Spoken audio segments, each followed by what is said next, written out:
Chapter 553. The power of thunder and lightning was one of the most powerful forces that Su Luan had mastered. It had always been destructive and had a very high chance of paralysis. Even the enemies of the legendary rank would be restrained in all aspects when facing it. It ignored most of the test of fortitude and paralyzed the enemy. Basically, all creatures of the legendary rank and above had varying degrees of resistance, especially warrior classes. Their resistance to control effects was even higher. Giant dragons' strong bodies allowed them to be immune to 80% of the control effects. As for ancient evils, their immunity was even higher. These monsters had a high chance of being paralyzed by Sullen's power of thunder. However, when facing the abomination, the paralysis effect of Sullen's power of thunder was reduced to the lowest. A strange power weakened the effect of Sullen's power of thunder. This way, the ceiling effect of Sullen's power of thunder was not ideal. Of course, if the power of thunder's paralysis effect was not good, the other control effects would be even weaker. Hathaway's order, shock, was directly immune to it. At this point in the battle, Su Lin had a headache. The abomination's recovery ability was too strong. It was connected to the god's corpse and could continuously draw power from the god's corpse to recover. In addition to its own recovery ability, it was too difficult to kill it. If only Chris was here. As a legendary succubus, with her damage output, this abomination would not be able to withstand it. Su Lin thought to himself. Suddenly, a beam of light descended from the sky.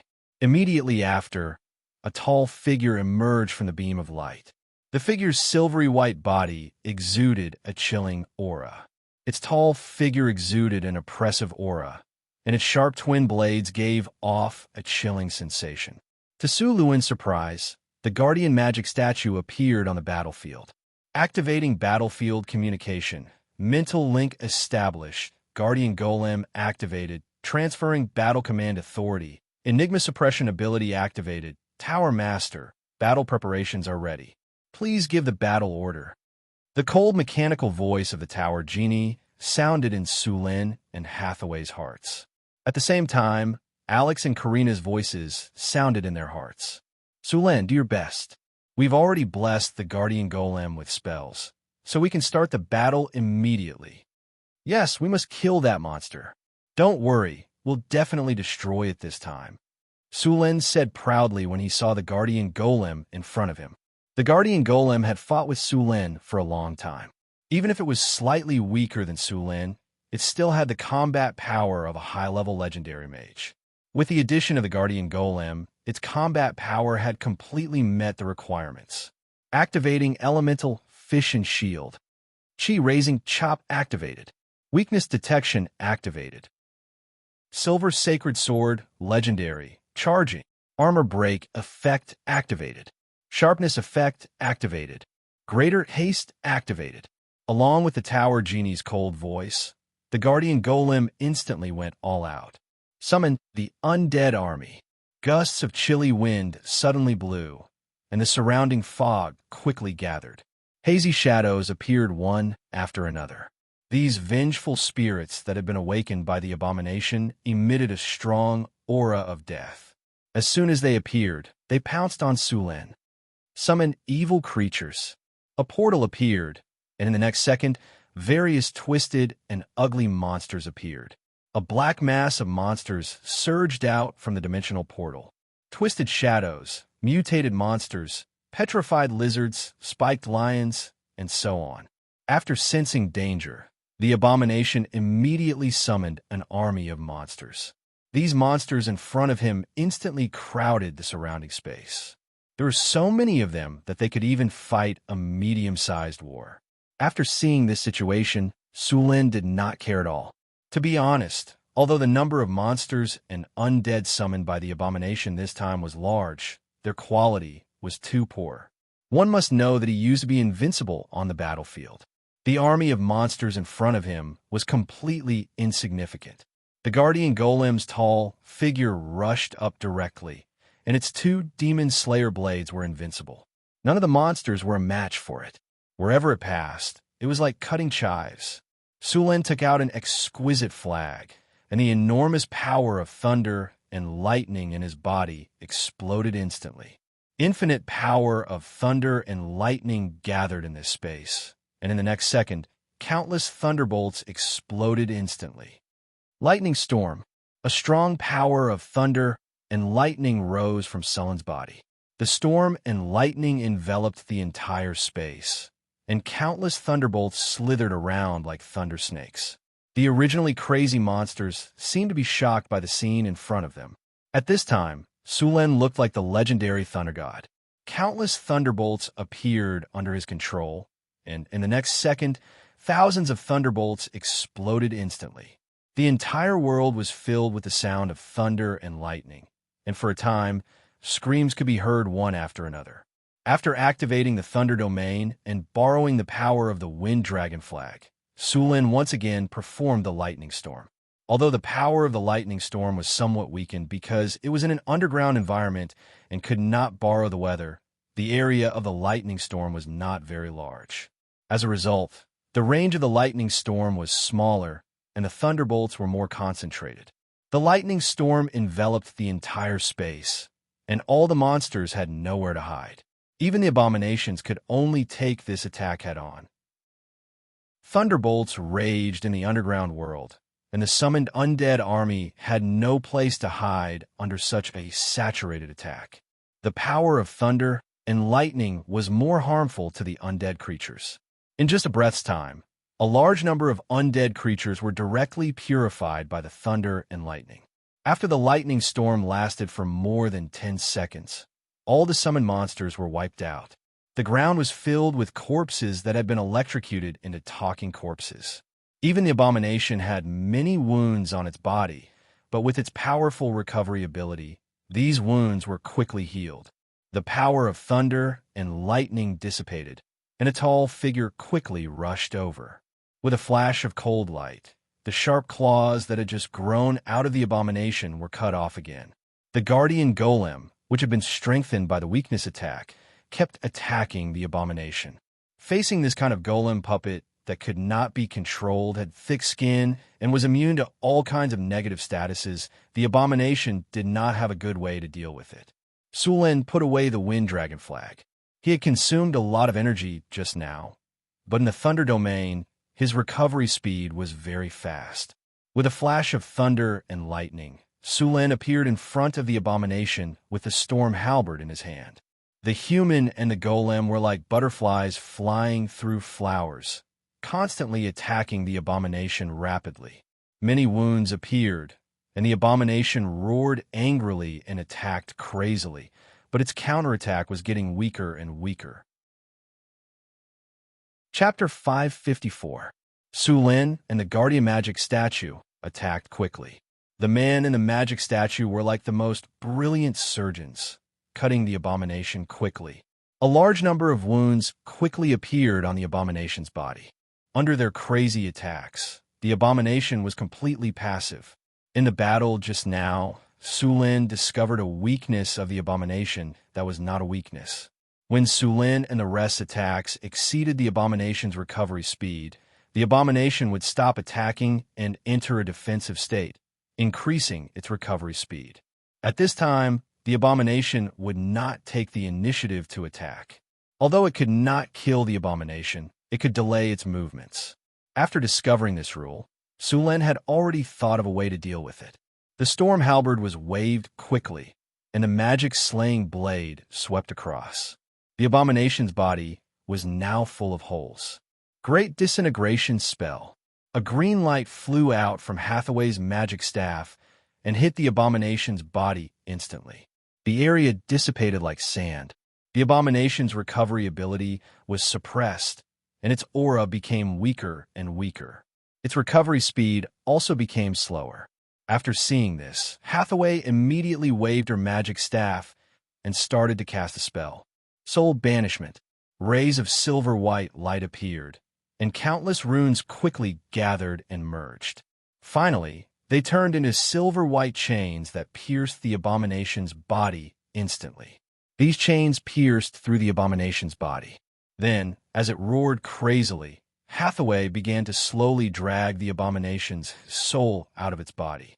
However, As an abomination, even if Su Lin and the guardian magic statue worked together to severely injure it to the brink of death, it was still very difficult to drag its soul out. As Hathaway's magic power continued to deplete, soul shadows were drawn out one by one, wailing. However, these were not the real souls of the abomination. These wailing souls were just pitiful people who had been devoured by the abomination. They were used as consumables by the abomination to resist Hathaway's soul banishment. Damn it, why are there so many souls? Didn't you say that he was sealed in here? Many souls flew out of the abomination's body, but his soul still didn't appear. Su Lin couldn't help but curse.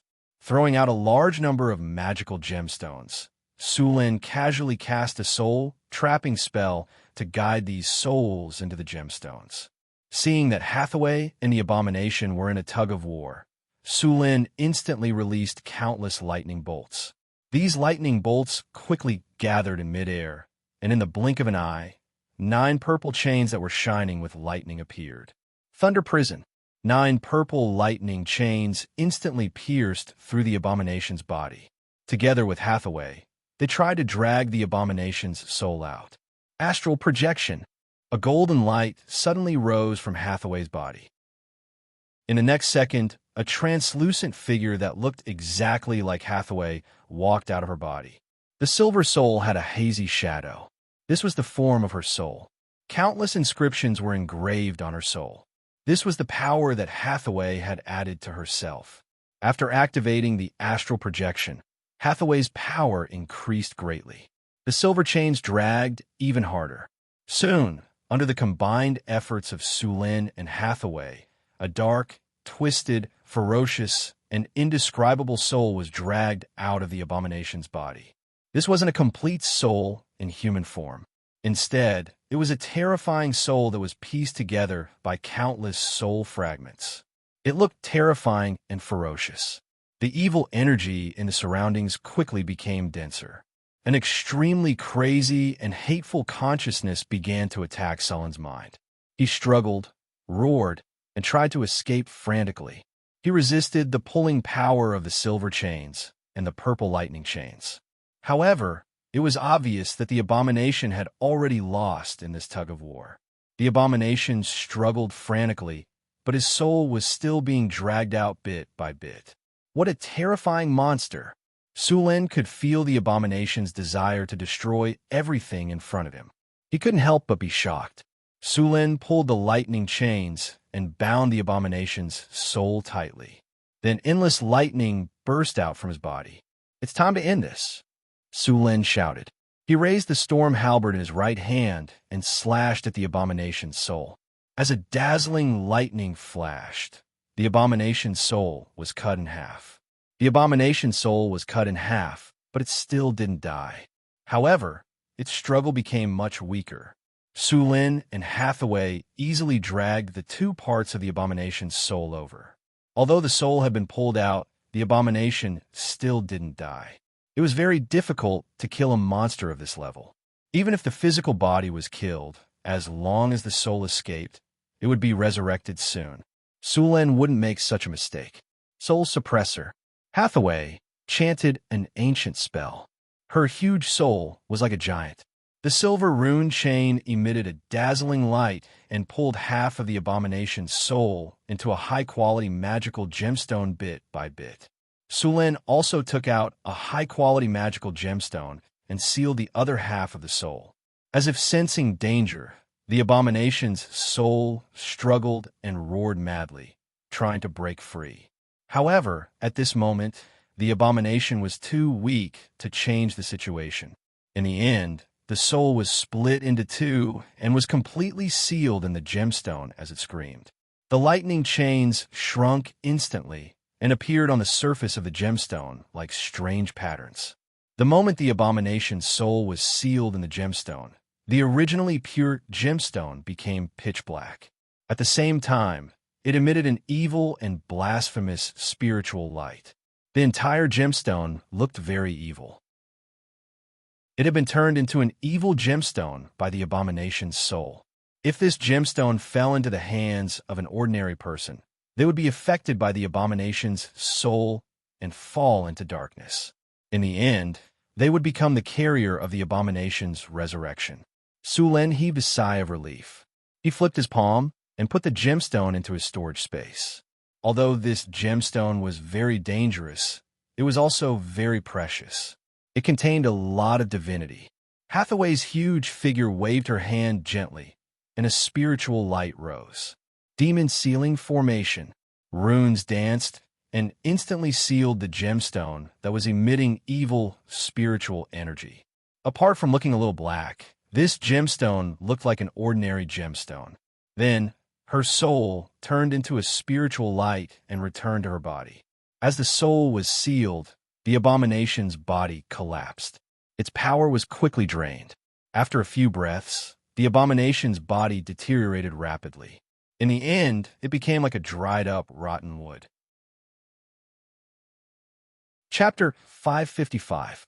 The lightning dissipated, and the entire space became clear. Although Su Lin did not carefully check how much divinity there was in the abomination's soul, it was definitely more than the divinity crystals he had obtained before. However, it would take a long time to extract the divinity and use it. This was also the method he used to kill the abomination. Su Lin did not have the power of death, so he could only rely on this method slowly. After the battle ended, Su Lin let out a long sigh of relief. There were more spoils of war on the battlefield, and the most important one was the corpse of the ancient god. Although an abomination was born from this corpse, the corpse still had extraordinary benefits. The abomination did not inherit all the divinity in the corpse, so there was still a lot of divinity left in the corpse. In addition to the divinity, there are also a large number of mid-level and low-level soul crystals obtained from killing many undead, which could provide raw materials for the golem factory. The corpse of the ancient god was huge. It was dozens of meters long, lying on the ground. One could imagine how tall it had been when it was alive. Even the tallest cloud giant in the material world was only close to its knees in front of it. This was a male god, and the corpse was somewhat broken. There was a hideous wound on the head and the heart of the corpse. It was obvious that this was the fatal wound that killed this god. It would be very troublesome to transport such a huge corpse out directly. Moreover, this kind of corpse was full of divinity. Once the news leaked, it would definitely be a disaster. By then, not to mention the legendary masters in the material world, even the gods would not be able to help but send their avatars to fight for it. By then, it was likely to cause a disaster like the time of troubles. After Su Lin checked that there was no problem with the corpse, he added another layer of seal. After the abomination's soul was sealed, the corpse was directly separated from the corpse. After a final inspection and cleaning, Su Lin and Hathaway were relieved. After sealing the space again, Su Lin and Hathaway returned to the wizard tower with the guardian golem. Alex, Karina, I'll leave the rest to you. Hathaway and I need to rest first. If there's nothing important, don't disturb me. After saying that, Su Lin directly found a room on the astrology platform and walked in. After getting rid of the abomination that was a ticking time bomb, the entire sorcerer tower could finally relax. Without the threat of the abomination, the restoration of the sorcerer's tower was on the right track. The wizard tower had been sealed off for thousands of years, and many parts of it had been damaged. The repair work was tedious, but the good thing was that the core area wasn't damaged. Alex and Karina could do the job. Su Lin came to a room and waved his hand casually. A gust of wind blew through the room and cleared all the dust. Then, he closed the door and began to check his harvest. After the battle, Su Lin did not pay attention to the system notification. He only had time to check it now. The battle is over. Congratulations, host. You have successfully killed an abomination. You have received 573,000 experience points. You have received God's Bone X1. Congratulations, host. You have successfully killed an abomination. You have received a Diamond Treasure Chest X5. You have received 1 legendary skill point. Congratulations, host. You have received an epic victory. Battle of the Abomination Legendary Battle. May 1689 of the Huiyue calendar. A large number of mutated monsters appeared in your territory. In the process of investigating the cause, you found an ancient ruin. In the process of exploring the ruin, you learned that this ruin was used to suppress an abomination. At this time, as the seal was damaged, the supply of elemental energy was insufficient, and this abomination was about to break free. In order to prevent Northtown City from being destroyed, you finally decided to kill the abomination with Hathaway. In the third floor of the Sorcerer Tower, in a strange space, you successfully killed the abomination with the help of Hathaway and the Tower Genie. With your return, this news will gradually spread, and your name will begin to spread across the continent. Sullen's prestige was now very high.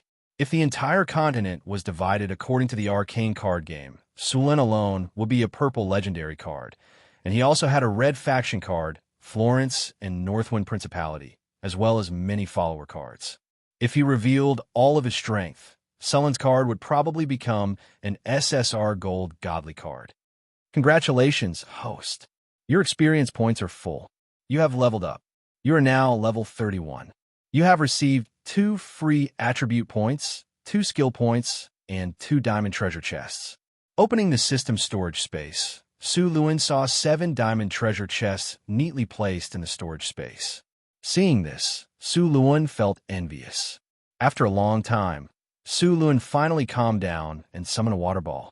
Su Luan carefully washed himself and then prepared to open the chests. Su Luan opened the storage and took a deep breath. In the next second, he chose to open all the treasure chests. Congratulations, host. You have successfully opened the diamond treasure chest. You have received the item 9 Transformations Golden Pill *1 bottle. Congratulations, host. You have successfully opened the diamond treasure chest. You have received the item Nature Crystal *1 bottle. Congratulations, host. You have successfully opened the diamond treasure chest. You have received the item Advanced Legendary Soul Crystal *1 bottle. Congratulations, host.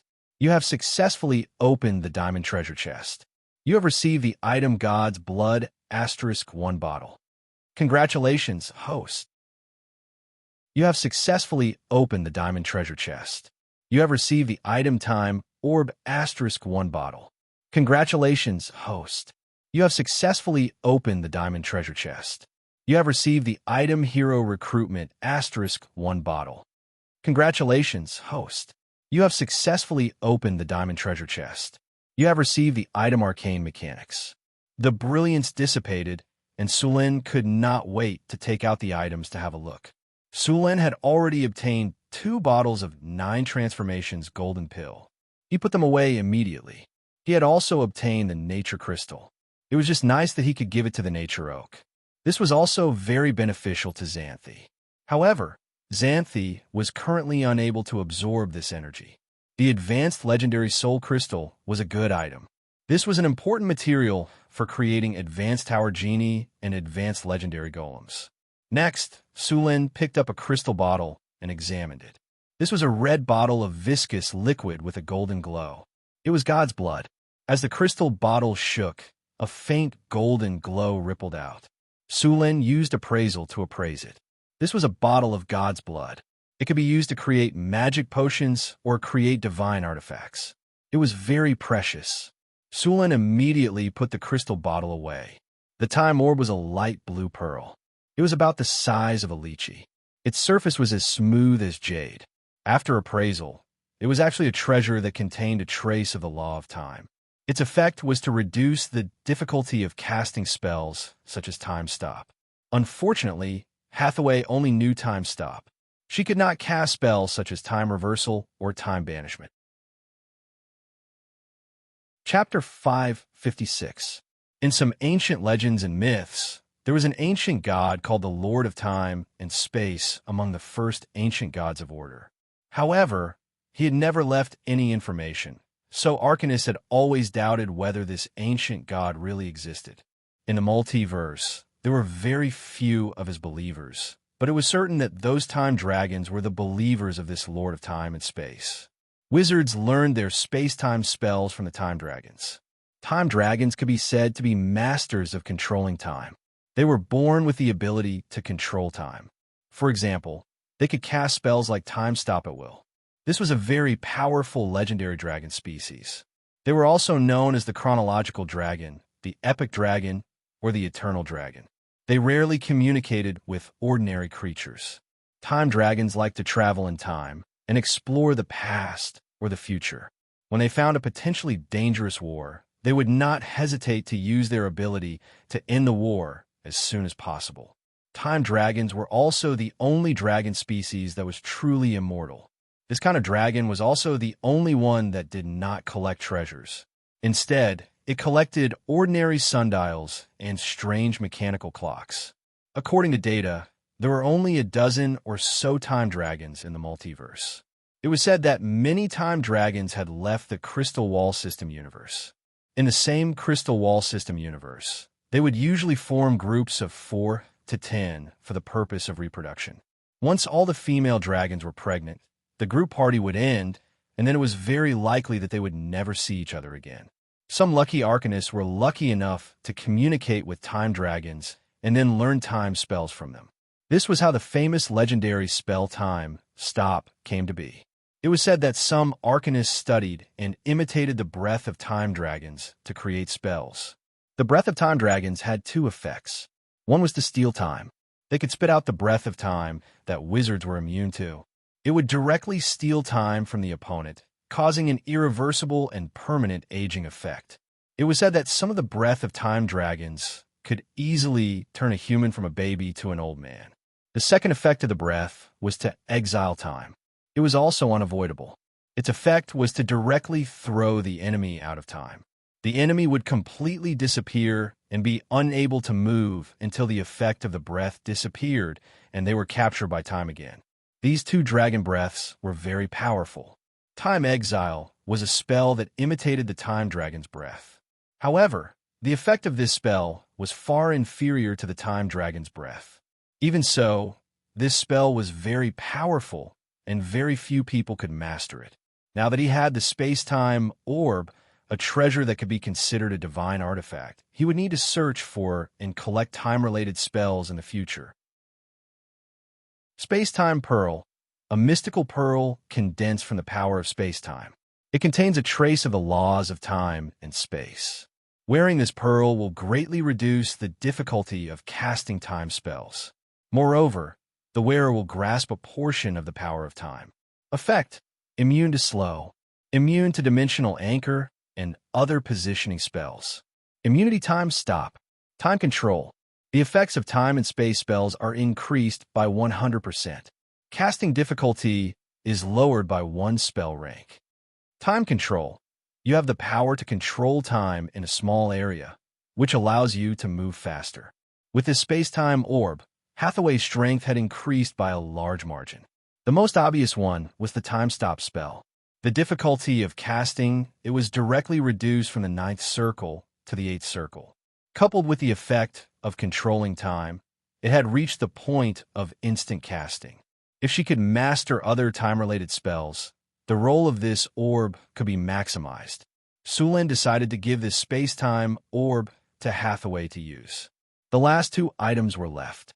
One of them was a hero recruitment token. This thing looked very similar to the recruitment token he had obtained before, but there was an additional word hero on the token. After using appraisal, he found that this thing just solved his urgent need. Hero recruitment token. This is a promise from Hero. After using it, you can recruit 1 to 3 wandering heroes to join your command. Of course, you need to pay the hero's reward. Note, the user's identity will affect the quality of the recruited heroes. Sulin had decided to build Deepwater City some time ago and was ready to open up sea trade.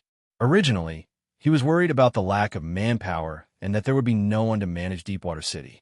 As for letting the nobles of the Kingdom of Florence manage it, Sulin did not trust them.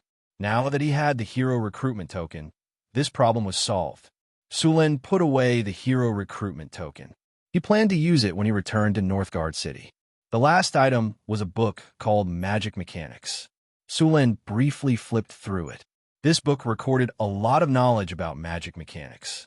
It was all-encompassing and had many applications. For example, it could be used to upgrade golems, the energy channel of wizard towers, the structure of buildings, and even the construction of Floating Space City needed a lot of knowledge. After putting away these things, Su Lin began to check the rewards after this upgrade. After all his attributes had reached 50, if he wanted to increase his attributes, he would need 3 free attribute points to increase 1 attribute point. Su Lin was not in a hurry to increase his attributes. His current attributes were already very high, so he did not lack 1 or 2 free attribute points. As for the 9 transformation golden pills, he was going to give some to the others. After all, Alex, Karina, Phyllis, Xanthi, and his 2 personal maids had not reached the legendary level. It would be better to give it to them. Su Lin chose to use the 2 normal skill points he had obtained when learning spells. These skill points could speed up the learning of spells. As for the legendary skill point, Su Lin planned to use it to upgrade his Iron talent. This talent was a little special and very useful. When fighting against high-level monsters, he would often encounter Iron Will. Just like a dragon, ordinary people did not even have the courage to stand beside it, let alone attack it. Iron Will might seem useless, but it was indispensable. After using the legendary skill points to upgrade, Iron Will talent was upgraded to Advanced Iron Will. If he wanted to upgrade it to Legendary, he would need to use 1 more legendary skill point. In addition to these gains, Su Lin also obtained a piece of God's Bone. After using Identify, he found that it was a high-grade material. God's Bone looked similar to bones, but it was made of jade. There was a trace of golden light on it, and it was very hard. It could be used to make high-grade magic items. It was a very precious material. Su Lin wondered if he could try to make a divine item with the God's Bone and God's Blood. P.S. Read a book. The world enters the Age of Lords. Read if you like. Chapter 557. After putting these things away, Su Lin checked the divinity crystals that he had just obtained. There were 2 divinity crystals this time. The one in Sullen's hand had about 8 points of divinity. The one in Hathaway's hand should be about the same as the one in his hand. It added up to 16 points of divinity. This abomination had more divinity than many demigods. This was because the great Arcanist had sealed it so that it was not completely born. There was still a part of the divinity in the god's body that had not been absorbed by it. If this abomination broke the seal and absorbed all the divinity, its divinity would probably reach the level of a weak god. Of course, with more divinity, the abomination's strength would also increase. By then, it would be Sullen's turn to be unlucky. Su Lin did not mind having more divinity. Although he did not intend to walk the path of a god, it was still good to use divinity to increase his strength. In fact, if Su Lin was willing to become a god, he could establish a church and preach. Of course, at this time, he could only be called a false god. The minimum requirement to become a god was to have 30 points of divinity, which was the level of a weak god. At the same time, he needed to master the power of rules and condense it into a divine personality. Su Lin was still a little short of this. He could condense the divine personality of the Thunder God. As for the clergy, there were many choices. If Su Lin chose to become a god, it could be done in about 10 or 20 years. However, he would be trapped in this universe of the Crystal Wall system and could not go to other Crystal Wall systems. Although gods were powerful, there were many restrictions. As a god, he had to fulfill the obligations of his clergy. At the same time, he could not leave the god's kingdom at will. If it was only for 180 years, he could consider it. The key was that as long as he was a god, he had to fulfill this job. This was also the reason why the ancient gods who were tired of it gave their clergy to their descendants or other successors. After becoming a god, Su Lin still needed to choose a side. With his current strength, a god with weak divine power could only be regarded as a small role among the gods. He could be regarded as a god under other gods. In the Pantheon Temple, his seat was also the last few. In order to become a big shot or a main god in a god system, one had to be at least mid-level divine power. As for those large god systems, such as the main gods of the Elven god system, they must be at the level of great divine power. The most powerful gods in the Pantheon Temple were great divine powers. The ancient god of death, Jurgil, and Mother Gaia were at this level, but they had already retired. After becoming a god, he would gain allies and enemies at the same time. At that time, he would have to face other hostile gods. Moreover, compared to other gods, the god of Thunder's priesthood did not have an advantage. It would not be easy for him to develop and grow. He also needed to be careful of those hostile gods. Perhaps one day, he would be tricked by them. Sulin did not want to live such a life. So instead of becoming a god, it was better to become an astral wanderer. Collecting divinity would not only make him stronger, but it would also give him the essence of immortality. After resting in the room for a day, Sulin recovered to his best state. Then he left the seclusion room. At that time, Hathaway was still in seclusion. She had gained a lot this time and needed some time to organize it. After coming to the astrology platform and eliminating the abomination, the ancient ruins had become sullen spoils of war. It could be said that it was the biggest gain besides the divinity. A well-preserved floating space tower that could fly in a secret realm. "Welcome back, Tower Master." The voice of the tower genie sounded. "Where are Alex and Karina?" Sulin looked around. There was no one on the astrology platform, and he did not know where the two of them had gone. "Ms. Alex and Ms. Karina are repairing the elemental pool," the tower genie said. As it spoke, it directly displayed a projection image. In the image, Alex and Karina were in the basement of the wizard tower. "It seems that they are not slacking off." Sulin nodded.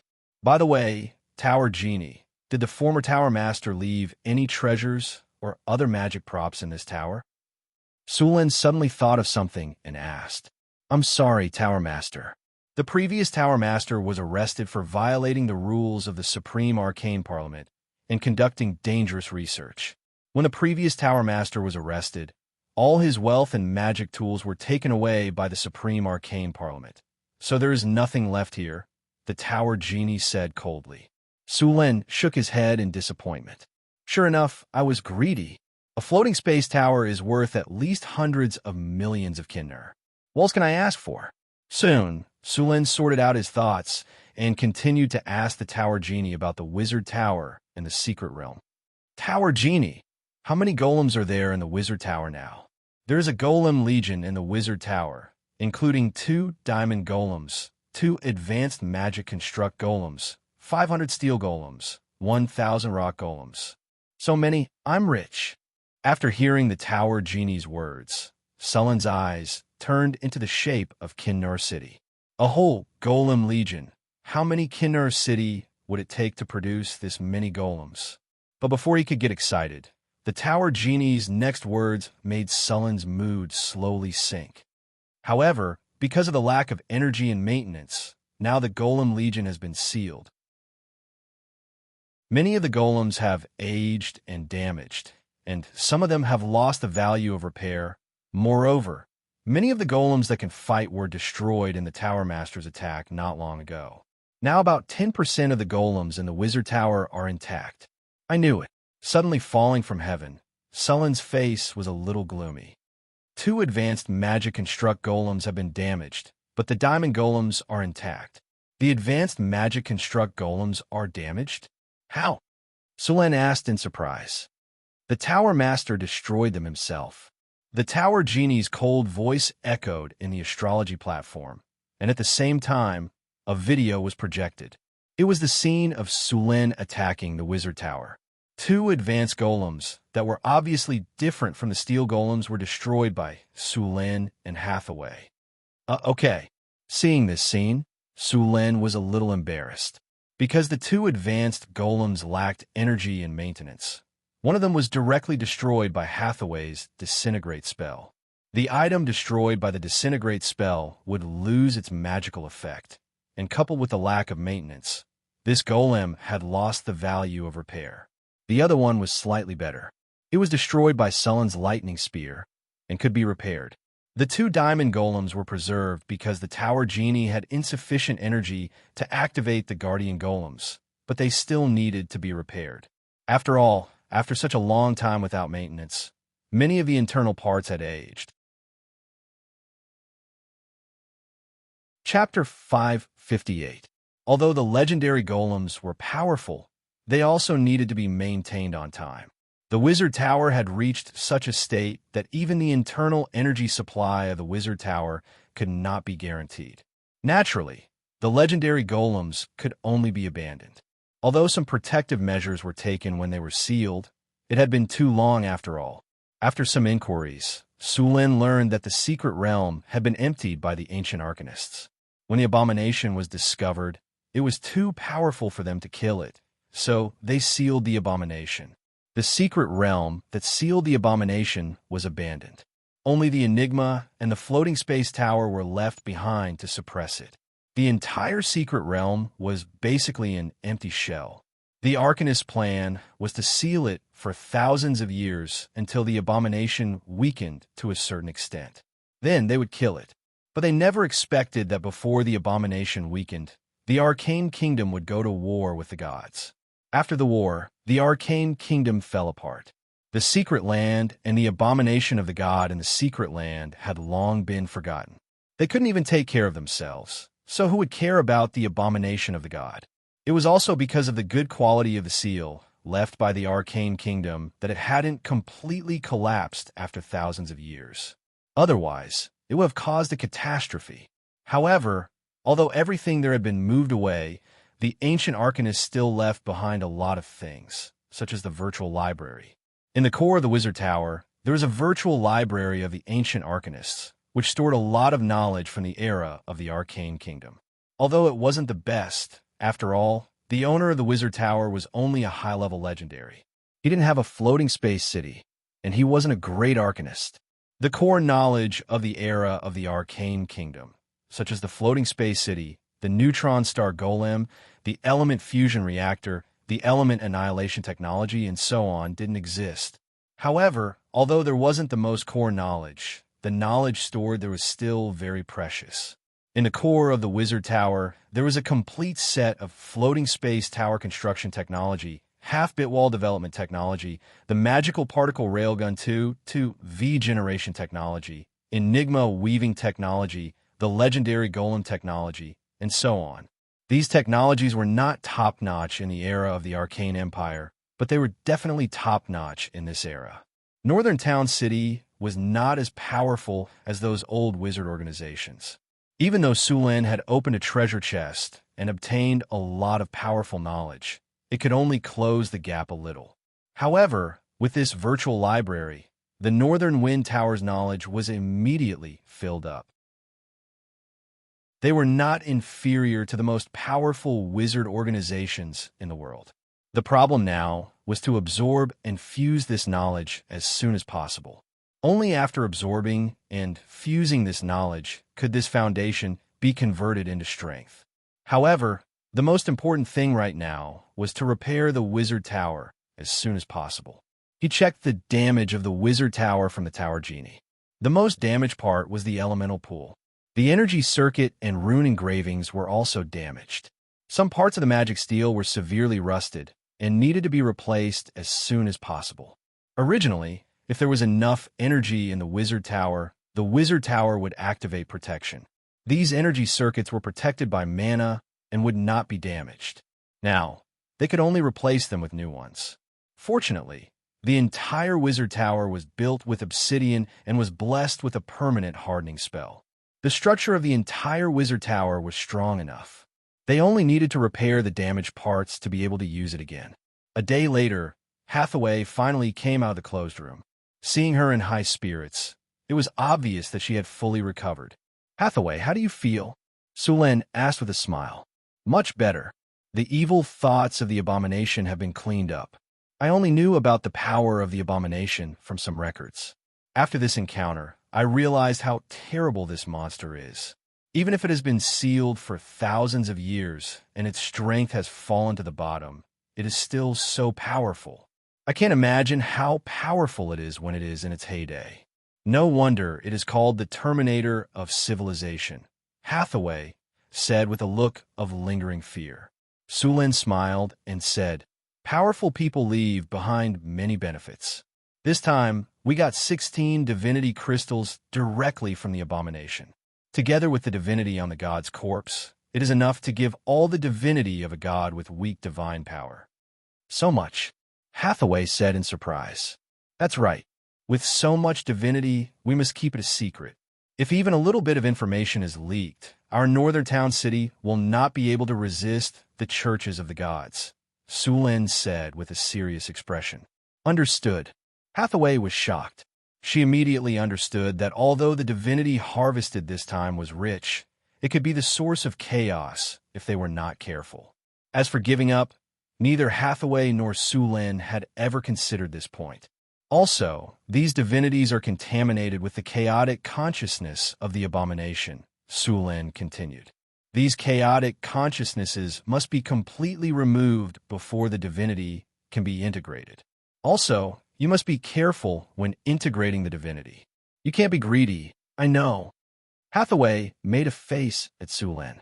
I was the one who told you about the research on divinity. Now you're lecturing me. I am reminding you to be careful. Su Lin raised his hand and knocked on her head. By the way, Alex, Karina, and I have searched the ruins for the past 2 days. It is so clean that rats can run away. Su Lin pursed his lips and said, when the Arcanists evacuated, they took away everything that could be taken away.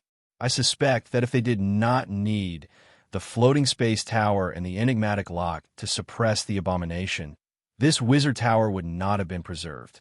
As for those golems, they were deliberately left behind by the Arcanists to guard this place from being destroyed by others. Doesn't that mean that we not only cleaned up the mess of the Arcanists, but also didn't get any benefits and came here for nothing? Hathaway couldn't help but say, these Arcanists are too stingy.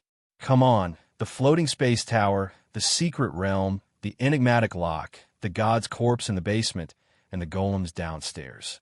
These are not benefits. Alex couldn't help but say, these are props to seal the abomination. They had to leave them behind. How can it be considered a reward? Moreover, the things here are basically broken, and we have to repair them ourselves. Hathaway said with dissatisfaction. That was Sullen's true teaching. If the Arcanists were still alive, Su Lin would definitely ask them for benefits. It's not that there are no benefits. The Tower Genie also keeps a virtual library, which contains a lot of technical information and various magic knowledge from the Arcane Empire. Is there a floating space city? Hathaway asked excitedly. What do you think? Su Lin looked at her as if she wanted to eat **T. It's the end of the month. She's rolling on the ground begging for monthly votes. The kind that can't be kicked away. Chapter 559. Inside the Wizard Tower, Su Lin, Hathaway, Alex, and Karina were repairing the Wizard Tower. With Hathaway's help, the speed of the repair sped up a lot. Since there were no materials here, Su Lin even went back to the northern town city to retrieve some of the materials stored there. On the way back, Su Lin met the 2 monks again. They had not left and kept saying that they wanted to suppress the monsters in the ruins. How could Su Lin let them go to the ruins? He directly rejected them. After sending the materials to the ruins, Su Lin temporarily left. With Hathaway there, he did not need to worry about the ruins. He still needed to take charge of the construction of Deepwater City. During this time, the second batch of construction workers had already gone to Deepwater City. Other than that, the caravan of the northern town city had also gone to the southern countries to recruit craftsmen and sailors to try to build ships. There was also one more thing that he needed to do. He needed to use the hero recruitment token in his hand. After returning to the palace, Su Lin took out the token and chose to use it. A light flashed. The hero recruitment token instantly lost its luster. Then, it turned into dust and fell from his hand. A breeze blew past, and it disappeared without a trace. Ding! The host has used the hero recruitment token. The effect of the hero recruitment token has been activated. In the next 3 days, 1 to 3 heroes will come to join you. Please accept them.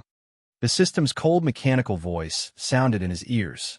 After hearing the system's reminder, Su Lin called for the guards and told them to inform him if anyone came to join him. If he was not there, they had to treat those people well. When he came back, he would then go to the secret border. Su Lin also obtained a nature crystal from killing the abomination of God. He planned to continue using it on the nature oak. After arriving at the secret border, Sulin went to the nature oak's small world with ease. After sensing Sullin's arrival, the nature oak gently shook its branches as if it was greeting Sulin. After not seeing each other for a while, the nature oak had grown taller, and its nature aura had become stronger. As soon as he arrived, Sulin saw a wooden house next to the nature oak. Just as Sulin was confused, Xanthi walked out of the wooden house. After seeing Sulin, she ran over excitedly. "Sulin, you came to see me."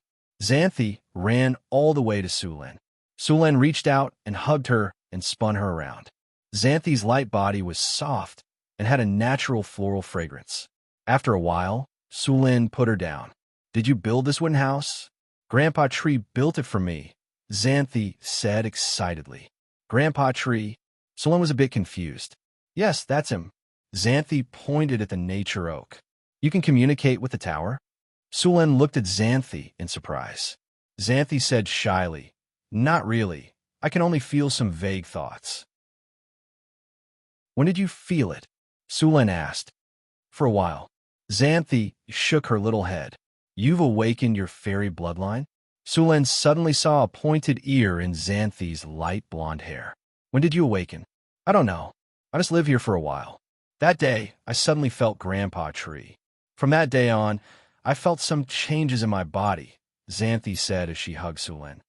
"After a while, my ears grew longer, and I felt that I was much stronger. Oh, I could also use spells." Saying this, Sandy waved her hand toward the plant beside her. Bloom! A green light flashed, and then something surprising happened. The plant immediately began to grow rapidly. In the blink of an eye, a flower bud appeared. Then, the flower bud grew rapidly and split open. Soon, a flower bloomed in front of them. "Nature spells." Sullin's eyes lit up. "Is this your awakened ability?" "Yes. I can also use some illusion spells," Xanthi said proudly. She looked as if she wanted to be praised. "Great." Sulin smiled and rubbed her head. "Oh, you can take care of plants, right?" "Yes. My ability can make plants grow better, reduce pests and diseases, and accelerate their growth." Xanthi nodded. "Then from today onwards, you will be the chief planter of the botanical garden. Take some time to check out the magic herbs growing in this secret realm and give the winged one some guidance," Sulin said happily. "Me?" Xanthi was so surprised that she could not close her mouth. "I can't. I have never planted any magic herbs before. Moreover, those magic herbs are so precious. If they die in my hands, it's okay. There are many magic herbs. I will take some out for you to experiment. Besides, you have to believe in your talent and trust my judgment," Sulin said with a smile. "Then, I will try." Xanthi nodded her little head. "But if I make a mistake or break those magic herbs, you can't be angry."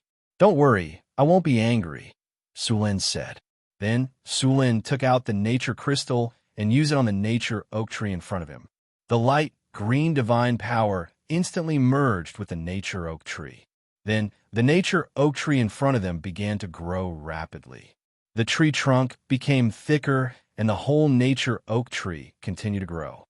In less than a minute, the nature oak tree in front of them had grown to a height of more than 60 meters. The branches and leaves were lush, and the whole tree looked like a big green umbrella. The aura of nature in the surroundings became thicker and thicker. The surrounding plants grew rapidly in this aura.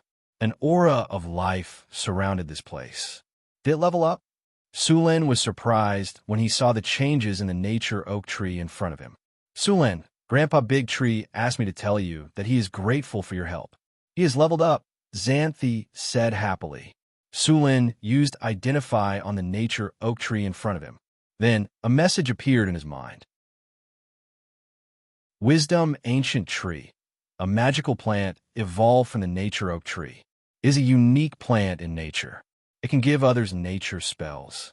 Living here can improve one's physique, increase one's lifespan, and purify one's bloodline. Skills: enlighten, all nature, purify, nature spells, etc. Has a low chance of producing the fountain of youth. Seeing this wisdom ancient tree, Sulin was very happy. With this tree, as long as he had time, he could create a group of druids. Seeing its abilities, Sulin planned to arrange for his two little maids to live here for a while. He believed that their elven bloodline would become thicker and their strength would increase. Chapter 560. Sulin was a little surprised by the wisdom tree's appearance, but it was also reasonable. After all, it had cost him 2 nature god crystals to complete its evolution. Looking at Xanthi's attributes, Xianxia had directly become a rank 1 creature after awakening her fairy bloodline. There were many types of fairies, but their strength was generally not high. For example, there was a fairy called a fairy that was about 20 centimeters in size. Their strength was generally at rank 1, and they were illusionary. Their attack power was very weak, and only the fairy queen was at rank 3. These fairies were not very strong, but because of their beautiful appearance and the fact that they could bring luck to people, they brought disaster to themselves. Back then, a large number of wizards had tried to capture these fairies. As a result, the remaining little fairies had to hide in places where no one would go. Although these fairies were not very strong, they were very good at hiding.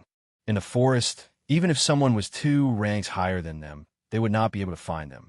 Xianxia had awakened a kind of natural fairy bloodline. The strength of this fairy bloodline was at the 2nd rank. Only a few fairy queens could reach the 4th rank. The potential of this fairy bloodline was limited, but it could turn Xianxia from a weak woman without the strength to a 1st-rank warlock. This was already very good. The fairy bloodline's potential was limited, but Sulin had divinity. If there was no other way, he could let Xianxia absorb some divinity. Divinity was the most mystical power in the multiverse. It had the effect of turning something rotten into something magical. Breaking through the limits of a species was only one of its effects. The fairy bloodline was about the middle of the bloodline among the warlocks. It could not be compared to the dragon bloodline. However, this bloodline also had its benefits. For example, it had a very long lifespan. Fairies' lifespan was not less than elves, and fairies would not age. They were also very beautiful. So many female warlocks chose the fairy bloodline and became wizards. Sulin left Xianxia a 9 transformation golden pill and a set of books for her to learn from a wizard apprentice to an official wizard. He let her live and learn at the wisdom tree. This time, Sulin gave all the 9 turns golden pills he got to his women. A bottle of 5 pills was not enough. In the end, Hathaway and Chris were legends, so he didn't give them to them. Everyone else got 1 pill each. Sulin gave the time orb to Hathaway to use, and Sulin gave her a little divinity, but this required her to completely integrate the power of the Baylor. Sulin planned to keep the advanced soul crystal to build the advanced legendary golem. As for the God's blood and God's bones, Sulin and Hathaway had discussed and decided to upgrade the storm halberd. God's blood and God's bones could be used to create divine weapons, but even the lowest grade divine weapons were not easy to create. There were very few divine weapons in the multiverse. Other than the fact that some of the materials were precious, there was also the fact that they required the most important thing, divinity. Only by imbuing the item with divine power could it be called a divine artifact. Otherwise, it could only be considered a magical item. One had to know that divinity was directly related to the power of the gods. Very few gods would do this. Of course, there were also some powerful magical items that were called divine weapons. These magical items were far more powerful than other magical items, such as the Lich Ring. It was said that this item was a magical item made by a lich who had lived for an unknown period of time. Although it was not a divine weapon, the power it contained was no less than a divine weapon. For spellcasters, it was even more powerful than a divine weapon. Another point was that although divine weapons were very powerful, they also had restrictions. Generally speaking, divine weapons that belonged to a god had to be used by the god's faction. In order to upgrade the storm halberd to a divine weapon, Sulin had to imbue it with divinity. As for directly using the divinity of the abomination, the chaotic and evil divinity, and it would make the weapon something that could only be used by the chaotic and evil faction. Therefore, the best way was to extract the divinity from the abomination. As for upgrading the divine weapon, Hathaway had only made a preliminary plan. It would take some time before it could be carried out.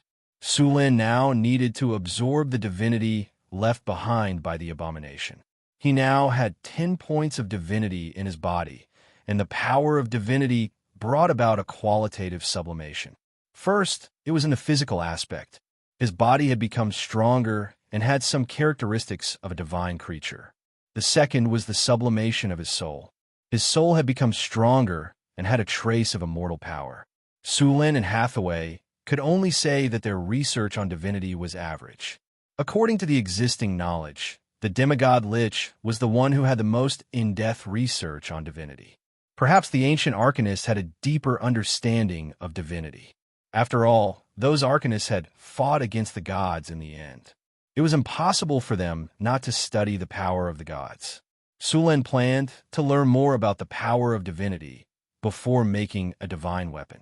When Sulin returned to Northern Town, a guard hurriedly came to report that 2 middle-aged men had come to join him. After hearing the guard's report, Sulin knew that these 2 men should be the heroes he had recruited with the hero recruitment token. Sulin was in a good mood, as he had recruited 2 heroes with the token. Although he did not directly reach the maximum value, he was not so unlucky as to only recruit 1 hero. Sulin waited in the study for a while, and the servant came in with 2 middle-aged men. One of the 2 middle-aged men had a weather-beaten face. His hands and feet were thick, and his clothes were a little shabby. His brown hair was a little messy, and he had a thick beard. There was a thick layer of calluses between his thumb and index finger. There was also a scar on his face, which made him look unusually ferocious. The other man was the exact opposite. This man was clean and tidy, and his temperament was polite. Although his clothes were not luxurious, they were neatly tailored. His blonde hair was also carefully trimmed. He looked like a noble. "Hello, Your Majesty. I am Barbassa. I am willing to fight for you." "Hello, Your Majesty. I, Holland, am willing to serve you." The 2 men saluted after seeing Sulin. Sulin asked them to sit down, and at the same time, he asked the servant to bring some wine and drinks. At the same time, he checked their attributes. Unexpectedly, these 2 heroes were actually tier 4 powerhouses. It should be known that powerhouses of this level would receive preferential treatment in any organization or country on the continent. The conditions Sulin gave were much worse than the conditions of other kings. One had to admit that the system recruitment token was powerful. After a simple conversation, Sulin learned some information about the 2 men. The man named Barbassa was actually a pirate captain.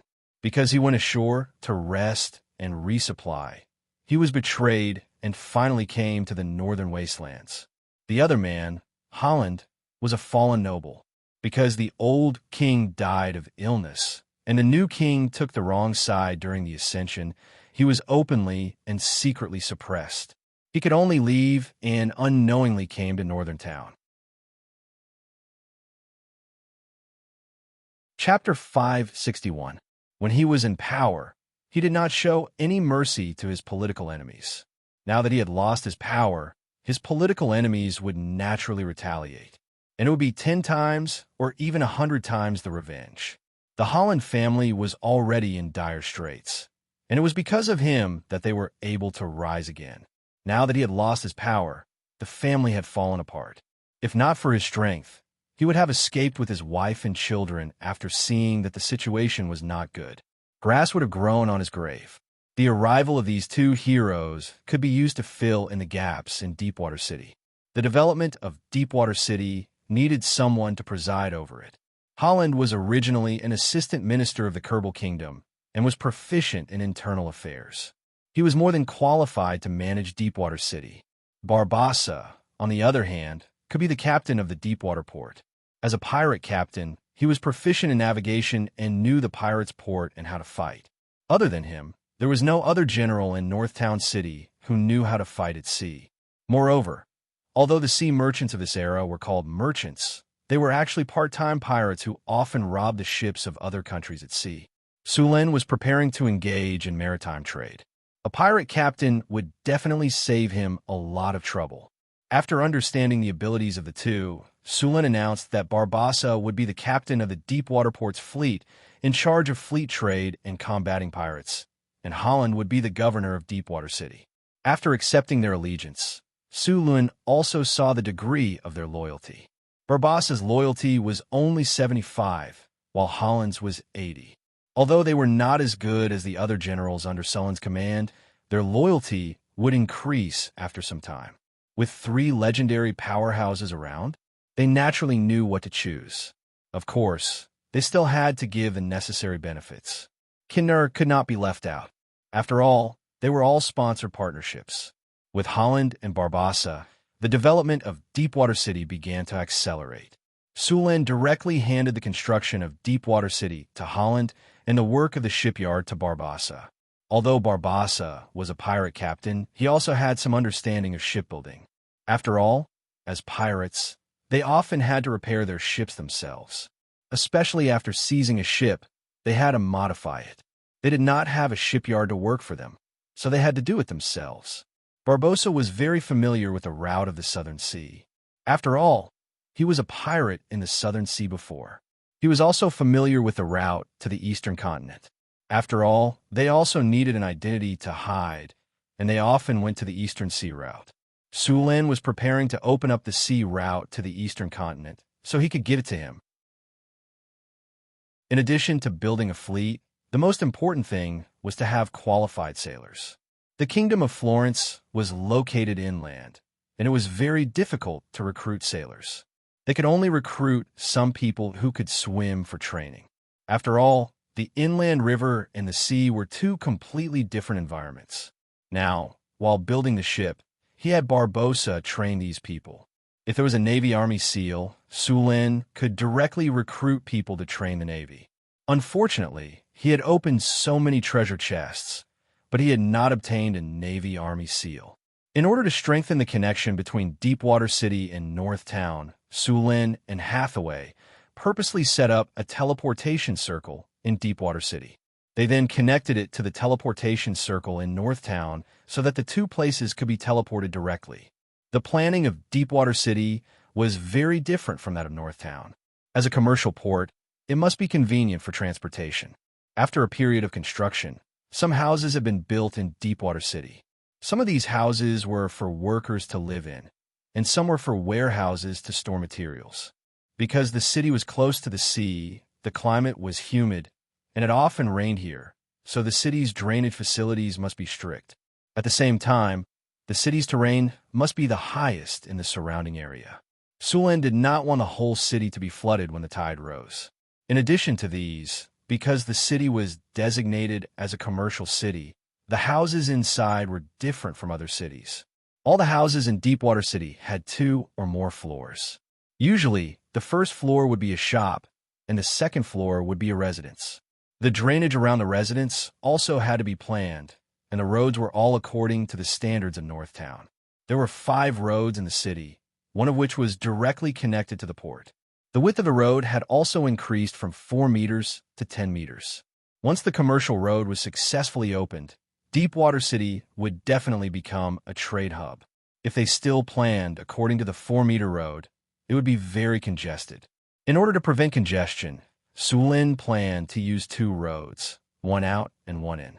They would go out from the east gate of the city and enter from the north gate. This way, they could reduce congestion as much as possible. Deepwater City's harbor also needed to be built larger. Because Deepwater City was located on the southeast coast of the northern wilderness, the climate here was still somewhat cold.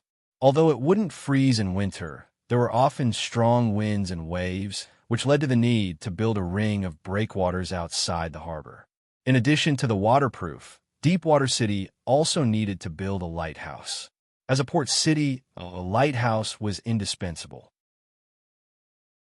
In this era, navigation technology was limited, so a lighthouse was very important as a building to guide the direction of ships at night. Now, there were almost 10,000 slaves working in Deepwater City. A large part of them were captured by Boulder's army. According to Sulan's plan, at least 50,000 people were needed to build Deepwater City in 1 to 2 years. With so many people, North Town could not transfer them, so they could only grab people from the wilderness near the sea. Originally, the surrounding wilderness also needed to be cleaned up. Sulen did not want to let these monsters affect the safety of the city. Carts of bricks were unloaded from the ships, which were transported from North Town. After several cleaning of the Red Sand River, there were no longer any water monsters blocking the way. Ships transported all kinds of materials. Deepwater City did not have a brick factory, so they could only transport from North Town. Fortunately, water transportation was very convenient. After carefully inspecting the construction of the city, Holland immediately went into work and began to methodically instruct the slaves to build. In order to make these slaves work hard, Sulen also prepared a lot of food. Although it was only potatoes and fish, it was very good for the slaves. Among these slaves, there were many kobold and gnoll supervisors. Northtown already had a mature plan to enslave these monsters. After Barbassa arrived, he directly took a group of newly recruited sailors to the shipyard. During this period of intense construction, a small sailboat had been built. Barbassa planned to use it to train the sailors first. However, for safety reasons, Sulen also gave them some underwater breathing potions. Chapter 562. The construction of Deepwater City proceeded in an orderly manner under Holland's command. Boulder led the army to clear out the various monsters around the city. Barbassa was leading a large group of newbies to practice swimming. Swimming in the sea and swimming in the river were two completely different experiences. The waves in the sea were strong, and those who had not been trained could be hit by a wave and never get back up again. Hurry up, you bunch of weaklings. Weren't you all proud before? How come you've all become soft-footed after a big wave? Barbassa held a bottle of rum in one hand and a rope in the other as he pointed at the sailors on the ship and scolded them. Although the ship was swaying, Barbassa was walking as if it was flat ground and did not sway at all. Get up, don't pretend to be dead.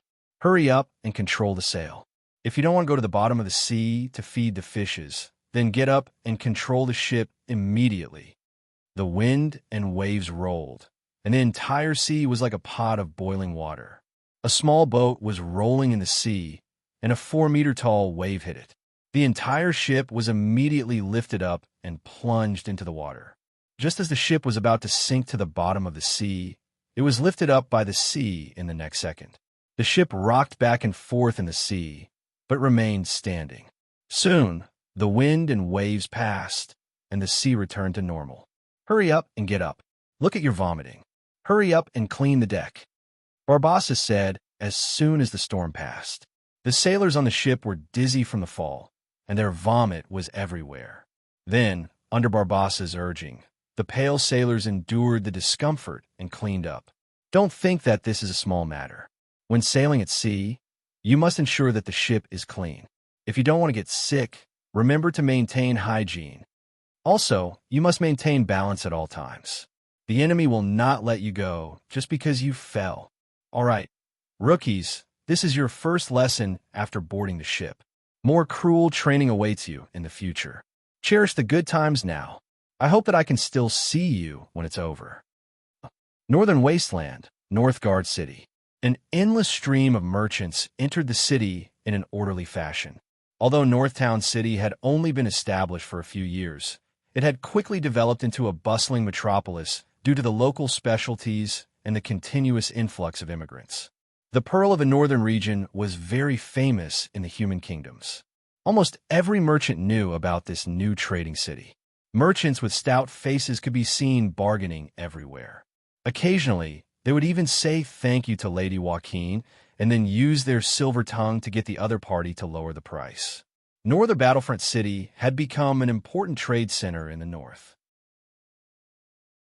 The wine, paper, sugar, spices, and all kinds of enchanted materials and potions produced here were very popular on the continent. As long as they were transported back, they could make at least double the profit. Surprisingly, the fastest-growing temple in Northern Town was neither the Church of Wisdom nor the Church of the Lord of Dawn, but the Church of the Lady of Wealth. This was the most prosperous trading city in the Northern Lands. Every day, a large number of merchants would come here. Almost all of the merchants who came here would go to the Temple of Wealth to pray that they could become rich. The merchants were the believers of the Lady of Wealth. Every transaction here was worth at least 1,000 kinar. The monthly tax revenue of Northern Battlefront City now exceeded that of Cult City, an important city in the north. The merchants would go to the Temple of the Lady of Wealth to pray, and basically, they would offer some money. The last time Sulin went to the Temple of Wealth, the walls of the temple were actually gilded. It was said that this was just a basic practice of the Temple of Wealth. At the most extravagant time, they would gild the entire temple with a layer of gold. It was said that in the City of Wealth, the temple was not only gilded, but even the entire city would be painted with gold paint. The whole city looked golden. Of course, with the growth of wealth, there were countless filth hidden on the smooth surface of the City of Wealth. All kinds of darkness grew in the corners. Don't expect the nobles and officials to have much integrity. In their eyes, integrity and bottom line were far less tempting than the shiny kinar. Even with the power of the Temple of Wealth restriction, there were still unknown corpses in the sewers of the City of Wealth. But in Northern Battlefront City, this situation had been completely eliminated. Sullen's control of the city was amazing. He would never allow any gray corner in the city to compete with him for wealth and control of the city. A large number of soldiers patrolled the city every day. Anyone who violated the laws of Northern Battlefront City would be arrested. Prancing Horse Tavern. This was one of the best taverns in Northern Battlefront City. The owner of the tavern was very smart. He came here when Northern Battlefront City was developing, but he did not get a license to trade in white sugar. However, the merchant was not disappointed. Instead, he found another way to open a tavern here. He used his connections to buy a lot of beautiful female slaves from other cities to provide services for the merchants who came and went. The first time he ate crabs made him a lot of money. His Prancing Horse Tavern also became a place where many merchants lived. At this moment, a large group of drunkards, tourists, mercenaries, and adventurers were chatting and laughing loudly.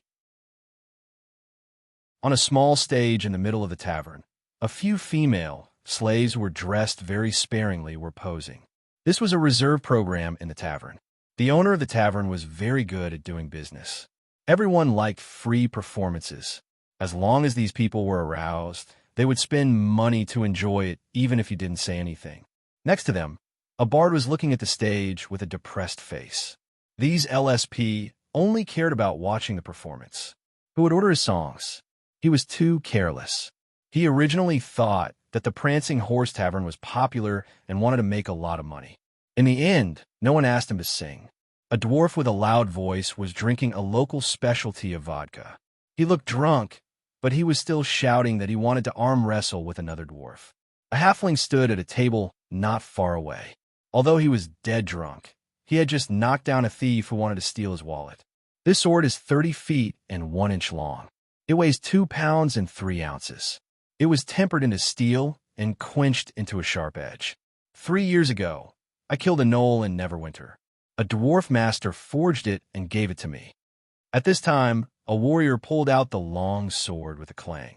It was cold and the sword was shining. It was indeed a good sword. The noisy atmosphere suddenly became strangely quiet. Everyone's eyes were focused on him. The man's expression was cold, and there was a murderous look in his eyes. After looking around, he said coldly, "Only 30 kinar." Chapter 563. After a moment of silence, there was a burst of laughter in the tavern. Sulin almost spat out the rum he just drank. A mercenary in the tavern laughed and said to the man, "I thought there was a guy who dared to make a move here, and I thought there would be a good show. In the end, this is what you showed us?" The others around him echoed. For a moment, the whole tavern was noisier than before. However, the adventurer looked indifferent and didn't care about it all. He looked back and forth in the tavern, but no one was willing to buy it. "You don't know what's good for you." The adventurer sighed secretly. He casually pulled the long sword and sheathed it. Then he sat back on the chair and looked at the dancers on the stage in the center of the tavern. Without a show to watch, the people in the tavern quickly forgot about this matter and began to drink again. Perhaps this matter would become a topic of conversation after drinking. Su Lin came back from Deepwater City. The next morning, he went to the city hall to check that everything was normal. Then, he went to check that there were no problems with the workshops. In the afternoon, he deliberately came to the most popular tavern in the city to feel the atmosphere. Just as he was thinking about whether he should let Karina have a hot dance after returning to the palace at night, he saw this scene in front of him. He had to admit that this performance was really good. But to be honest, although he was a little far away, Su Lin could still see that the long sword in the adventurer's hand was made of good materials and was well forged. It was indeed the work of a dwarf master. 30 kinar was very generous. If it was in the blacksmith shop in the city, it would cost at least 70 or 80 kinar. Su Lin thought that this guy was quite interesting. After thinking for a while, Su Lin asked someone to call him over. Soon, there were a few more people at Sullen's table. In addition to Su Lin and the adventurer, the two dancers who were dancing on the stage just now were accompanying them. After that, this guy didn't hold back. He hugged a dancer and put his hands all over her body. He even wolfed down the food and drinks on the table, completely like a reincarnated hungry ghost. Su Lin quietly watched him eat and flirt.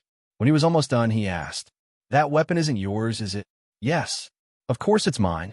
At this time, this adventurer did not have the image of an indifferent expert. His eyes were slightly narrowed, and he hugged the dancer next to him, his face like a pig. Why would an adventurer sell his weapon? Su Lin sneered. "This is my weapon. If I want to sell it, I'll sell it. What do you do about it?" Su Lin glanced at him and said, "I don't care, but where did you get this weapon?" "Telepathy." A light flashed in Sullen's eyes, and in the next second, the adventurer told him everything he knew. It was very simple. This adventurer was just picking up scraps. He accidentally found two adventurers fighting. In the end, one of them died, and the other was seriously injured. The one who was seriously injured was not very lucky.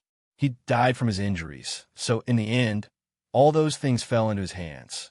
It was just that this guy didn't turn the windfall into his assets. Instead, he indulged in debauchery every day. In less than a month, he had spent most of the money. Therefore, he wanted to sell this weapon as well.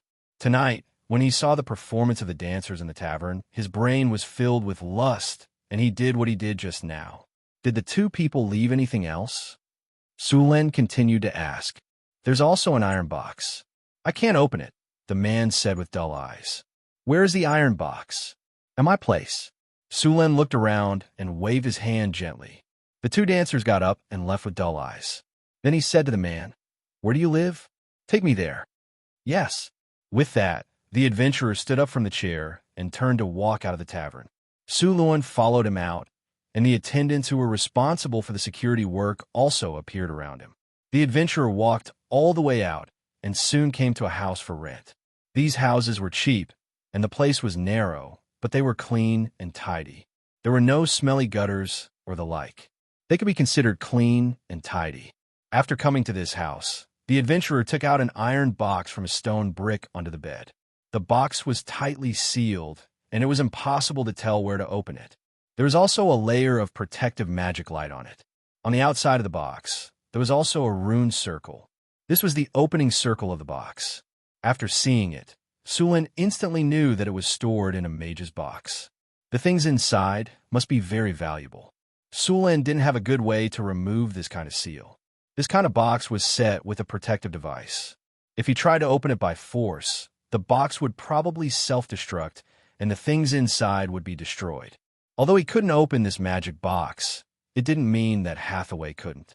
Although he was now a level 4 wizard, his knowledge was far from Hathaway's. Su Lin played with the box.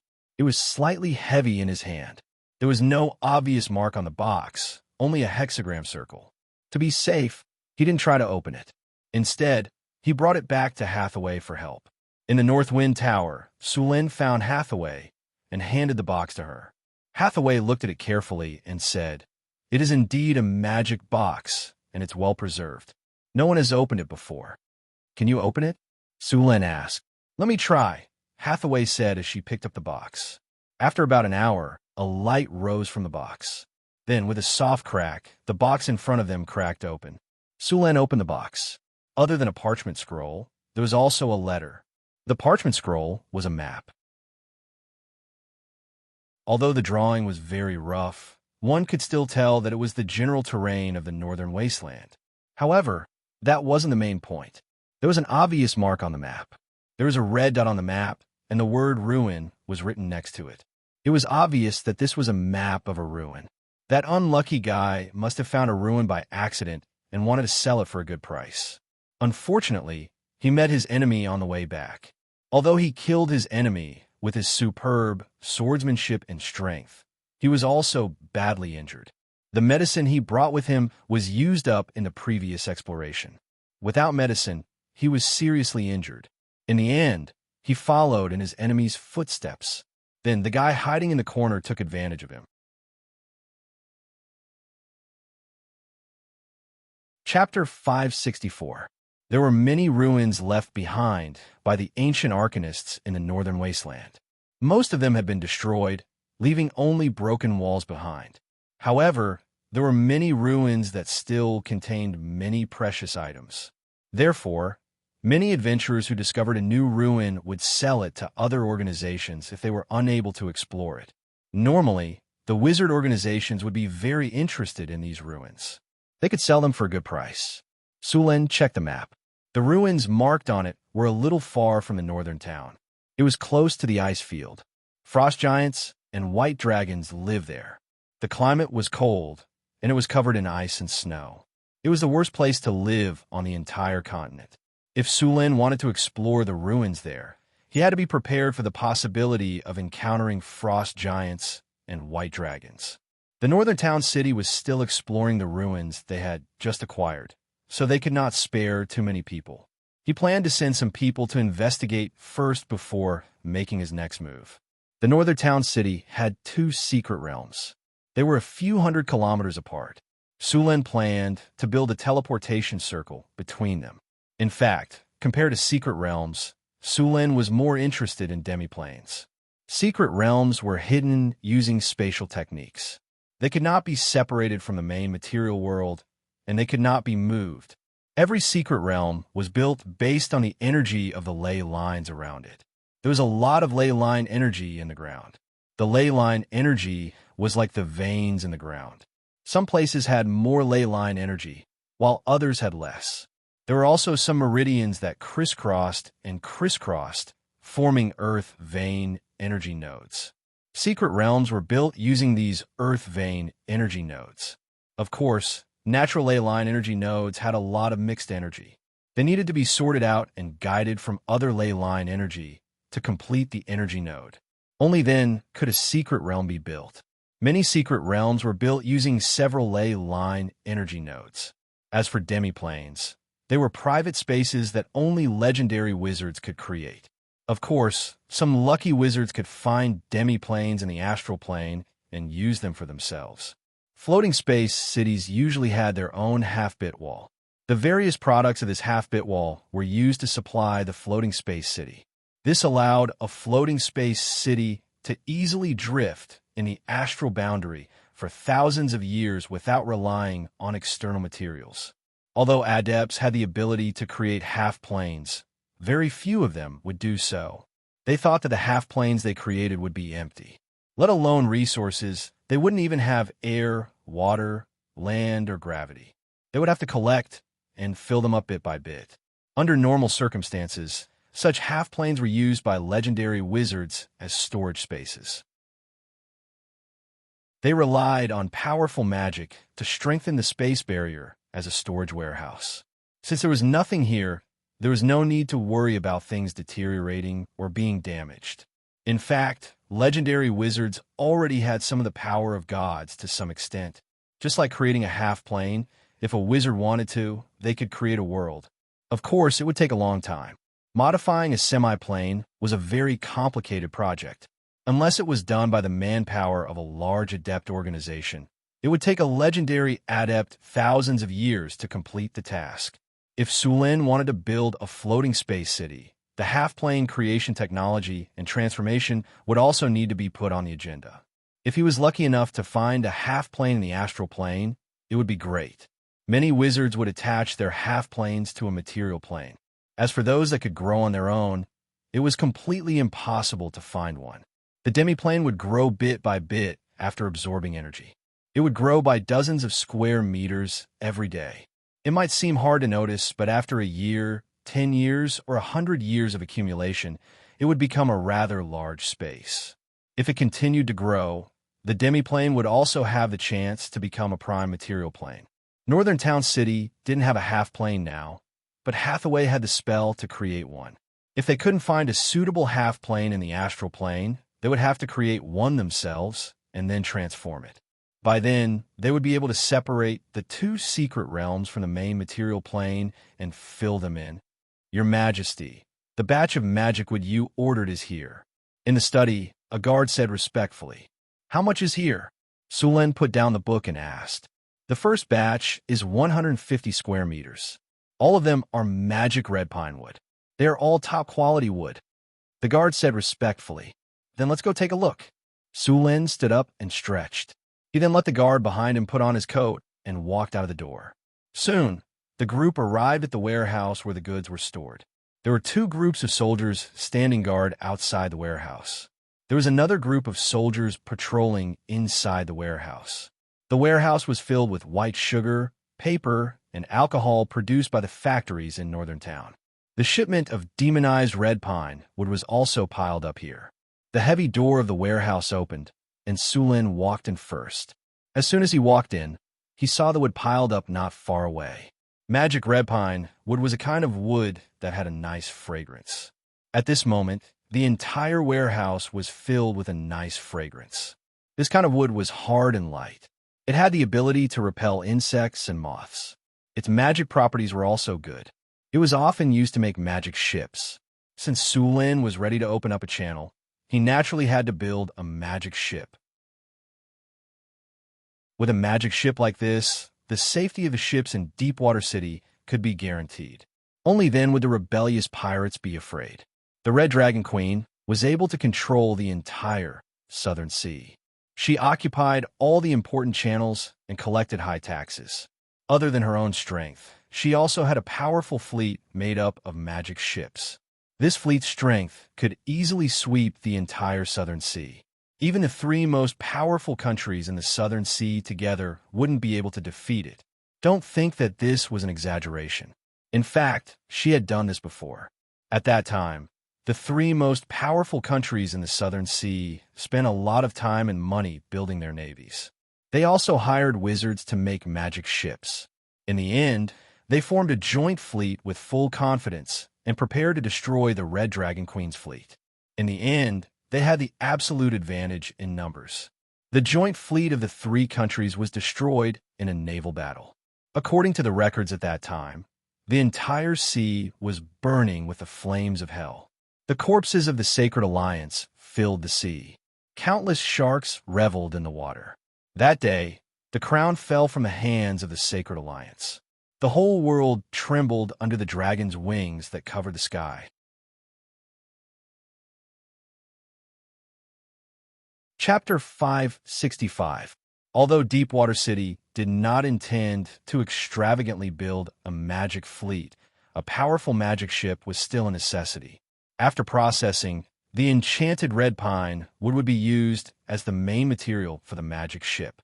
Sulen reached out and touched the wood in front of him, then used his energy to feel it. It was indeed a good material, and there was nothing wrong with it. Only then did he nod. This kind of magic wood was basically a military resource, and ordinary people had no way to buy it. The southern countries were especially strict about this kind of wood. After all, if pirates got their hands on this wood, although they could not cast spells on the ship, the wood itself could crush ordinary ships. Sulen didn't produce enchanted red pine wood here. Instead, he bought it from other wizard organizations. Many wizard organizations would plant enchanted red pine wood in large quantities in the secret realm. Some could be used to make magic wands, and some could be sold in exchange for other resources. The most powerful magic ship in the Southern Sea was called the Red Dragon Queen. This ship was made of dragon bloodwood. The body of a giant dragon would constantly release a kind of radiation energy to the surroundings. This radiation energy would change the surrounding environment and promote the development of creatures in the direction of dragonization.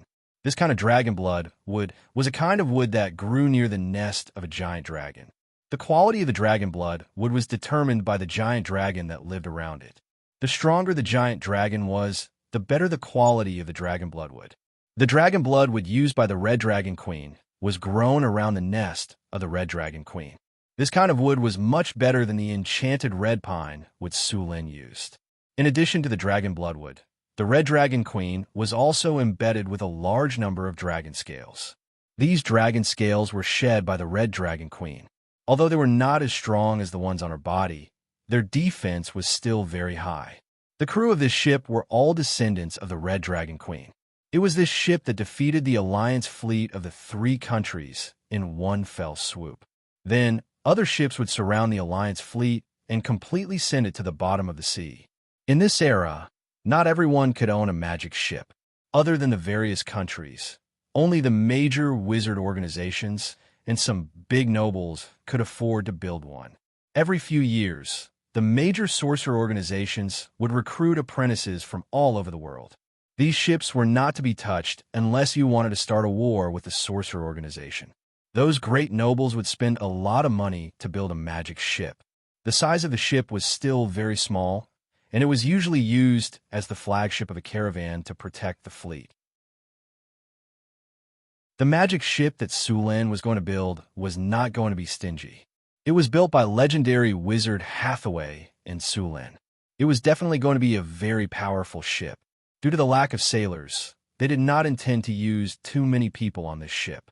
It would be a powerful magic ship. The sailboat and the ballistic cannons could be controlled by magic. If it was not for the lack of technical skills, he would even try to install the magic particle railgun on the ship.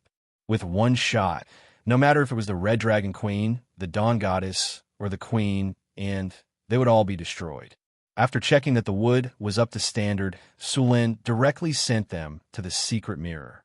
He planned to build a magic ship here. Hathaway, Alex, and Su Lin came here. In addition to the wood in front of them, Su Lin also prepared magic steel and other metals. These magic steel were used to make the keel of the magic ship. Su Lin took out a blueprint. The magic ship was built according to this blueprint. Everyone divided up the work. Su Lin was responsible for the keel, Alex was responsible for the sails and masts, Hathaway and Chris were responsible for the hull, and Karina was responsible for the special parts of the ship. After the division of labor was decided, everyone began to work. Su Lin waved his hand, and a big hand completely made of lightning energy appeared out of thin air. Then, the big hand picked up the magic steel ingots piled on the ground. Powerful electric currents flashed with dazzling light.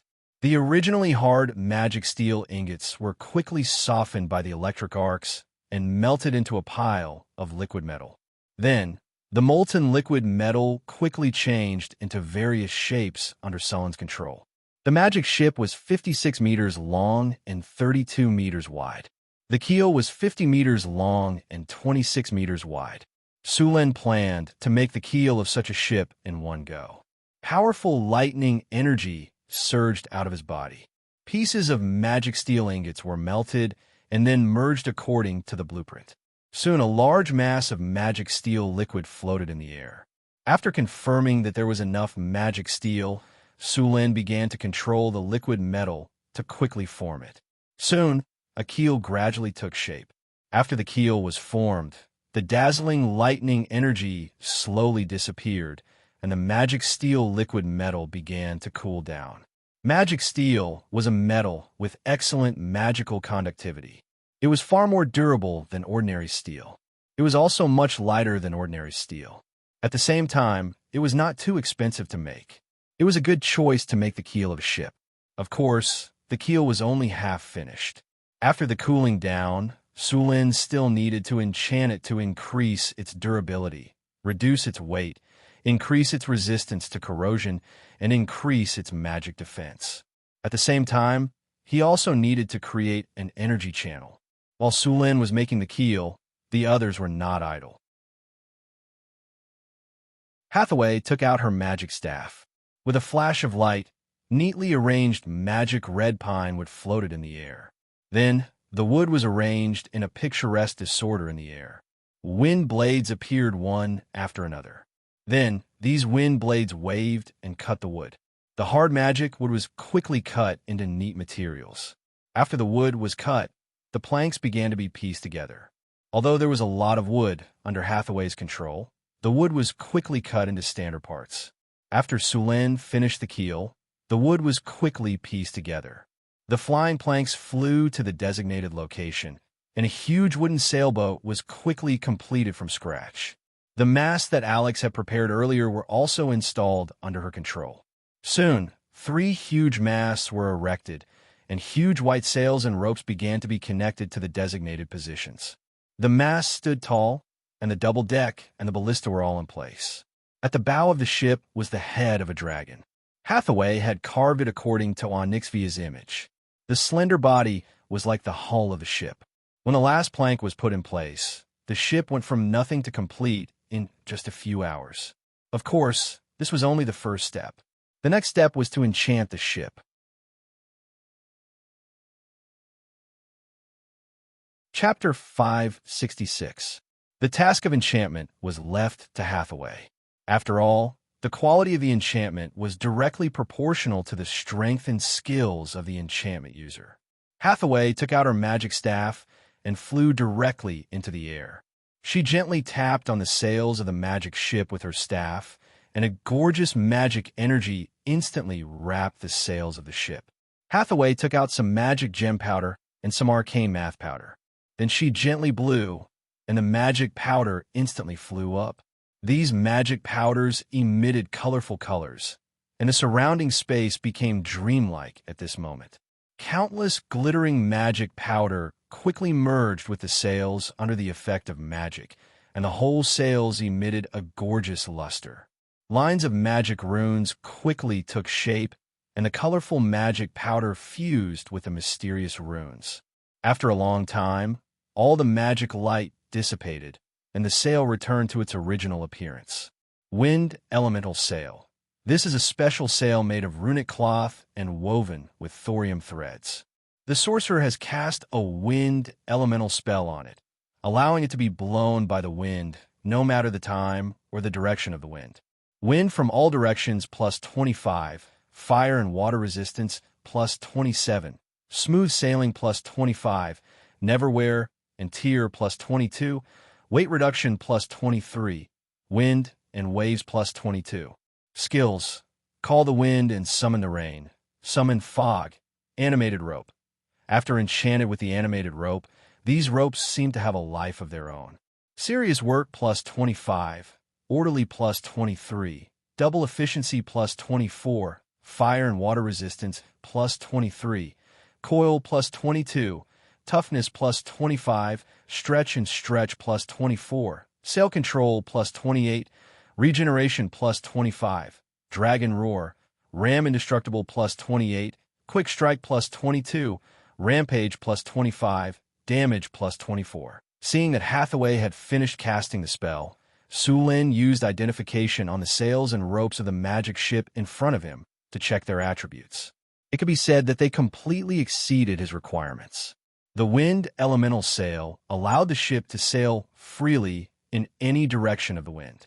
Whether it was against the wind or not, the sails would provide enough power for the ship. In addition to the sails, the animated ropes could be used to control the sails and carry out various tasks at the same time. They could replace the sailors and even attack when the enemy was engaged in boarding combat. A large number of ropes would suddenly shoot out and wrap around the enemy, like pythons before strangling them to death. After completing the enchantments for the sails and ropes, Hathaway began to enchant the ship's hull.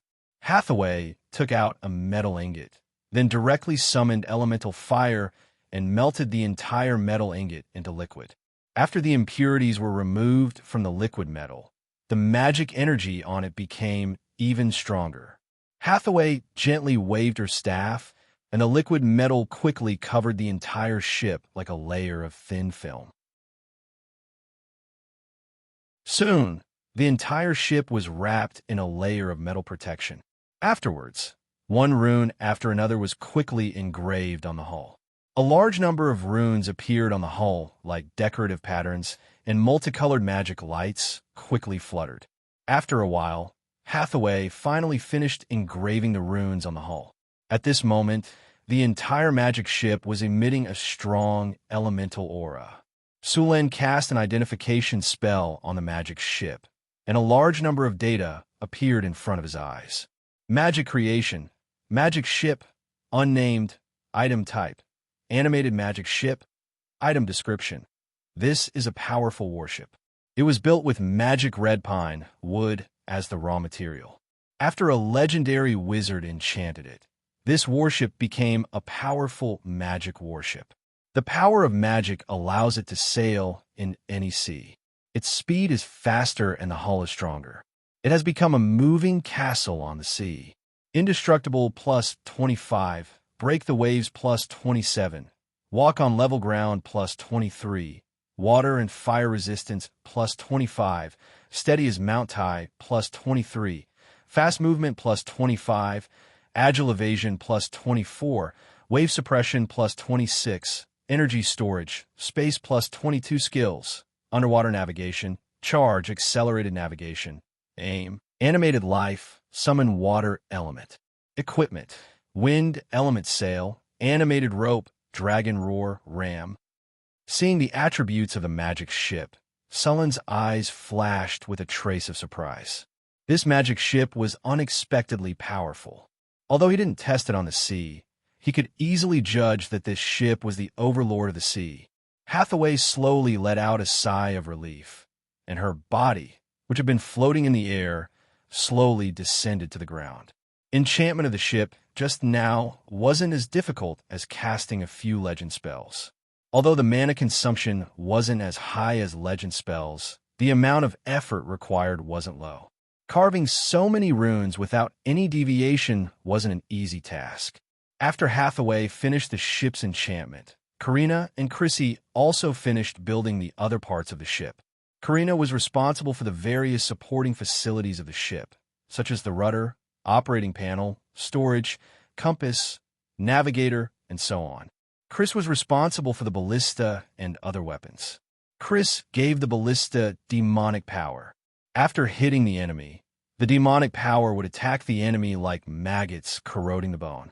Ballista, a powerful weapon blessed with demonic power, can cause serious damage to the enemy. Demonic power plus 20, accuracy plus 20, quick reload plus 25, range plus 25, armor penetration plus 22, fire plus 25. Skills: rapid shooting, arrow rain, rapid shooting. Increase attack speed by 100%. Last for 3 minutes. Arrow rain. At the cost of sacrificing the power of the ballista, fire a large number of arrows to cover an area. The arrows can be fire arrows or ordinary arrows. Red Dragon's Fury, flamethrower after activation. It can spray high-temperature flames at the enemy in front of it. Demonic power plus 22, area of effect plus 25, high-temperature burn plus 20, burn on water plus 22, poisonous smoke plus 25. Skills: Hellfire, flamethrower. Hellfire. Because of the demonic power, the Red Dragon's Fury can summon Hellfire when activated, causing great damage to the enemy. Flamethrower. Accumulates power for 1 second, and then suddenly explodes. Can double the range of the flamethrower. In addition to these equipment such as compasses, astrologers, and binoculars were also enchanted with various spells such as Fog Insight, Direction Guidance, and Eagle Eye. These equipment allowed the magic ship to deal with all kinds of situations. The magic ship was finally completed after everyone's joint efforts. The combat power of this ship could easily destroy a fleet. Hathaway cast life animate on the ship, and the magic ship had a basic consciousness. Sulen and Hathaway left their soul imprints on the magic ship. P.S. What's a good name for this ship?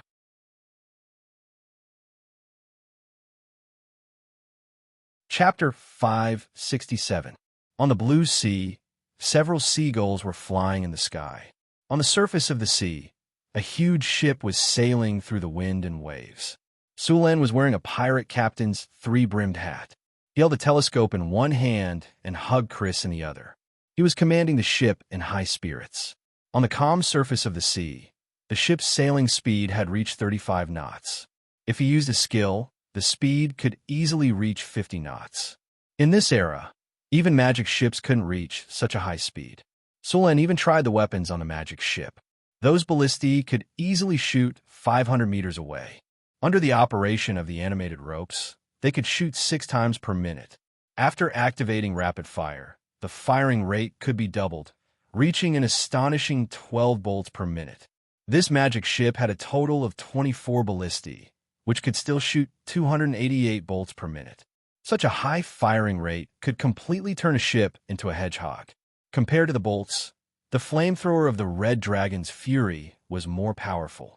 The range of the flamethrower was only 50 meters, but the surface area of the flamethrower was 1,500 square meters. Su Lin tested it on an ordinary ship. In less than 10 minutes, the flamethrower completely ignited the entire ship. Moreover, the flame of the Red Dragon's Fury could burn on the surface of the sea. When it burned, it would release poisonous smoke. Its lethality was very strong. After speeding on the surface of the sea for a while, Su Lin let the ship slow down. The entire magic ship didn't need sailors to operate at all. Those animated ropes could complete all kinds of movements. Following Sullen's order, the magic ship suddenly shook slightly. Then the deck of the ship began to move. An invisible force appeared around the ship. The surrounding seawater began to enter the ship. The entire magic ship quickly sank to the bottom of the sea. In less than a minute, the ship disappeared from the surface of the sea. On the bottom of the sea, Su Lin looked around. The bottom of the sea wasn't dark. A layer of light blue energy shield wrapped around the entire ship. The seawater was separated from the ship, and the surroundings exuded a layer of gloomy luster. From the magic ship, one could clearly see the surrounding seabed. In addition to separating the seawater, the energy layer around the ship also had a concealment function. From the outside, there was nothing in the seawater. The speed of the magic ship at the bottom of the sea was slower than on the surface, but it was more than enough for a sneak attack. At this moment, he was completely surrounded by light blue seawater. It was as if he was in a crystal palace. It was very beautiful. Su Lin was overwhelmed with excitement. He pulled Chris here to play a game of 2, and then let the boat float. After playing in the sea for almost a day, Su Lin tested all the abilities of the magic ship, and then sailed the ship back. The only regret he had was that there was not even a single pirate ship in the surrounding sea, let alone a merchant ship. This made his idea of fighting a naval battle completely fail. After returning to the deepwater port, Su Lin and Chris returned to the land. As for the magic ship, it directly sank to the bottom of the sea and slept. It would only wake up again when Su Lin or Hathaway summoned it. This kind of sleep was also a way for it to accumulate energy. The magic ship was not equipped with an energy source like the elemental pool. After all, it would cost too much to move the elemental pool onto the ship, and it would be easily damaged. Therefore, Hathaway used another method, similar to a battery. The magic ship had a special conversion array that could absorb the energy in the sea, convert it into elemental energy, and store it. Usually, it would not consume energy when traveling normally. It would only consume energy when casting spells or in a state of battle. Under normal circumstances, the ship could fight for about 2 days when it was full of energy. When they arrived at Deepwater City, the whole city was in full swing construction. The shipyard on the island in the middle of the Red Sand River had been completed. This shipyard covered an area of 30,000 square meters and had a total of 6 docks. The shipyards of this era had not formed the kind of closed docks yet. Many of them were directly built by digging a pit. Su Lin made a lot of improvements when the shipyard was built. The largest dock in the shipyard was 70 meters long, and it could build a merchant ship with a displacement of up to 2,000 tons. This kind of ship had a large cargo capacity and could carry a lot of food and water for long-distance voyages.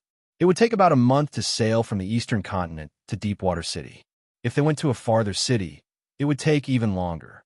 There were not many islands along the way from here to the eastern continent, so it was necessary to prepare enough food and water. This kind of merchant ship with a displacement of 2,000 tons could transport 4 or 5 times more goods than ordinary sailing ships. The smallest of the 6 docks in the shipyard was only 30 meters long. It could build small merchant ships.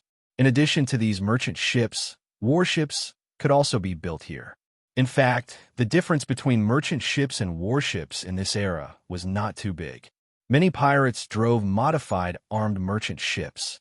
There were often conflicts between pirates and navies.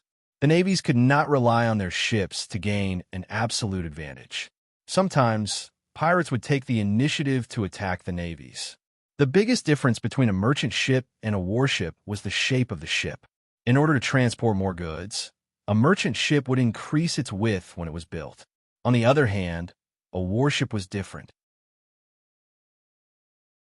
In order to pursue the enemy at a faster speed, a warship was generally built to be more slender. Such warships were usually faster than merchant ships, but the armed merchant ships modified by the pirates were not slower than the warships. Another difference was that the wood used for warships was teak or other high-grade wood, which was rarely used by merchant ships. Warships made of wood such as teak were usually more sturdy. In naval battles in this era, rams were often used. Rams could be said to be the most powerful means of attack in this era, other than magic ships. Many times, a high-speed ship could rely on rams to directly break another ship in half. If the wood used for such a violent collision was not up to standard, it was likely to cause serious damage to the warship. The pirates' favorite way to fight was to jump ship. This kind of battle allowed them to better preserve their goods and ships. It was said that the pirates in the southern seas had used this method to seize many warships. Compared to the Navy, pirates were even more insane. Under normal circumstances, pirates preferred to use human wave tactics. Often, there would be dozens or even hundreds of pirates on a pirate ship.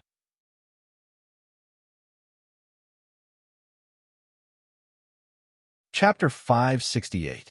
The shipyard on River Hard Island was currently building a warship and an armed merchant ship. The merchant ship was progressing faster. Most of the craftsmen were from northern town. They had only built inland watercraft before and had never built a ship before. In order to build the ship, Sulin specially hired some old craftsmen from the southern sea at a high price to guide them. Just like that, the framework of the shipyard was set up. After the 2 ships were completed, Sulin planned to form an exploration caravan to explore the sea route in the east. The trade route did not have to be developed after Deepwater City was built.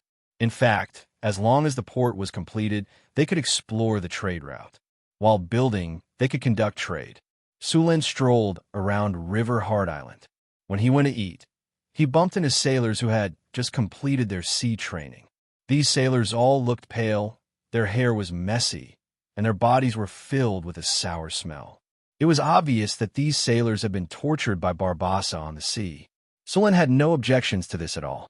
After all, he did not know how to train a navy. Barbassa was the only one in the entire Northwind Dukedom who knew how to train pirates. However, the definition of a navy and a pirate in this era was not so accurate. If they wore military uniforms and raised military flags, they were a navy. If they took off their uniforms and raised other flags, they were pirates. Now, almost half of the active pirates in the Southern Sea had an official background.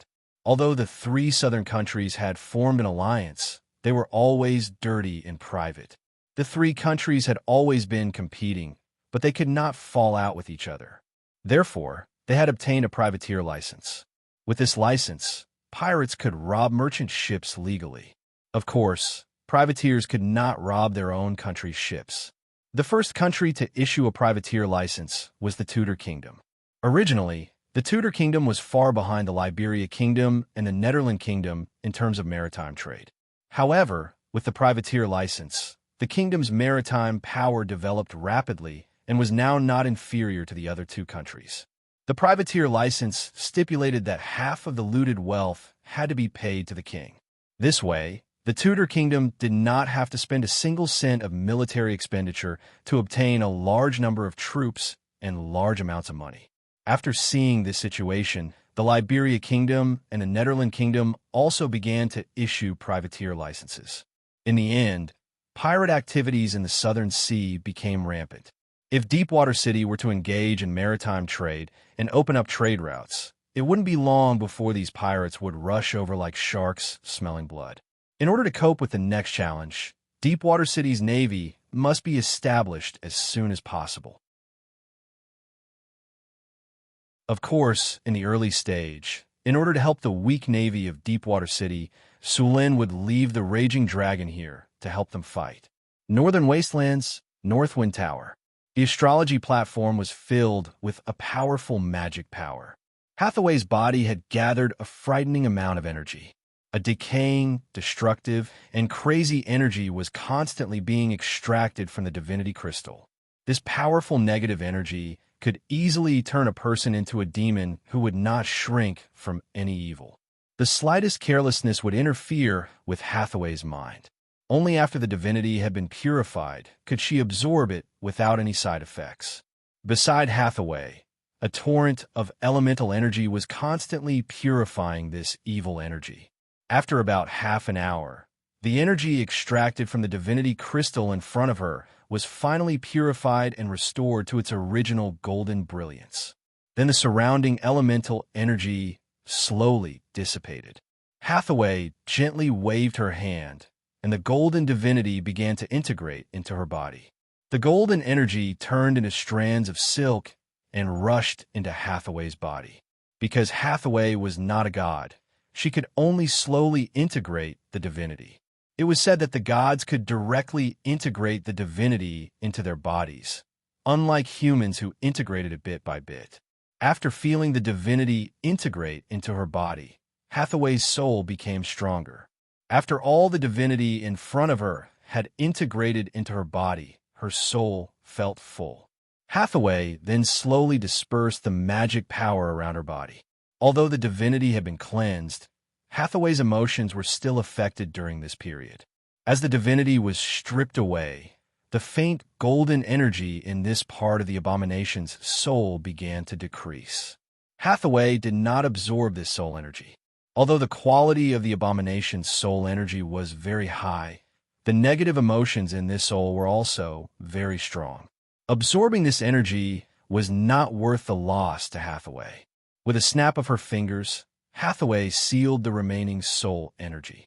After extracting the divinity, the abomination's soul energy was an advanced legendary crystal. Hathaway and Sulin were very interested in the guardian statue in the ruins of the Wizard Tower. They planned to use the abomination's soul crystal to make one. Milky Way, check the pollution index on my body and soul. After absorbing the divinity of the abomination's divinity, Hathaway felt her body and soul and then said to the Tower Genie, "Detecting the pollution index. Detection complete." A blue energy swept across Hathaway's body. The current pollution index on the Tower Master's body is 11.5%. Please take note, Tower Master. If the pollution index is too high, it will affect your magic power control and your promotion will also be affected. The chances of you losing control of your mind will increase. Please try not to take any potions during this period.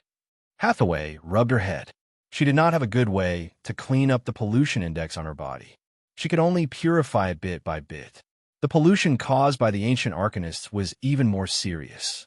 At that time, many places in the main material plane were seriously polluted. Normal life could not survive at all. This was also one of the fuses that led to the war between the gods and the arcane kingdom. The ancient arcanists later also studied ways to clean up the pollution. The results were SOSO. Some seriously polluted areas were still uninhabitable. In this aspect, the druids were better at cleaning up. The wisdom tree planted in Sulin's secret realm also had a purifying effect. Hathaway was going to live with the wisdom tree for a while. The purifying ability of the wisdom tree was very important to Sulin and the others. In addition to Hathaway, Alex and Karina had also fused with divinity once. Chris had just fused with the power of the Baylor and had not fully mastered it, so she could not fuse with divinity for the time being. Phyllis was not strong enough, and her soul power was not strong enough.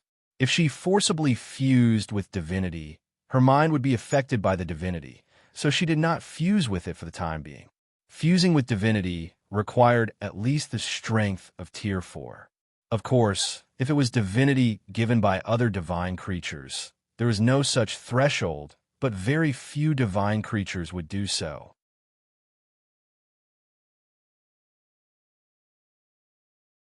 Chapter 569. North Wind Tower, Astrology Platform.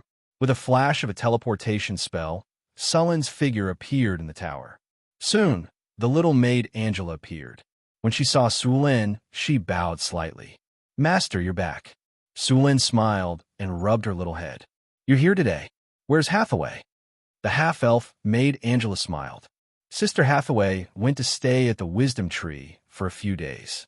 She said that the pollution in her body was a bit high, so she went to purify it. Okay. Sulin nodded. He knew that Hathaway had just fused with the divinity. Who's at the Wisdom Tree now? Sister Hathaway, Sister Alex, Sister Karina, and Sister Xanthi. Sister Chris doesn't like to go to the Wisdom Tree, so she rarely goes there, Angela said. Chris was a succubus, a type of demon. She was a legendary demon and was somewhat resistant to natural divine power. If she was a normal demon, she wouldn't even go near the Wisdom Tree. Go prepare lunch. I'll go take a look at the Mystery Realm first. After Sulin ordered, he went straight to the Mystery Realm. It had only been half a month since he left the Mystery Realm. As soon as he arrived, he could feel the natural aura around him. The entire Mystery Realm was full of vitality. When he arrived at the Botanical Garden, it had become a sea of flowers. Colorful flowers bloomed around him. Unbelievable. These flowers should bloom at different times. Why are they blooming at the same time? Sulin looked around in surprise. For example, the magic violet bloomed in May. The magic dachira bloomed in August to October. The tulips bloomed in April. Now, these flowers were all blooming.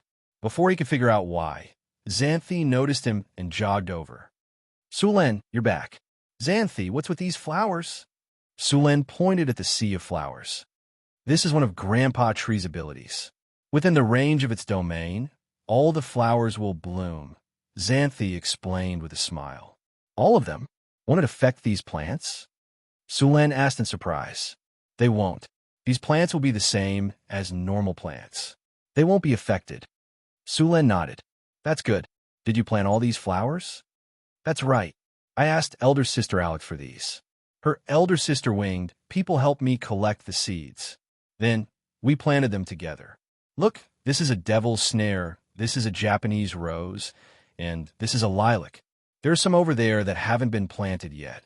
Sandy pulled Sulin and said excitedly, "Isn't it beautiful?" "Yes, it's like a dream garden." Sulin rubbed Sandy's head. "By the way, come with me." Xanthi seemed to have thought of something all of a sudden. She pulled Sulin and ran in another direction. Soon, the two of them arrived at the empty space behind the sea of flowers. There were more than 10 square wooden boxes placed neatly on the empty space. There were also bees the size of a thumb flying around them. "This is..."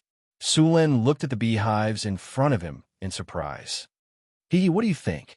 "These are my bees," Sandy said proudly. "These are the amethyst bees that I asked elder sister Karina to catch for me." The amethyst bee was a very poisonous bee. An ordinary amethyst bee was the size of an adult's thumb. Its sting was very painful. There was also poison on it that could cause paralysis and weakness. In the wild, even the dire bear wouldn't dare to steal the honey of the amethyst bees. These amethyst bees were very dangerous. The challenge level of a swarm of amethyst bees in the wild was around level 11. Without professional means and tools, even a Grand Knight would have to take a detour if they encountered a swarm of amethyst bees. If they were surrounded by the amethyst bees, they wouldn't be able to withstand it. These bees were very dangerous, but the honey of the amethyst bees was very good. The taste of the amethyst honey was sweet, sweeter than cane sugar. Also, the amethyst honey had a special effect. It could be used to detoxify, make magic potions, and of course be consumed directly. The biggest effect of the amethyst honey was to slow down aging. The amethyst honey's price was usually 500 kinner per 100 milliliters. Of course, this price was basically priceless. There was very little amethyst honey on the market. Basically, it would be bought as soon as it appeared. Only a few auction houses would sell it, but the price would be much higher than 500 kinner. The effect of the amethyst honey was not constant. It was different from the flower honey collected by the amethyst bees. Normal flowers were naturally not as good as the flowers of magic plants. The amethyst bees in the wild mostly collected normal flowers. Only a part of it was from magic plants. However, the amethyst bees in front of Sullen's eyes were all from magic plants, so the effect was naturally stronger. Since the amethyst honey was so effective, of course, many people wanted to domesticate it. However, the amethyst bees were wild and hard to tame. Only a few wizard organizations had domesticated a few. Most of the time, they would set aside an area to breed the amethyst bees, and then forcibly collect the honey. "You tame these amethyst bees?" Sulen asked as he looked at the amethyst bees flying around. "Yeah, Sulen, look, these amethyst bees are very obedient." Sandy giggled, and then her body began to dance like a butterfly. The amethyst bees around her also began to dance with her. All the amethyst bees were obediently dancing with Sandy's fingers. "This is your ability?" Sulen looked at Sandy with surprise. "Yeah, what do you think? Am I powerful?" The little girl said with a proud face. Her expression was almost saying, "Praise me, praise me, praise me." "Sandy, you're so powerful." Sulen nodded. "Hee, Sister Alex, Sister Karina, and Sister Hathaway taught me this." Sandy giggled.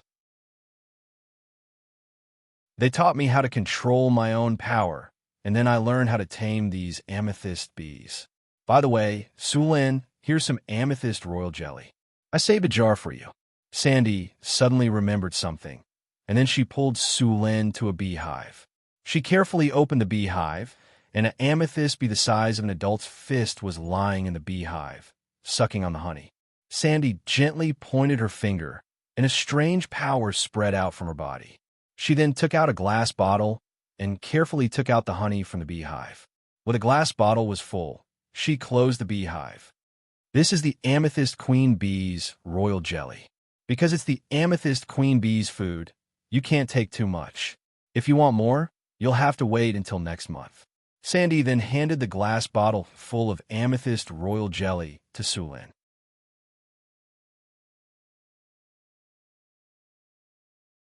Chapter 570. Sandy summoned water elements to wash her hands, and then stretched out her white and tender hand to dip some royal jelly from the glass jar and handed it to Sulen. She said with a sweet smile, "Fresh royal jelly. Others like it very much. Sulen, would you like to have a taste?" Looking at Sandy's white and tender hands and her expectant look, Sulen would not refuse her kindness. He licked the royal jelly on her fingers. The moment his tongue touched it, he tasted a hint of sweetness with a hint of sourness and floral fragrance. It was not as spicy as other royal jellies, so it tasted good. Seeing Sulen licking her fingers directly, Sandy blushed slightly. However, she recovered soon. "How's the taste? Do you like it?" "Great royal jelly." Sulen gave a thumbs up and said. Seeing Sulen's expression, Sandy also became happy. She said proudly, "The amethyst bees I cultivated and the amethyst bees' honey and royal jelly are the best. Oh, come and have a taste of the honey. Compared with royal jelly, honey tastes better." Sandy raised her head proudly and said, patting her chest. As she spoke, Sandy took out a jar of purple crystal honey from somewhere as if she was performing a magic trick. Sulen took over the jar and smelled it. There was a faint floral fragrance with a hint of sweetness, which was very attractive. He dipped his finger into the jar and put it into his mouth. A mellow, floral fragrance with sweetness instantly filled his mouth. It was a feeling that made people satisfied from the bottom of their hearts. Sulen couldn't help but narrow his eyes and savor the taste. He could guarantee that this was definitely the best honey he had ever tasted since his previous life. The sweet honey had a hint of floral fragrance and a long aftertaste, which made people feel that they were in a sea of flowers. Even if other effects of the honey were ignored, It was the best honey only in terms of taste. How is it? Is it delicious? Sandy looked at Su Lin expectantly. It made me feel the taste of nature. It gave me a sense of happiness and satisfaction. It was great, Su Lin said. Hee hee, as long as you like it. I spent a lot of time getting these amethyst wasps to collect different flowers and make this honey according to a special ratio, Sandy said proudly. Su Lin had a whole new level of respect for Sandy. Originally, he just wanted to raise a mascot. He didn't expect that Sandy would bring him a surprise. Thank you for your hard work. The effect of royal jelly was better than honey. It was a very rare and precious medicinal material. Even if it was not mixed into a magic potion, it could slowly strengthen a person's physique and increase their lifespan through daily consumption. At the same time, it could speed up the effect of meditation and slow down aging. This was a hot commodity for most magi. Unfortunately, the production rate was even lower than the amethyst honey. Basically, it was digested as soon as it was produced, and very rarely would it be sold. Su Lin used appraisal on the 2 jars in his hands, and a large amount of data appeared before his eyes. Item name: Purple Crystal Honey. Quality: excellent. Description: honey carefully brewed by the amethyst wasps using the pollen of dozens of magical plants. It tastes sweet and has the effect of improving physique, slowing down aging, detoxifying, and increasing poison resistance. It's a rare honey. Amethyst honey. Sweet and delicious plus 42. Pleasant fragrance plus 37. Detoxifying plus 34. Aging plus 25. Energy recovery plus 40. Mana recovery plus 35. Note: long-term consumption will give you a weak poison resistance. More than 1 liter must be consumed continuously. Item name: Amethyst Royal Jelly. Quality: excellent.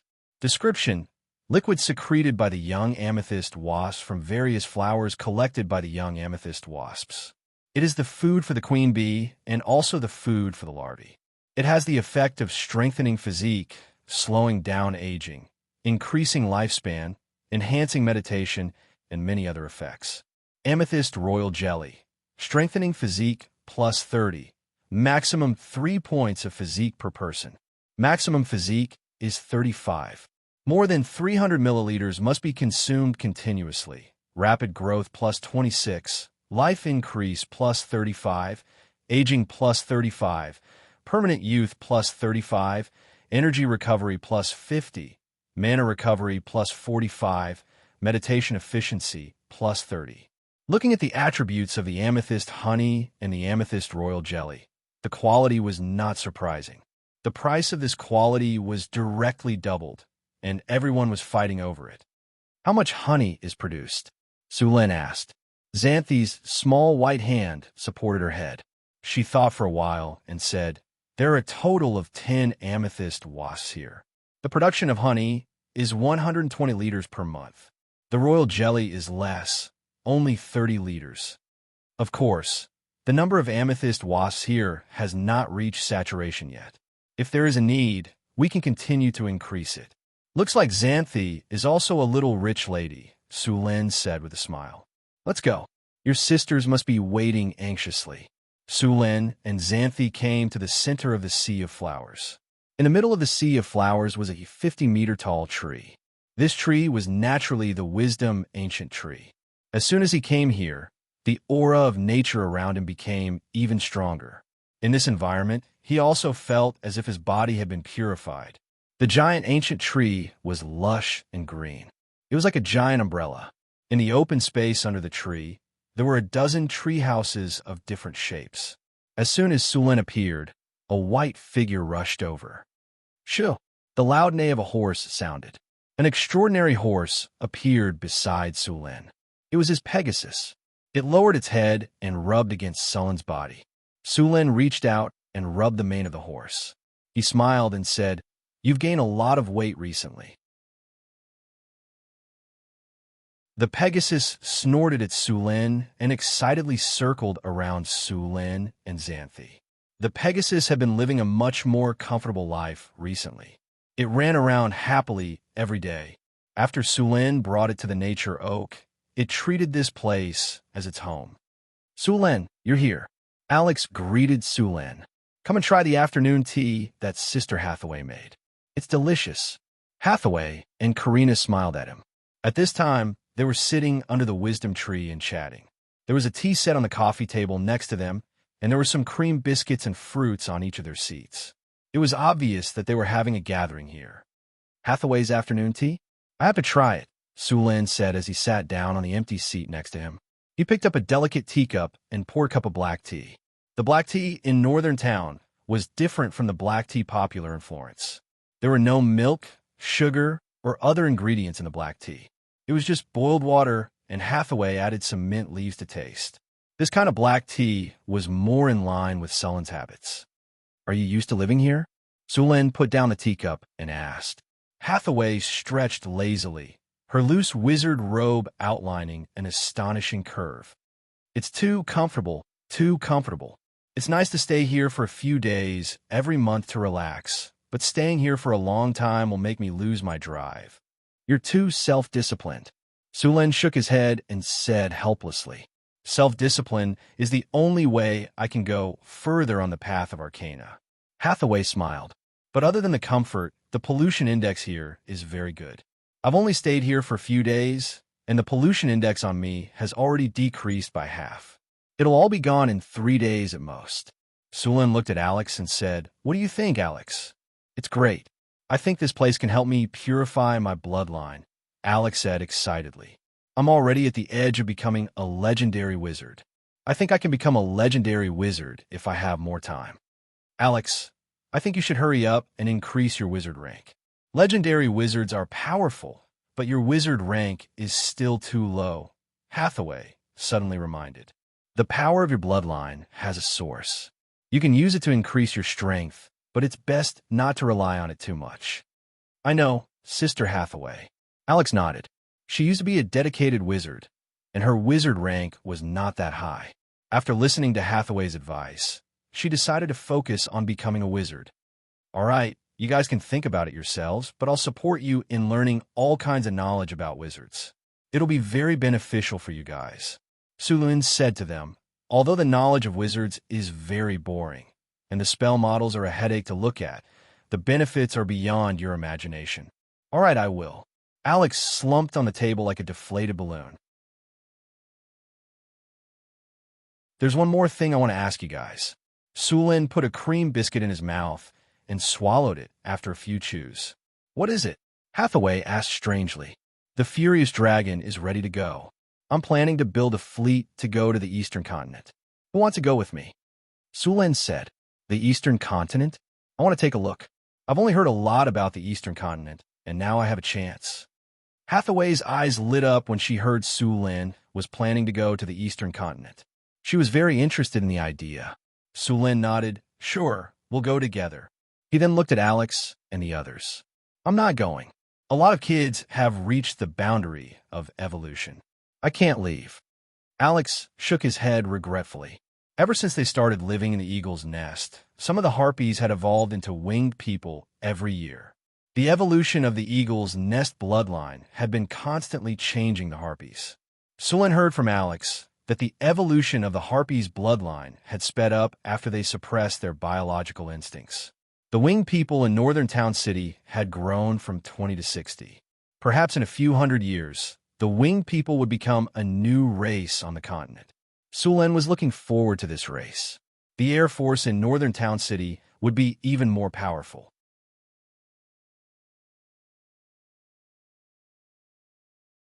Chapter 571. In the Northern Wilderness. When Sulen returned here again, the summer was gradually coming to an end. The summer in the Northern Wilderness was not hot. Perhaps because it was close to the north, it was far less hot than the south.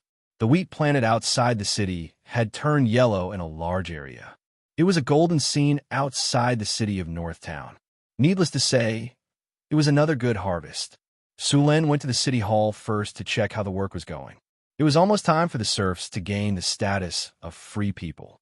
It was a very important day for the city. More than 90% of the residents in the city were serfs. Last year, when the first batch of serfs reached the end of their service, they gained the status of commoners. They owned land and houses and became real owners of property. It was a great stimulation for the other serfs. Therefore, in the following year, those serfs burst out with amazing enthusiasm. It was also on that day that Sullen's promise was not an empty lie. In order to gain a better life, those serfs burst out with amazing enthusiasm. Amazing changes had taken place in the city in the past year. The most obvious change was the farmland.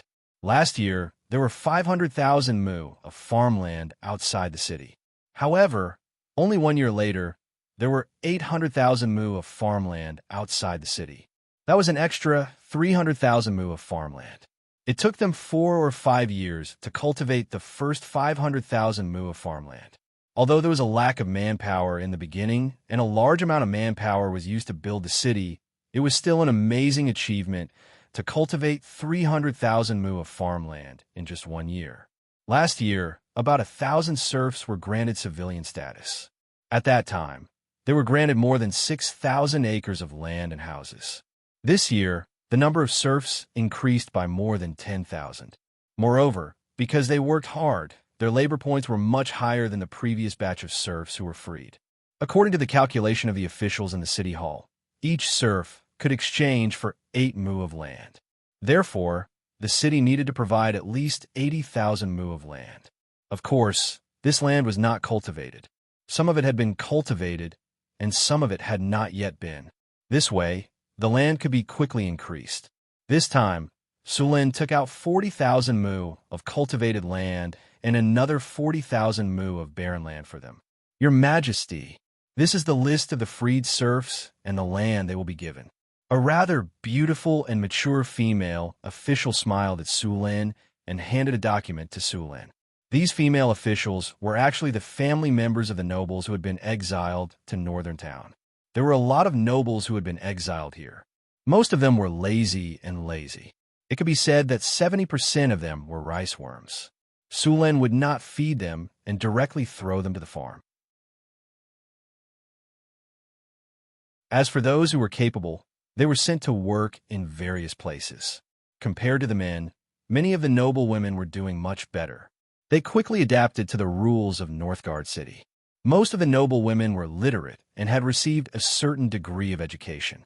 These women were assigned to various positions in Northwind Principality, such as female officials, clerks, and archivists.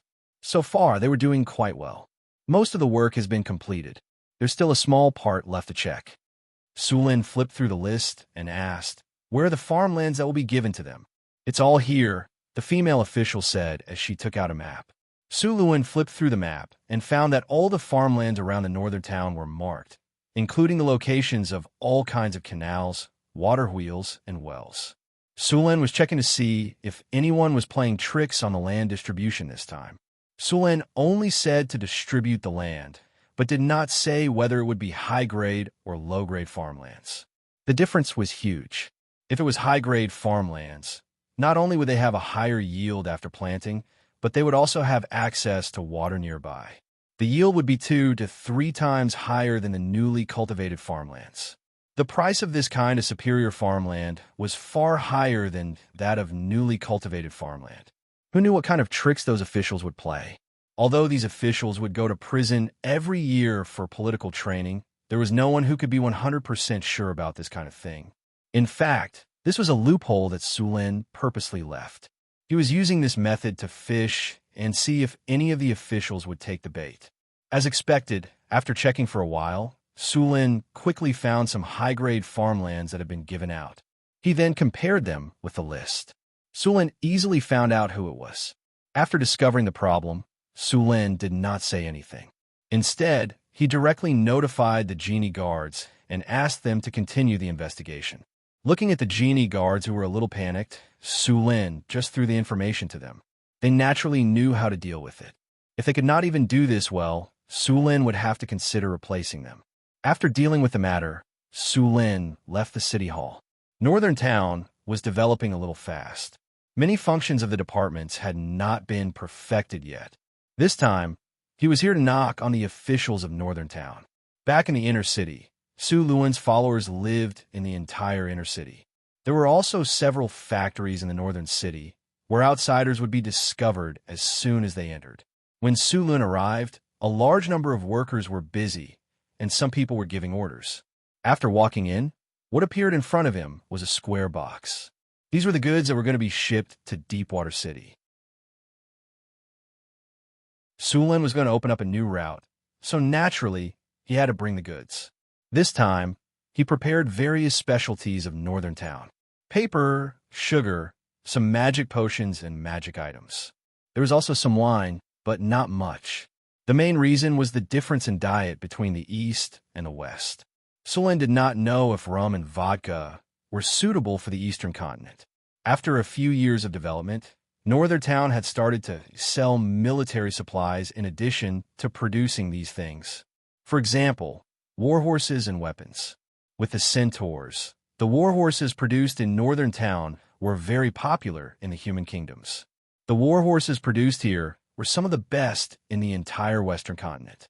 As for the weapons, the quality of Northern Town's weapons had skyrocketed after the dwarven blacksmiths were hired.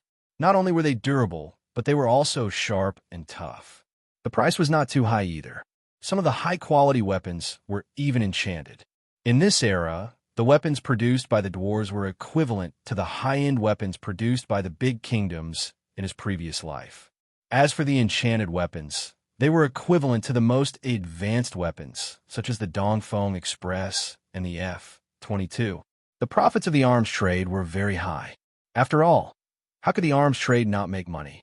The countries in the south were very strict about the arms trade. Normal military weapons were restricted because of the rampant pirates. Many nobles were worried that the pirates would get their hands on weapons that were too good. As for the enchanted weapons, it was even more difficult. One or two of these weapons were fine, but Northern Town had no such restrictions. After all, these weapons were not used in the Northwind Principality or the Kingdom of Florence. Of course, Northern Town had strict restrictions on the sale of weapons locally. After all, Northern Town was located in the Northern Wasteland. There were too many goblins, orcs, and gnolls around. If these weapons fell into the hands of the goblins, it would be a threat to Northern Town. Su Lun nodded after checking the goods again. Since they had the Furious Dragon with them, they could carry more goods. Therefore, they had to prepare all kinds of supplies. Hathaway was also here. She was also preparing the goods for the trade. At the same time, she was also recording the things she wanted to buy. Many of them were unique to the Eastern continent. She was planning to buy them in bulk. It would be great if we had a magic airship. Airship? You have the technology? Su Lun raised his eyebrows. I'm missing some key information, Hathaway shrugged. The planet Su Lun and the others were on was huge. It was many times the size of Earth. The distance between the Eastern continent and the Western continent was relatively close, but the Western continent was very far away from the other continents. It would take almost a year for them to travel back and forth with ships. It was also difficult to travel in the endless ocean with ships alone. In the shallow seas, there were not many monsters. However, in the deep seas, there were countless sea monsters. Many of these sea monsters were as strong as dragons. If an ordinary ship encountered these sea monsters, the ship would be destroyed. Hence, communication between these continents was usually done through magic airships or long-distance teleportation arrays. Long-distance teleportation circles could not transport large amounts of goods, so airships were the main trade tool between the continents. These magic airships were owned by a few large wizard organizations. They had completely monopolized the trade between the continents. They had made a lot of money by relying on these airships. Airships are not that difficult. You just need to cast a levitation spell or a space expansion spell. However, you still need to deal with the defensive rune circle and energy source, Hathaway explained. Another thing was the means of attack. Although airships could avoid the monsters in the ocean, they would sometimes encounter some monsters in the sky. Therefore, counterattacks were indispensable. Another thing was the energy source. An airship needed to consume a large amount of energy. Elemental pools could not be made on the airship. Therefore, it was crucial to make an energy source for the airship. In fact, airship technology first appeared in the early days of the Arcane Empire. It was phased out in the later days of the Arcane Empire. However, There were many gaps in the wizard civilization. Many of the skill trees lacked key points. It could not be helped. Although airship technology was phased out in the era of the Arcane Empire, the technology was still very good. It was cheap and cost-effective. Otherwise, the Arcane Empire would not have used it for so long.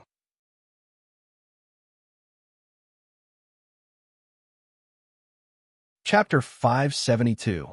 Kingdom of Florence, City of San Filto.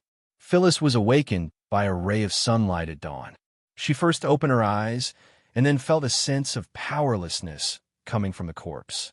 The battle last night lasted until late at night. Even if she had awakened the dragon bloodline, she still could not bear it. The power of the plasma cannon was too strong. Fighting alone, she quickly threw away her armor and completely gave up resistance. Sulen seemed to feel something and woke up from his sleep. As soon as he opened his eyes, he saw Phyllis's flawless, jade-like body seem to be glowing under the morning light. She looked lazy and sleepy, and there was still a touch of last night's lust between her eyebrows. After a night of release, Sulen stood up straight. However, considering Phyllis's ability to bear it, Sulen could only let her go for now. The velvet bed was very soft. Sulen stretched and got up from the bed. The maids outside the door seemed to have heard the movement inside. Soon, two pretty maids came in with clothes. After seeing Sulen's body, the two pretty faces blushed, but they still helped Sulen put on his clothes respectfully. The temperature in the room was suitable. Hathaway had set up a large rune circle around the entire palace. Not only could it protect the palace, but it could also adjust the temperature of the palace area. Sulen stretched, then yawned, and let the maids behind him put on his clothes one by one. The queen needs to continue to rest. You will guard the door later. Don't let anyone disturb her. By the way, remember to prepare breakfast for her. After a simple wash, Sulen ordered the two maids beside him. After giving the order, Sulen went to the dining room to have a simple breakfast. As the king of the Kingdom of Florence, he rarely lived in this kingdom. Although the Kingdom of Florence had been purged several times by Sulen, and a large number of nobles have been eliminated, there were still many rotten rules here, and there was a lot of resistance to reform.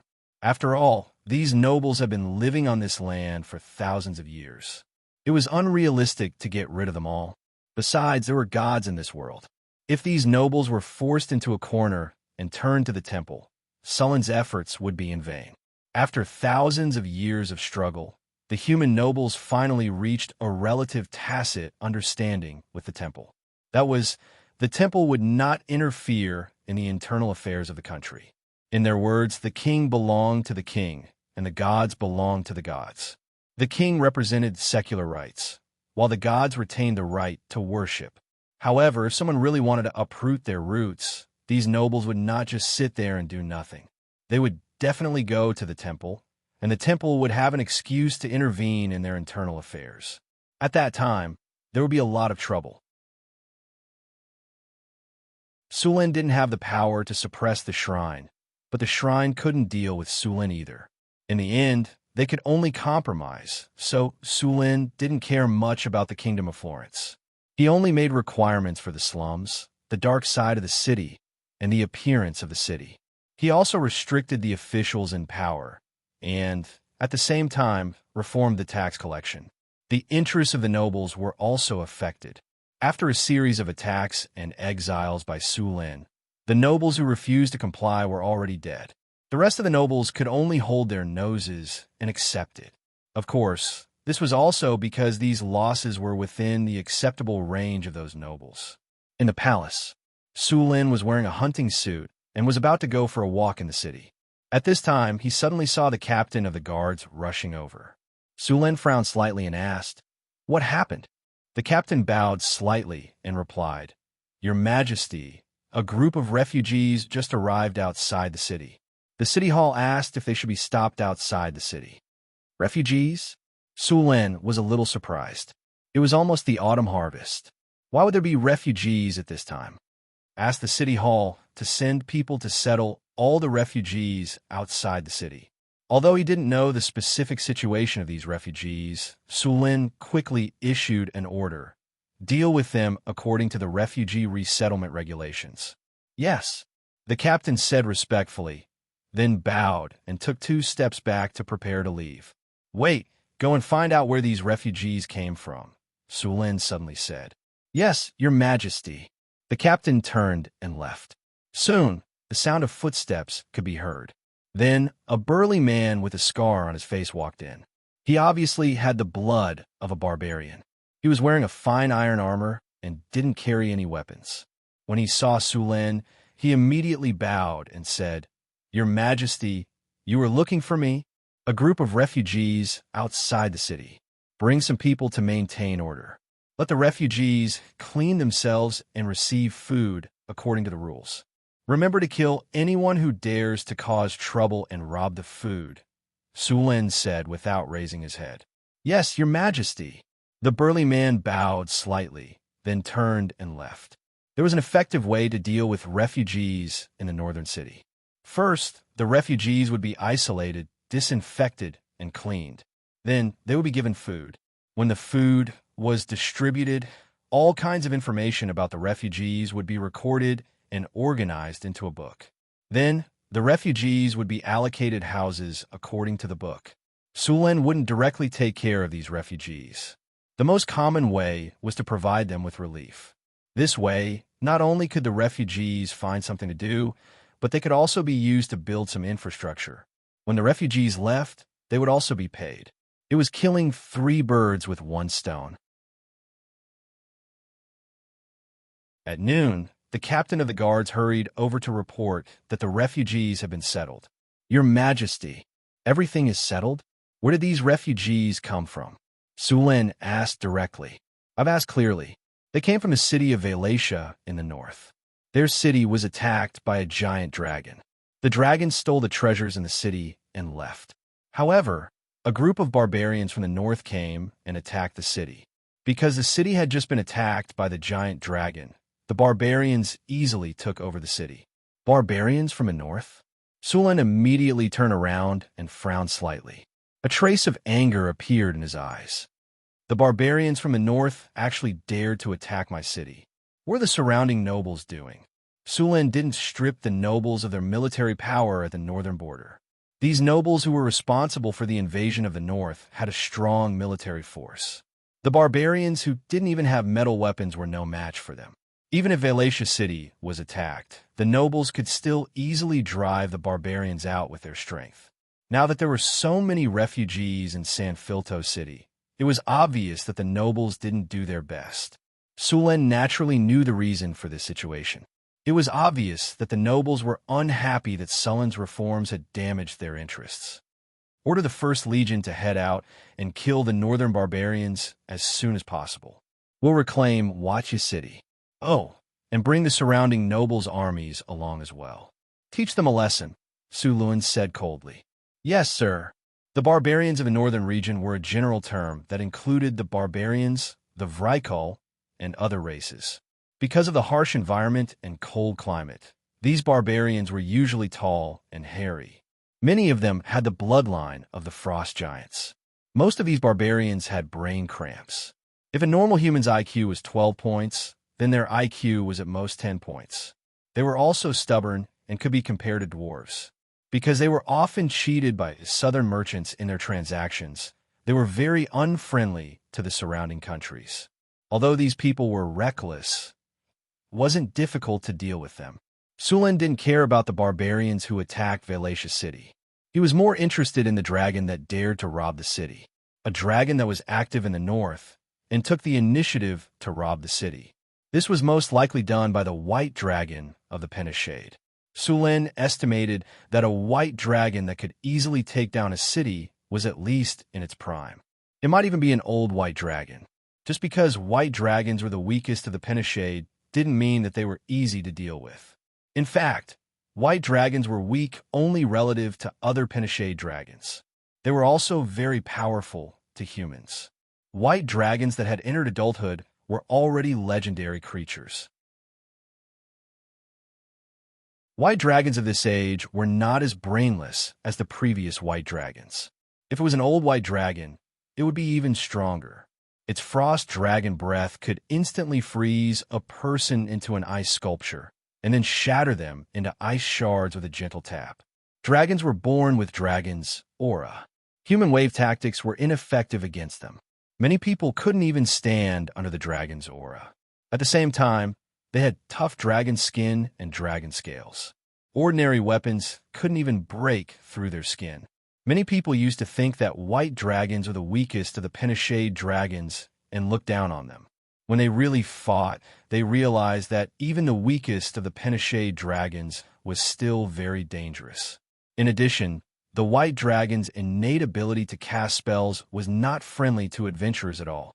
99% of the adventurers who wanted to make a name for themselves by slaying dragons were killed by the dragons like bugs.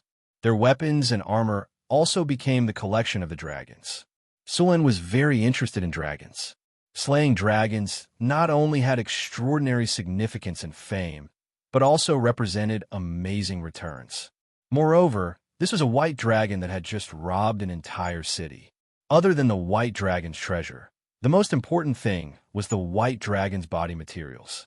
From its blood, dragon meat, dragon scales, dragon horns, claws, dragon skin, and even dragon crystals, these were all precious magic materials. It was not impossible to create 1 or 2 legendary magic items from a dragon's body. There were many Euron species in the northern wastelands, but there weren't many pure-blood dragons. White dragons were also rare. They were mainly distributed in the depths of the glacial mountains and the cold islands overseas. This time, the white dragon attacked the city of Xianxia. Based on the dragon's habits, it was very likely that its nest was near the city. Dragons rarely strayed far from their nests. This white dragon had most likely just moved its nest here.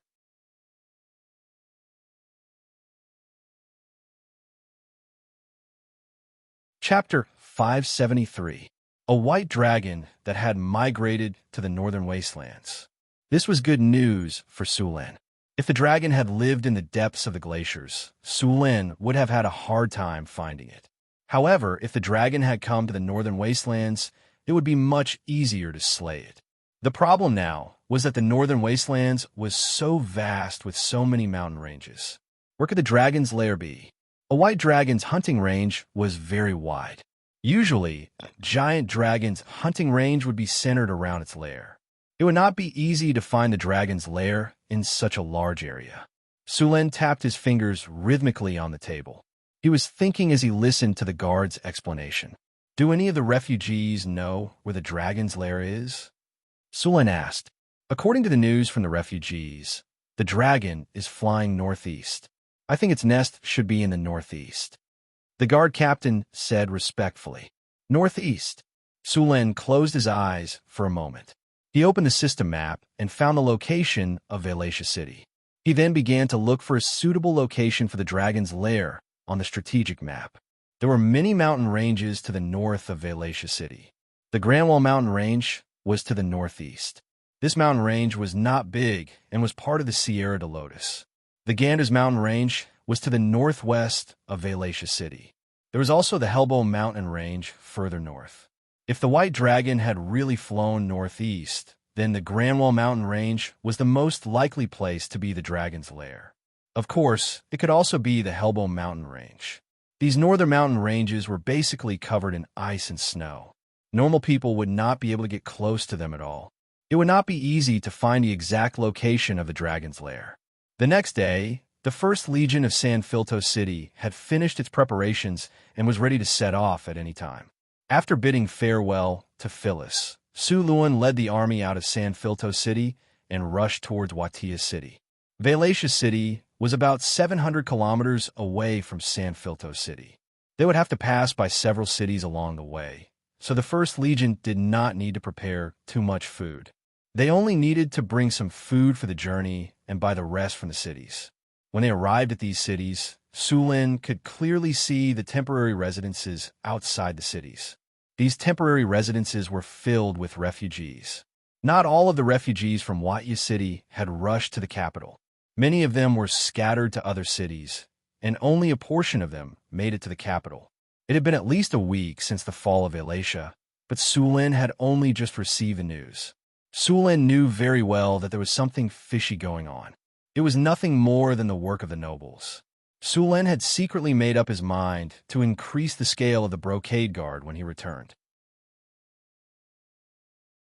Before this, Su Lin had always let the embroidered uniform guards develop in the southern provinces. At that time, the northern provinces did not have much resistance to Su Lin, so they did not pay much attention to the northern provinces. Many northern cities did not have embroidered uniform guards. Now, it seemed that they had been too lenient on them. The embroidered uniform guards and Eagle's Nest had to be put on the agenda as soon as possible to monitor all the provinces in the north.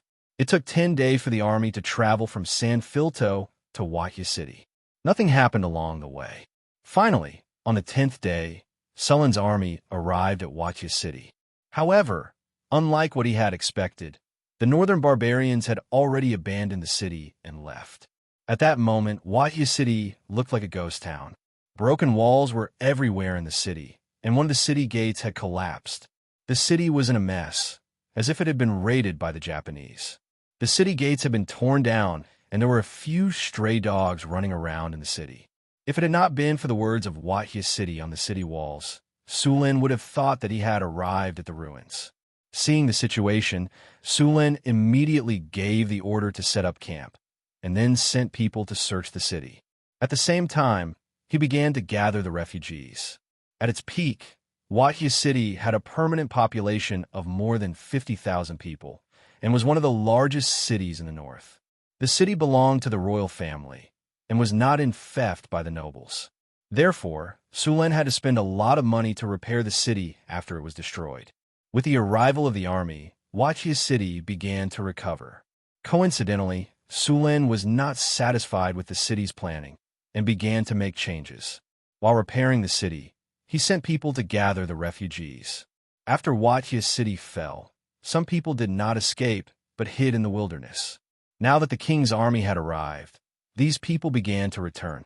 Su Lin also began to ask the refugees about the dragon, and where the northern barbarians had retreated. Su Lin was not the kind of person who would take a beating without retaliating. He would not let the northern barbarians who had broken into his city and pillaged it. Many scouts were sent out to search. In the next few days, Su Lin received a lot of information. Because the northern barbarians had taken a lot of resources with them when they retreated, they left behind a lot of traces. The scouts were able to find them easily by following the traces. The northern barbarians had brought a lot of spoils back to Gander's Mountains in the northwest. What surprised Su Lin even more was that the scouts had found traces of the white dragon while they were hiding. What did you say? The white dragon's lair is in Gander's Mountains? Su Lin looked at the scout in front of him in surprise. Yes, your majesty. When I was following the northern barbarians, I found the white dragon. The white dragon was hunting when it was discovered. After it was done, it brought its prey back to Gander's Mountains. Sullen's expression darkened. What a cunning dragon, he cursed in his mind. There wasn't much information from the refugees. Almost all of them said that the white dragon was heading towards the northeast. However, the truth was that the white dragon's lair was in another direction. The white dragon had purposely flown northeast to mislead the others so that they would not be able to find the dragon's lair. After figuring out the situation, Su Lin left the city of Valencia and headed for the Gander's Mountains. This time, he was looking for the white dragon's whereabouts and killing it. With the help of the strategic map, Su Lin had a clear view of his surroundings. He planned to find the white dragon's exact location first before killing it. There were a dozen mountains around Gander's Mountains. There could be a white dragon on any one of them. The mountains were not very big. Some were steep, while others were as low as mounts. However, there were a few mountains that were very tall. Su Lin also noticed that the environment was a little strange. There was a mountain in the south that was actually a volcano. When Su Lin went to check it out, he found that it was a dormant volcano that was far from erupting. Volcanoes were very attractive to dragons. However, only red dragons like to build their lair in volcanoes. White dragons did not like this kind of environment. Su Lin did not understand why a white dragon would build its lair in such a place. Su Lin slowly approached the place. There was another mountain near the volcano. Sulin finally found some clues on the mountain. As soon as he arrived at the mountain, Sulin realized that something was wrong. The reason was simple. There were very few animals here. The entire mountain was very quiet.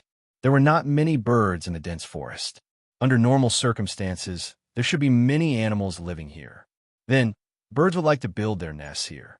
But now, it seemed that there was nothing here. Animals were far more sensitive to auras and danger than humans. Since there were so few animals here, it could only mean one thing. There should be a terrifying creature nearby, most likely a dragon. The dragon's natural aura would drive away the animals around it. Any creature that got close to it would have to go through a test of will to not be affected. Otherwise, they would be shrouded in fear and shock. The dragon's aura would drive away other creatures near the dragon's lair. Other creatures would not dare to get close unless they were enslaved servants. There did not seem to be any animals or birds here. It was probably because the dragons flew by from time to time, scaring the animals away. At the same time, he also found the tribe of the northern barbarians. Sulin did not expect that the barbarians lived here too. After getting the information, Sulin did not rush to attack. Instead, he brought apart his army. There were many people in the tribe. Since they dared to attack the city of Xianxia, they naturally had to pay the price. Sulin did not let the army attack when they arrived at the outskirts of the tribe. This place was not far from the dragon's lair. If a battle broke out, the white dragon would be easily alerted. If the white dragon ran away, it would be difficult to catch it. Sulin let the army lie in ambush, then prepared to go around the tribe and continue up the mountain. He planned to deal with the white dragon first. After he dealt with the dragon, the army hidden below could then attack. Just as Sulin was about to go around the tribe, he suddenly realized that the barbarians were worshipping the white dragon. Many of the barbarians had signs of dragonization. Sulin even found a few dragon descendants. The dragon must have used its power to turn the barbarians into dragon descendants. The dragon could bestow power to its followers. Generally speaking, the more dragon descendants there were, the more powerful the dragon would be. Sulin observed carefully just now. There were 3 small groups of dragon descendants in the camp. There were some that Sulin did not see, but there were probably more of them. With so many dragon descendants, this white dragon might have broken through its prime and entered old age. An old white dragon. Needless to say, it was very powerful. Moreover, an old white dragon's intelligence was not inferior to that of other dragons. Sulin needed a perfect plan before he could act.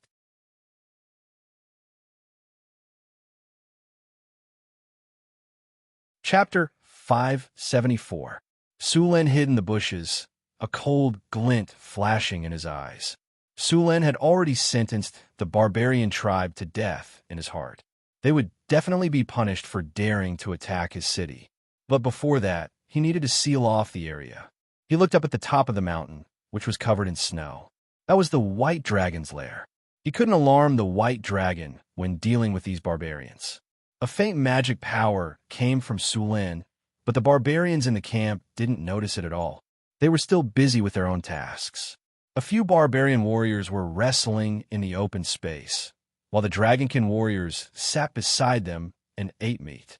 Because they had conquered Xianxia City, the barbarians' harvest was beyond imagination. Originally, most of the barbarians used bone and stone weapons. Now, they had all changed to metal weapons. Some of the barbarian warriors even wore full body armor.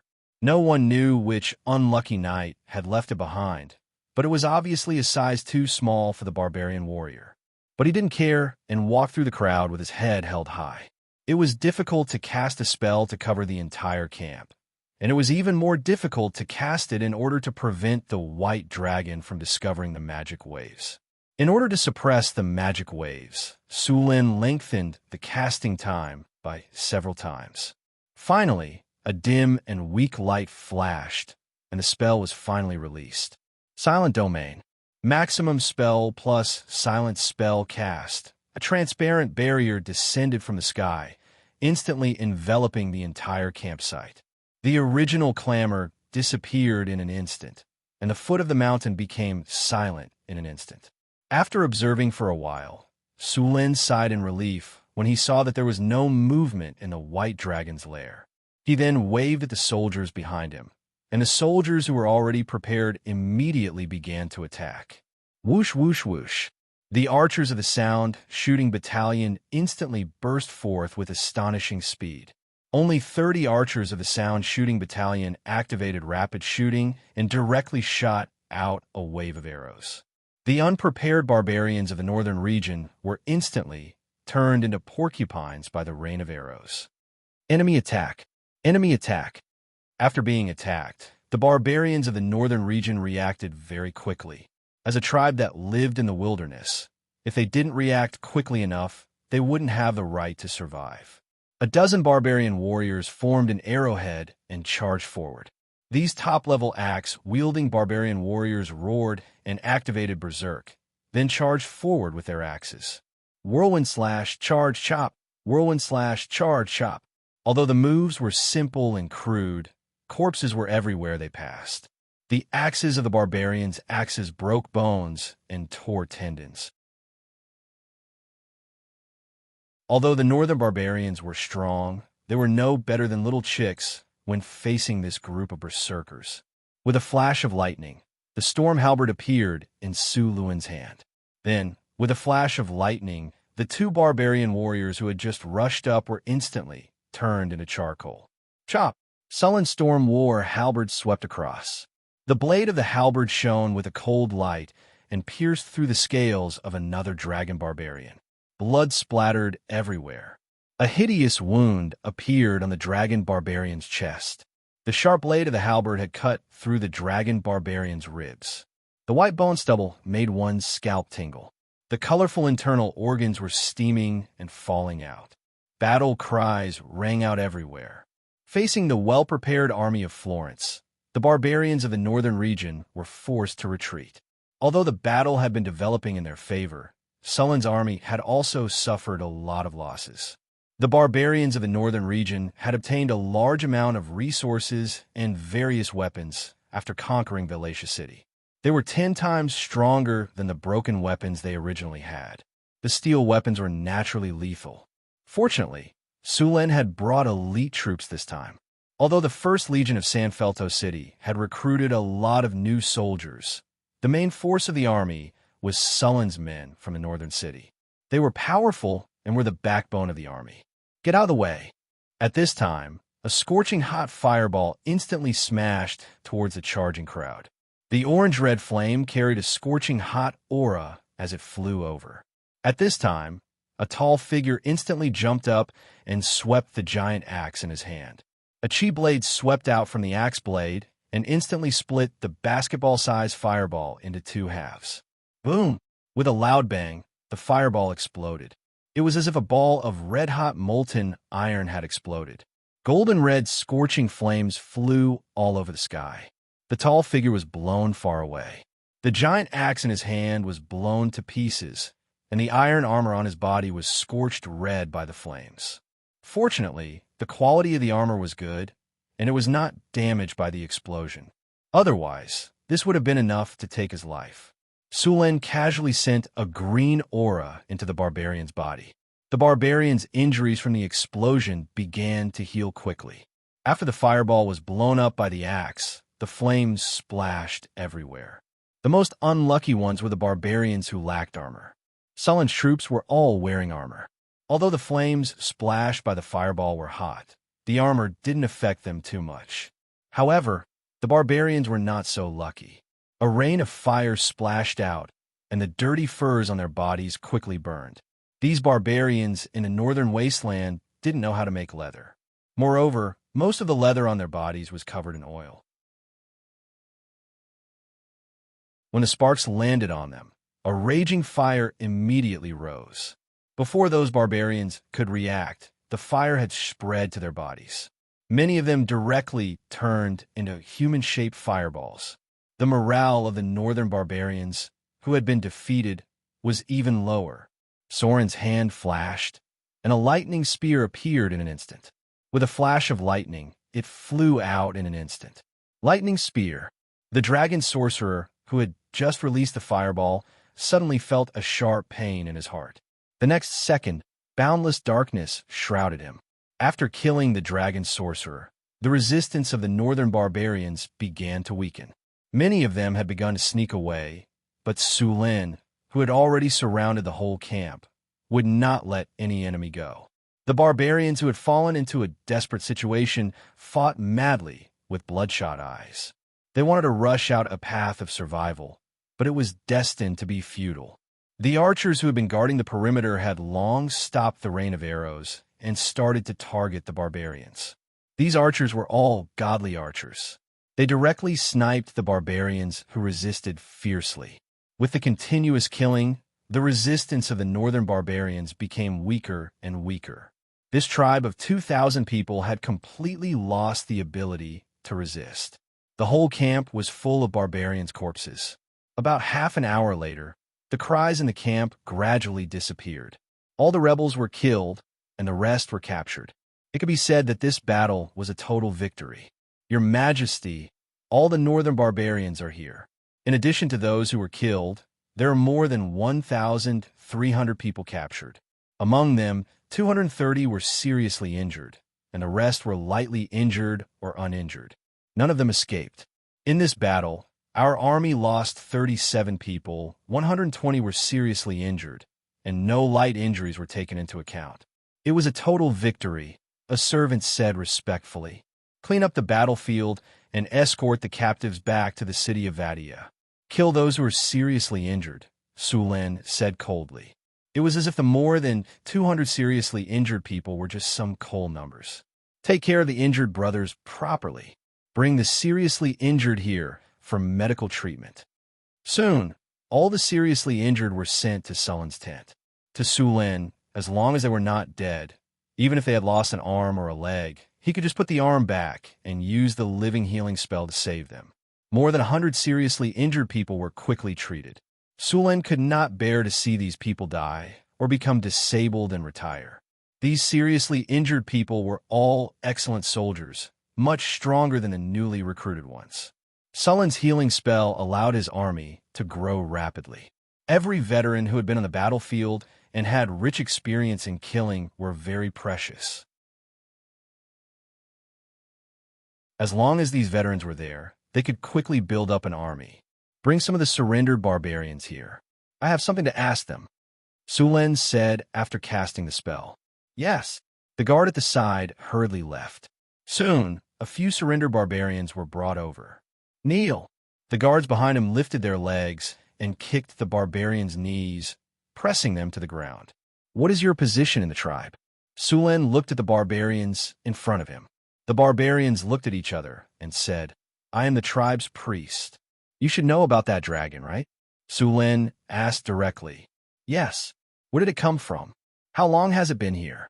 Why did it attack Vadia city? How strong is it? What are its hobbies? Su Lin stared at the barbarian priest. Are you planning to attack the dragon god? I won't tell you. Don't think you can get any information about the dragon god from me. Hearing Sullen's words, the barbarian priest's expression changed, and he shouted, Looks like you won't give up until you see the coffin. Su Lin shook his head slightly. You think I can't do anything if you don't tell me? Naive. You don't understand the power of magic. Su Lin sneered. The barbarian priest's expression changed. He struggled and tried to hit the sharp blade next to him, but he was too late. Dominate human. A ray of light flashed from Sullen's body. In the next second, the barbarian priest who was struggling stiffened. Then his gaze became dull. So what if you resisted? You still have to tell me, right? Su Lin sneered. Then, he began to ask the barbarian priest questions. After that, Su Lin casually summoned a ray of light and controlled another barbarian to ask the same questions.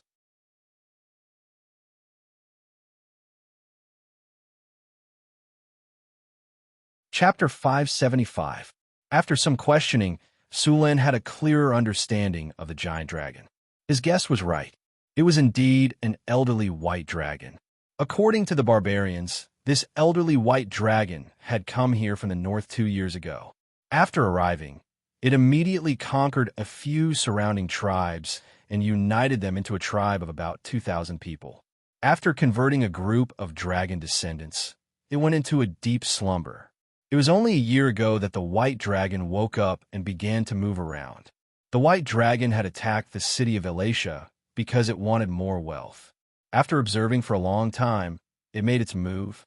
As expected, the city of Xianxia was conquered by the white dragon, and all the wealth in the city was plundered.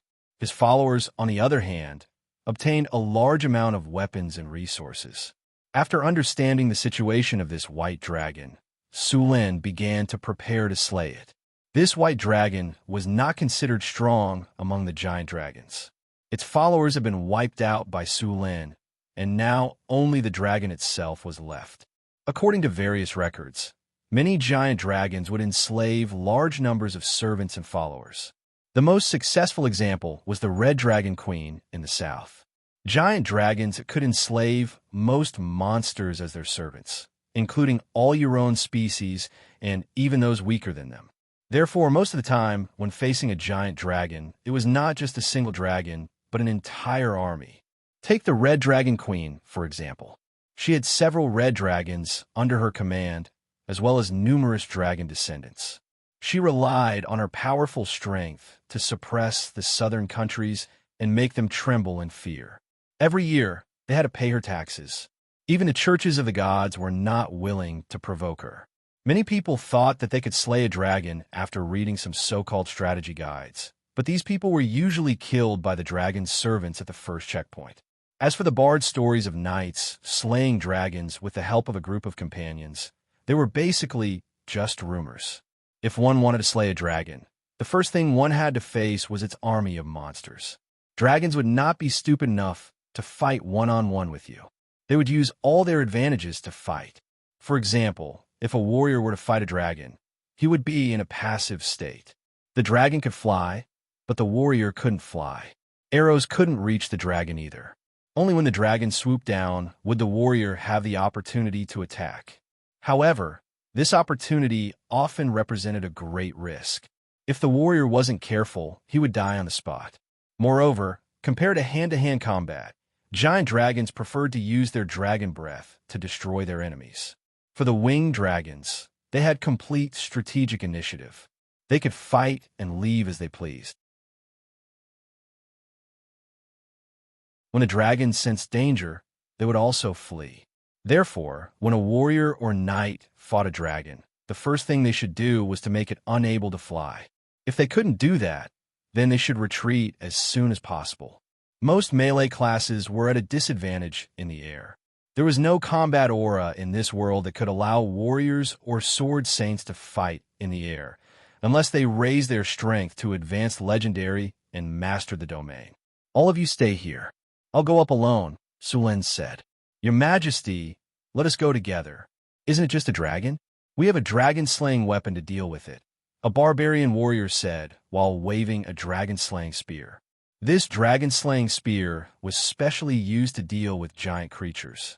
The body of the spear was tough and sharp. There were barbs on the spearhead, and there was a blood groove on the side. When the spear stabbed down, the hook would latch onto the muscles and fascia. Once it was forcefully torn, it would cause an even more terrible wound. The blood groove on the spearhead would quickly drain the blood of the prey. Su Lin thought for a moment, then said, "Those whose strength is below tier 3 don't need to go. Those whose strength is above tier 3 take the javelins. Remember, when facing a dragon, don't stand in a group. Spread out and pay attention to dodge. Don't fight the dragon head-on. You won't be able to win. It can tear you apart with a casual attack." Su Lin picked up a javelin and held it in his hand. He continued, "Use these javelins to shoot. Don't think about attacking other places. Aim at its dragon wings. As long as it dives down, use the javelins to attack its dragon wings." Dragons had a layer of tough dragon scales, and under the dragon scales was a layer of dragon skin. Its defense was very strong. However, the only part of its body that did not have dragon scales was its wings. Of course, it was said that there were no dragon scales. In fact, it was a layer of very small scales. Its defense was far lower than other parts of its body. Of course, not all dragons relied on their wings to fly. They relied on a kind of spell-like ability. Many pure-blooded dragons' wings were only for auxiliary purposes. Even if their wings were injured, it would still not affect their ability to fly. However, the white dragon Sulin was preparing to deal with now was not one of them. Once the white dragon's wings were injured, it would definitely be unable to fly. At that time, the difficulty of killing the white dragon would be reduced by half. In fact, Sulin also had other ways to deal with the white dragon. For example, he had the Hydra's venom in his hands. Although the dragon's poison resistance was very amazing, the Hydra's venom was not ordinary. Even a dragon would not be able to withstand it. However, in this way, the blood in the white dragon's body would be contaminated and basically lose its value.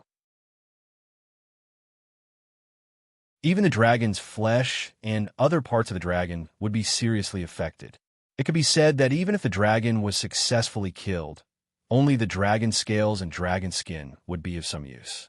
To Sulin, this was basically a waste of 90% of the dragon's materials. The Hydra's venom was not that easy to remove. Sulin led the 2 teams of warriors and carefully climbed to the top of the mountain. The higher they went, the lower the temperature. Although part of it was due to the climate and environment, the more important part was the radiation of the dragon's body.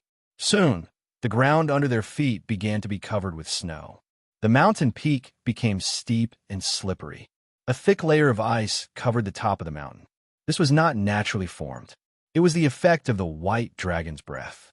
The white dragon was born with the ability to walk on ice. It could walk on ice as if it was flat ground. On such a steep and slippery ice layer, if one was not careful, one would slip and fall. One should know that this was the top of the mountain. If one were to slide down from here, even the barbarian's physique would not be able to withstand it.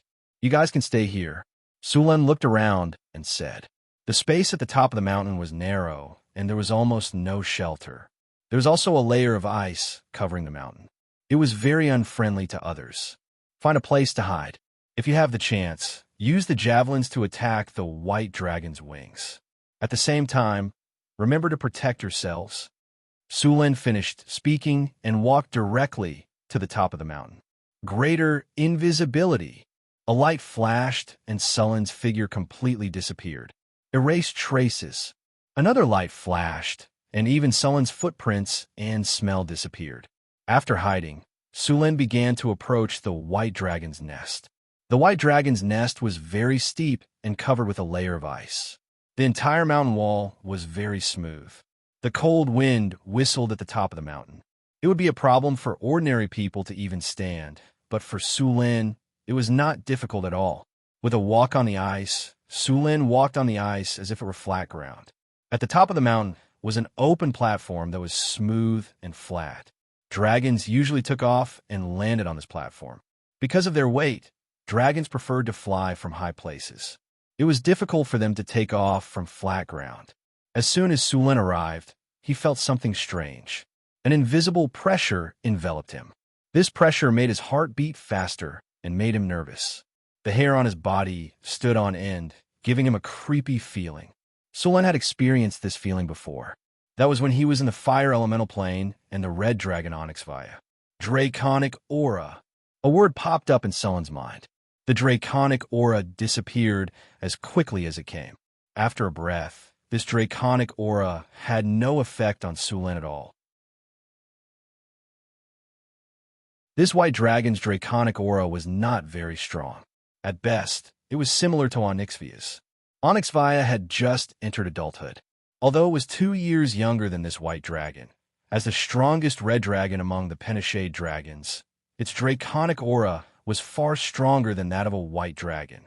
The most troublesome thing about killing a dragon was its draconic aura. This was a natural ability that existed from birth.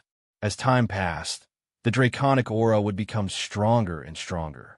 Draconic aura was very important to a dragon.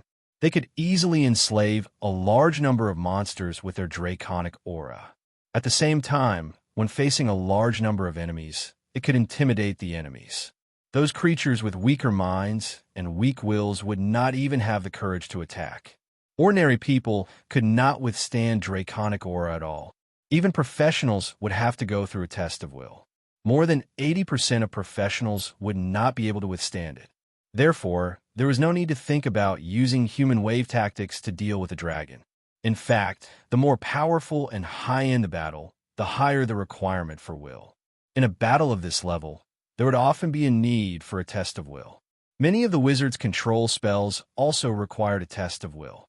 Once the test failed, the target would be controlled by the spell. The more powerful the monster or demon, the more likely it was to have this kind of control spell. For example, the succubus queen in the bottomless abyss. Her seduction spell could not be resisted even by high-grade legendary figures. Once the target failed the test, they would be controlled by the succubus queen. When he came to the platform, Sulin quickly found the white dragon's nest. Before he got close to the nest, the dragon's nest was not deep. Sulin saw the target at a glance. It was a huge white dragon. This white dragon was at least 30 meters long. Its scales were smooth and had a layer of mirror-like silver white. It had sharp claws, sharp-boned spurs, and a small mountain of gold treasures under its body. It was very similar to a powerful dragon. The wealth possessed by a dragon also represented the dragon's strength.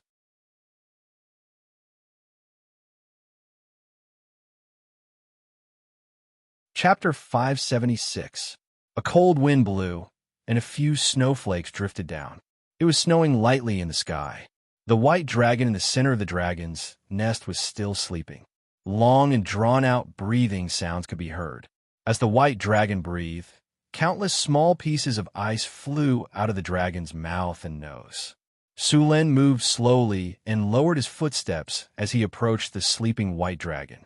Although the white dragon was sleeping, as long as Sulin made the slightest noise, it would immediately wake up.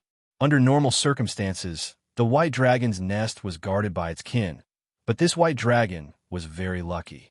Its kin had all been killed at the foot of the mountain, so there were no guard around nest at all. Sulin carefully moved forward, carefully observing the surrounding ground. Sure enough, he found a few hidden magic traps near the nest. Fortunately, the white dragon's magic ability was average, so these magic traps were not difficult enough. Sulin spent some time and successfully removed the magic traps. Sulin carefully followed the small path and continued to move deeper into the nest. He was less than 30 meters away from the white dragon. At this distance, he could clearly see the white dragon. It was more than 30 meters in size, with white scales and sharp claws. Below the white dragon's body, there was a dazzling light. That was the white dragon's treasure. In addition to gold and silver, there were many magic gems here. In addition, it had just ransacked a city. The number of treasures in front of him was astonishing. Sulin did not continue to approach. He was not a professional thief, and he was not confident that he could continue to approach without waking the white dragon. However, this distance was enough. If he wanted to, he could close the distance in the blink of an eye. Sulin's figure immediately pounced on the white dragon. The moment he moved, the white dragon seemed to sense something. Its body moved slightly, and in an instant, it opened its huge eyes. Roar! The white dragon's painful roar instantly resounded in the dragon's nest. Sulin only felt his ears rumbling. The storm war halberd with infinite lightning instantly slashed on the white dragon's wing bone. A sound of fine iron colliding rang out, and the hard dragon bone was directly broken. The dragon, who had just woken up, immediately felt the excruciating pain. It immediately spat out a mouthful of dragon breath at Sulin. A bone-piercing chill spread out. Sulin's body stiffened, and the ice dragon breath gushed out. At this moment, a flash of light appeared, and Sulin's figure disappeared. The extremely cold ice dragon breath instantly enveloped the place where he had been. Even the air seemed to have frozen. Although the white dragon's breath was the weakest of the chromatic dragons, and its damage was only half of that of the red dragons, the slightest contact with it would cause one's body to stiffen, which was very unfavorable for melee professions. Sulin's figure appeared at the entrance of the cave. He waved his hand, and a lightning spear appeared in his hand. He then threw it at the giant dragon and ran out of the dragon's nest without looking back. Rumble! Muffled thunder came from the dragon's nest. Despicable ambusher! How dare you ambush the great king of the north? I will freeze you into an ice sculpture and smash you into powder." The giant dragon roared angrily, followed by the sound of flapping wings. In the next second, the white dragon's huge body rushed out of the dragon's nest. The dragon race's agility was not high. Adult giant dragons could be said to be clumsy on the ground, but their speed was not slow. The white dragon rushed out of the dragon's nest and swooped down. It spread its huge dragon wings and flew up in an instant. Then it opened its mouth and spat out a dragon breath, wanting to freeze Su Lin into an ice sculpture. The white dragon breath flashed with countless ice crystals in an instant. Su Lin's body flashed again, and the moment before the dragon breath arrived, he disappeared and reappeared above the white dragon. War roar. The huge roar resounded through the sky, and a powerful sound wave spread out from Su Lin's body. The terrifying sound wave spread out like a wave, accompanied by an intense energy fluctuation. With Su Lin as the center, the sound wave spread out rapidly within a 500-meter radius. The hard ice on a mountaintop was directly shattered by the loud sound. The white dragon felt as if its head was hit by a hammer. A wave of dizziness came over it, and its huge body began to fall. At the same time, the soldiers who were already prepared appeared. The valiant soldiers who were already prepared wore earmuffs and were a little far away. In addition, their physical fitness was good. Although they were also affected by the war roar, they did not feel dizzy. Whoosh, whoosh, whoosh. Just as the white dragon was falling, the soldiers threw out heavy javelins. The gleaming javelins cut through the air and instantly hit the white dragon's body. Some of the javelins hit the dragon's scales, but most of them were bounced away. Only a small number of javelins barely broke through the dragon's scales, but some of them hit the dragon's wings. The defense of the dragon's wings was not as strong as the other parts of the dragon. Many javelins directly penetrated the dragon's wings, and then the barbs pierced the muscles and fascia and hung on the dragon's wings. After the white dragon was attacked, it immediately woke up from the dizziness. It endured the pain and struggled to fly up. However, how could Su Lin let go of this opportunity? Thunder slash. Dazzling lightning burst out from the storm halberd and then slashed at the white dragon's wings again. The halberd cut through the air. A sharp whistling sound was heard. The storm halberd once again hit the white dragon's wing bone. Roar! The white dragon roared in anger and pain. Su Lin jumped and flipped onto the white dragon's back in an instant. He exerted force with his feet. Su Lin ran quickly on the white dragon's back. At this moment, the white dragon noticed Su Lin on its back. Its body rolled directly and crashed into the cliff beside it. It looked like it was going to smash Su Lin into meat paste. Su Lin exerted force with the tip of his foot and jumped directly from the white dragon's back. Then he tilted his body and kicked hard on the cliff with his right foot. Once again, he rushed toward the white dragon. Frost breath. Seeing Su Lin rushing toward it, the white dragon showed a cruel and bloodthirsty expression. Seeing that Su Lin was about to rush up, the white dragon suddenly turned its head and opened its ferocious mouth. A bone-chilling frost breath was instantly spat out.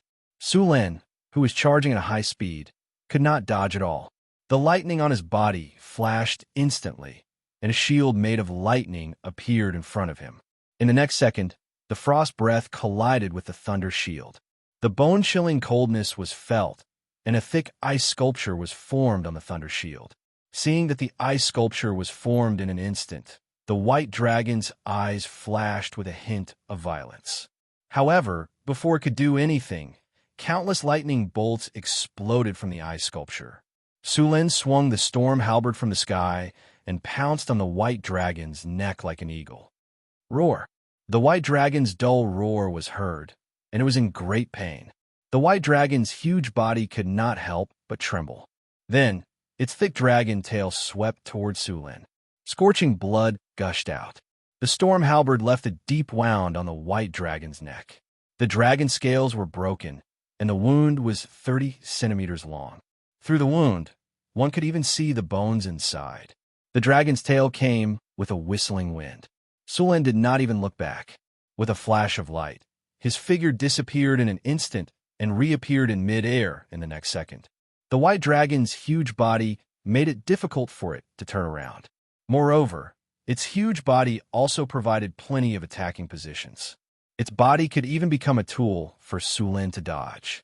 Lightning flashed, and the storm halberd in Sulen's hand danced quickly. Cold light slashed continuously on the white dragon's body. The white dragon's hard dragon scales could not block these attacks at all. Soon, a large number of wounds appeared on the white dragon's body. However, these wounds were not serious. They were just some superficial wounds. Relying on the white dragon's strong recovery ability, the bleeding would soon stop. The damage caused by Sulen's rapid and continuous attacks was limited. Perhaps the white dragon was tired of Sulen jumping up and down beside it, so it directly breathed dragon's breath on its body. For the white dragon who was immune to frost damage, the dragon's breath only made it feel a little cold and did not cause any damage. However, Sulen had to dodge to other places. Seeing that the attack was effective, the white dragon did not stop. A strong wind covered its head. The white dragon flapped its wings. The wind whistled. Sulen stuck close to the white dragon's wings and dodged. After dodging Sulen, the white dragon immediately flapped its wings to attack. The javelins on the white dragon's wings played a role in this violent movement. After the white dragon flapped its wings, it directly tore a hole more than half a meter in the white dragon's wings. Bright red dragon blood gushed out. Not only did the attack not hit Sulen, but it also caused more serious injuries. The white dragon's flying ability was completely destroyed. This kind of injury would prevent the white dragon from flying for a long time. Of course, with the powerful recovery ability of the dragon race, this kind of injury would be completely healed in a month at most. The immense pain from the white dragon's wings caused its body to tremble. Its movements also became stiff for a moment. After seeing this flaw, Sulen did not hesitate at all and instantly rushed forward. The powerful power of thunder quickly gathered in Sulen's hands. The storm battle halberd once again bloomed with dazzling thunder. Sulen's halberd swept horizontally and once again slashed at the white dragon's neck. At this moment, 50 points of strength exploded. The storm battle halberd directly broke through the white dragon's scales, then cut through the tough muscles and fascia, and deeply cut into the white dragon's neck bone. A mournful dragon's roar sounded out, and the immense pain made the white dragon even crazier. It tried to throw Su Luan away, but Su Luan used this force to put away the storm war halberd. Although the white dragon's neck was not cut off, the injury was also very serious. Sulen knew very well how hard the white dragon's bones were.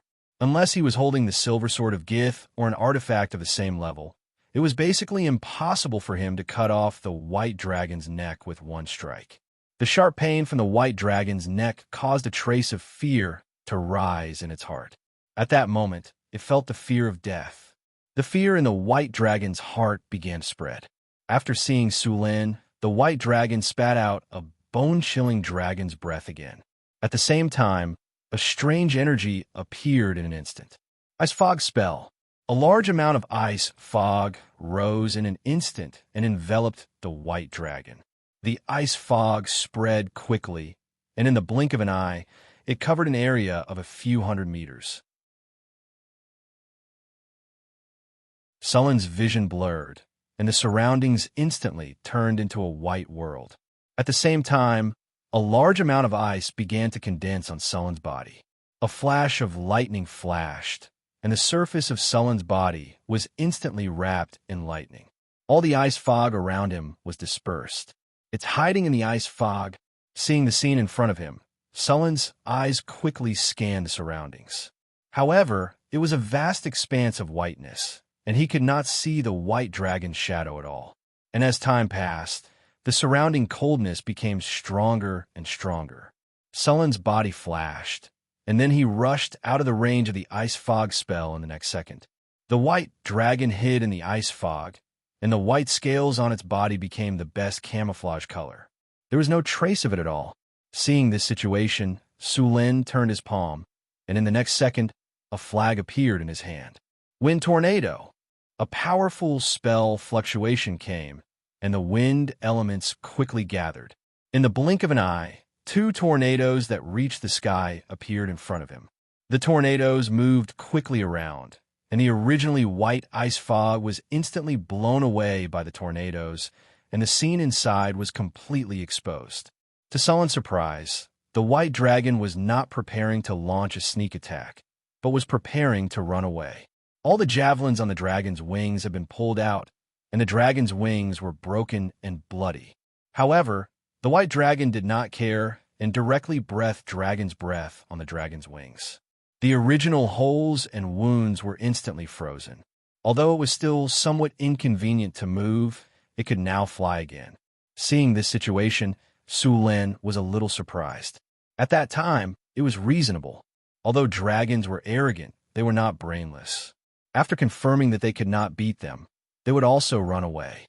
One must know that dragons often ran away in the affairs of dragon whelps, and even dragon whelps, but they would usually remember these things. Dragons were very vengeful creatures. They would even be attacked when they were young, and then when they were strong, they would directly fly over to retaliate. Seeing that the dragon was about to run away, Su Lin rushed up without thinking. He did not want to be remembered by a dragon in the future. Thunder Spear. The dazzling thunder flashed in Sullen's hand, and in the next second, a spear completely composed of thunder and lightning flew out in an instant. In the blink of an eye, it hit the dragon's body. The infinite power of thunder and lightning exploded on the dragon's body, and the white dragon, who was about to escape, was stunned for a moment. Sullen's figure flashed, and in the next second, he appeared beside the white dragon. The storm halberd swept across, and the sharp halberd blade instantly cut the dragon's wing bones. The dragon's wing bones, which were already overwhelmed, could not withstand the pressure and directly broke. Roar! The cold dragon's breath came, and Su Lin moved his feet. His body instantly went around the dragon's side, and the storm halberd in his hand quickly attacked. After losing the dragon's wings, the white dragon could not fly, and their movement speed was even slower. They could not keep up with Sullen's rhythm at all. They were beaten by Su Lin, who was at full strength and could not fight back.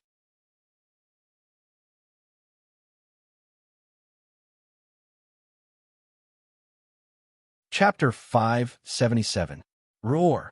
A dragon's roar echoed around the top of the mountain. The snow had stopped, but the air was getting colder. The white dragon became crazier after realizing that it had no hope of escaping. It wanted to kill Su Lin at all costs. The white dragon's wings, neck, and back were torn apart. Dragon blood kept dripping onto the ice. Although the dragon looked like it was in a sorry state, it was only on the surface. The dragon's strong vitality gave them an extraordinary tolerance for injuries. Even now, the white dragon's injuries did not cause it to enter a state of serious injury. The white dragon's eyes were red. It had just used the frost dragon's breath to freeze its wounds, and then relied on its rapid recovery ability to recover. Seeing this ferocious beast in such a sorry state, a few barbarian warriors not far away also became eager. In their eyes, this dragon was about to die. As long as they could leave a wound on it, it would be enough for these barbarians to brag about for the rest of their lives. Finally, after seeing the hideous wounds on the dragon's body, the barbarian warrior waved his giant axe and chopped at it with all his strength. Don't attack, retreat. Sullen's expression changed when he saw the barbarians break the rules and attack the dragon. He immediately reminded them loudly. Unfortunately, it was too late. A bloodthirsty look appeared in the white dragon's eyes. Its originally slow movements sped up in an instant. Its huge body was unexpectedly agile at this moment. The barbarians who had just rushed up did not have time to react. They were instantly slapped down by the dragon's huge claws like flies, and then stepped on with force. The white dragon's body was more than 30 meters long, and its weight was at least 20 to 30 tons or more. One could imagine the explosive pressure when all this weight was used on its feet. The armor made of fine steel was completely useless under this pressure. It was as if Mount Tai was pressing down on it. Bang! A dull thud sounded, followed by the sound of metal rubbing against each other. The armor made by the dwarven master was flattened like a can. The barbarian warrior was stepped on like a ripe tomato. Bright red juice splashed out, and the hard ice cracked like a spider web. The surrounding ground was instantly blood red. In this situation, no matter how powerful Sullen's physical healing technique was, it wouldn't be able to save him. Unless he upgraded his physical healing technique to the highest level and learned the 7-star life prolonging lamp, he would be able to revive him. "Back off! Everyone back off!" Su Lin said with an ugly expression. Then, lightning appeared on his body again. After the white dragon finished its attack, it didn't have the slightest intention of stopping. Those people were too close to it just now, and there was no time to dodge. The white dragon's huge body twisted slightly. Its ferocious head stretched forward, and its mouth full of sharp teeth opened slightly. Sullen's expression changed, and he immediately shouted, "Dodge! It's the dragon's breath!" Boo! The piercing cold shrouded in an instant, and countless ice crystals were spat out from the white dragon's mouth. Everything in its path turned into ice sculptures. The range of the dragon's breath was more than 15 meters. Those who didn't dodge in time were directly frozen. Countless ice crystals quickly condensed on their bodies. Almost at this moment, their bodies were frozen into hard ice sculptures. The dragon's breath dissipated, and 3 lifelike ice sculptures flickered under the sun. Through the layer of ice on the ice sculptures, one could clearly see the expressions of those people before they were frozen. Bang! The huge dragon claw suddenly slammed forward, and the 3 ice sculptures in front of them were like crystal glass, instantly shattering into countless pieces.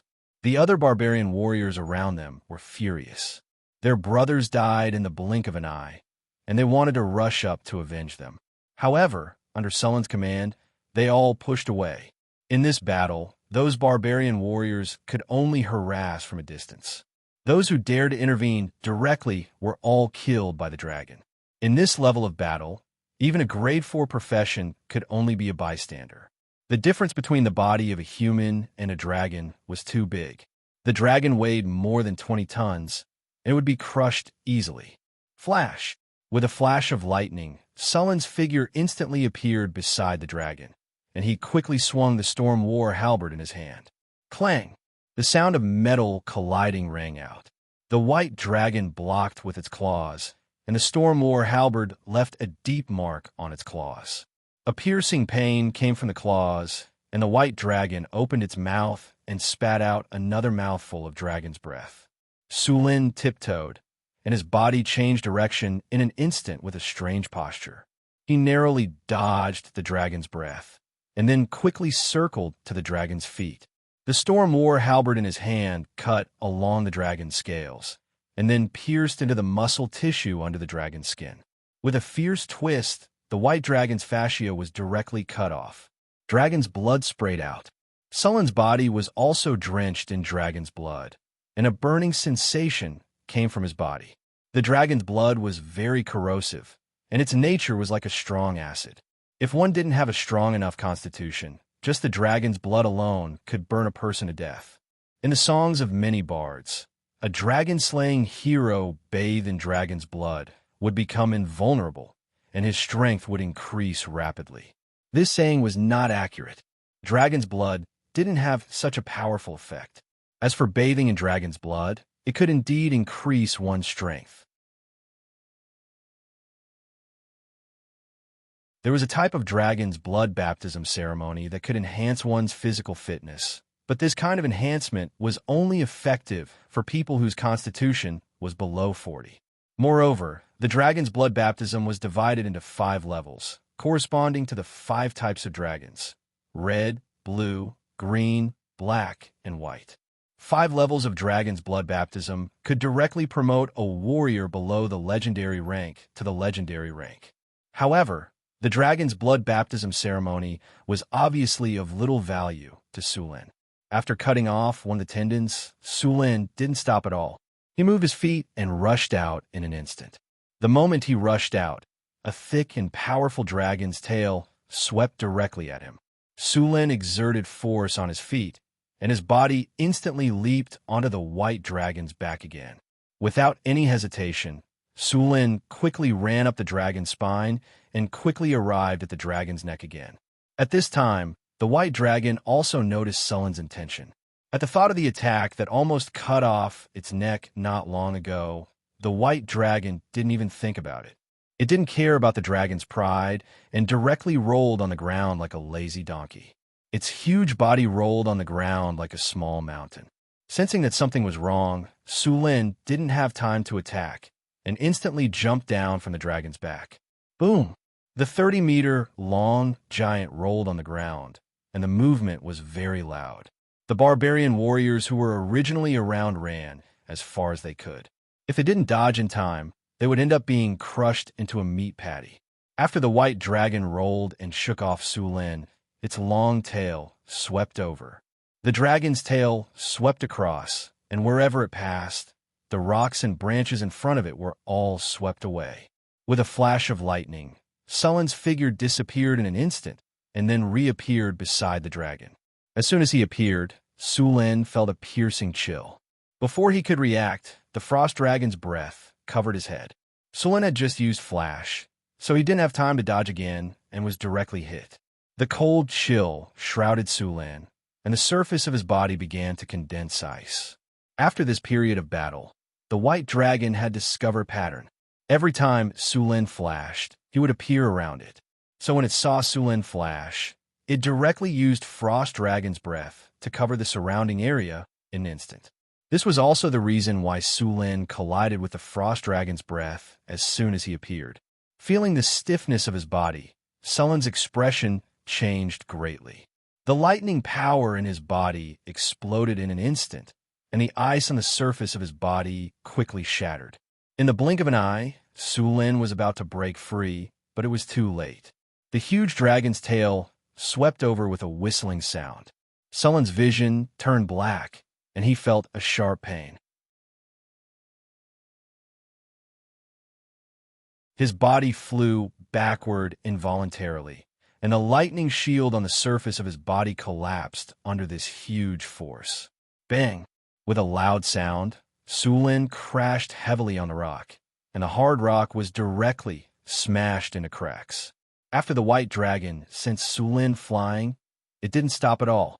It rushed up, ready to completely tear this guy who had caused it so much damage into pieces. Sensing the danger approaching, the lightning power in Su Lin's body surged out instantly, and countless lightning bolts burst out. Su Lin's figure was like lightning, and he quickly rushed toward the white dragon. This time, his burst of power was extremely shocking. In short distances, he was even faster than when he flashed. The moment he clashed with the dragon, Su Lin instantly turned over and jumped on the dragon's back again. The storm battle halberd in his hand carried infinite lightning bolts as it swung down fiercely. Thunder slash. This time, Su Lin used all his strength to attack the dragon's head. The blade of the halberd slashed at the white dragon's neck, and the huge force directly pressed the white dragon's head down, but it still didn't cut off its head. Su Lin didn't care. The storm battle halberd in his hand slashed at the white dragon again, this time at the same position as before. The white dragon let out a mournful cry, and its huge body fell to the ground. The storm battle halberd sank deep into the dragon's neck bone. With a soft crack, the white dragon couldn't bear the huge wound. The dragon's neck bone was directly broken, and its breath of life was quickly fading away. The white dragon in front of him was finally dead. Congratulations, host. You have successfully killed an old white dragon. You have received 378,600 experience points. You have won the battle. Congratulations, host. You have successfully killed a powerful dragon. You have received the title of Dragon Slayer. Your name has been widely spread throughout the continent. Your name has been sung by bards. You have successfully killed a dragon. Your own creatures will fear your aura, and Pinochet dragons will loathe you. The chances of evil dragons attacking you have increased. You have received the favor of the metallic dragon. Congratulations, host. You have successfully killed a powerful dragon. You have received 1 legendary skill point as a reward. You have received 3 diamond treasure chests as a reward. You have received the item Dragon Bone.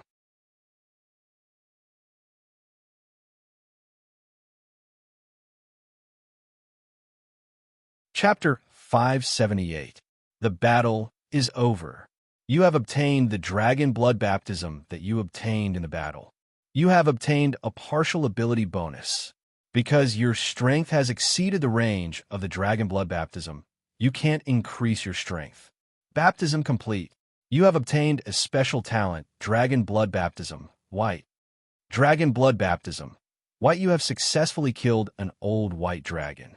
After this dragon slaying, you have undergone a Dragon Blood Baptism and obtained a partial ability bonus. The dragon blood makes you stronger. At the same time, your skin becomes tougher. You have permanently obtained a natural armor point. Your toughness is increased by 1 point. This ability can be improved with a number of dragon blood baptisms. Scarlet blood slid down from Sullen's body. The dragon blood had lost its magic power, but there was still a lot of blood in the dragon's body. Sulen only used a small part of it. He snapped his fingers and a flash of light appeared. The dragon's huge body was directly sealed. This kind of sealing spell could temporarily preserve the dragon's body so that it would not lose its magic power over time. Then, the dragon's body could be stored in the storage space. The dragon's body was a very precious treasure. After special treatment, the dragon's meat could be used to increase attributes. At the same time, many nobles were eager to buy the dragon's meat because dragon meat generally had the effect of enhancing sex drive, especially the dragon's penis. As long as this thing appeared, nobles would be willing to spend a lot of money to buy it. A dragon was about 20 tons. After excluding the scales, bones, claws, teeth, and internal organs, about 8 tons of meat could be obtained.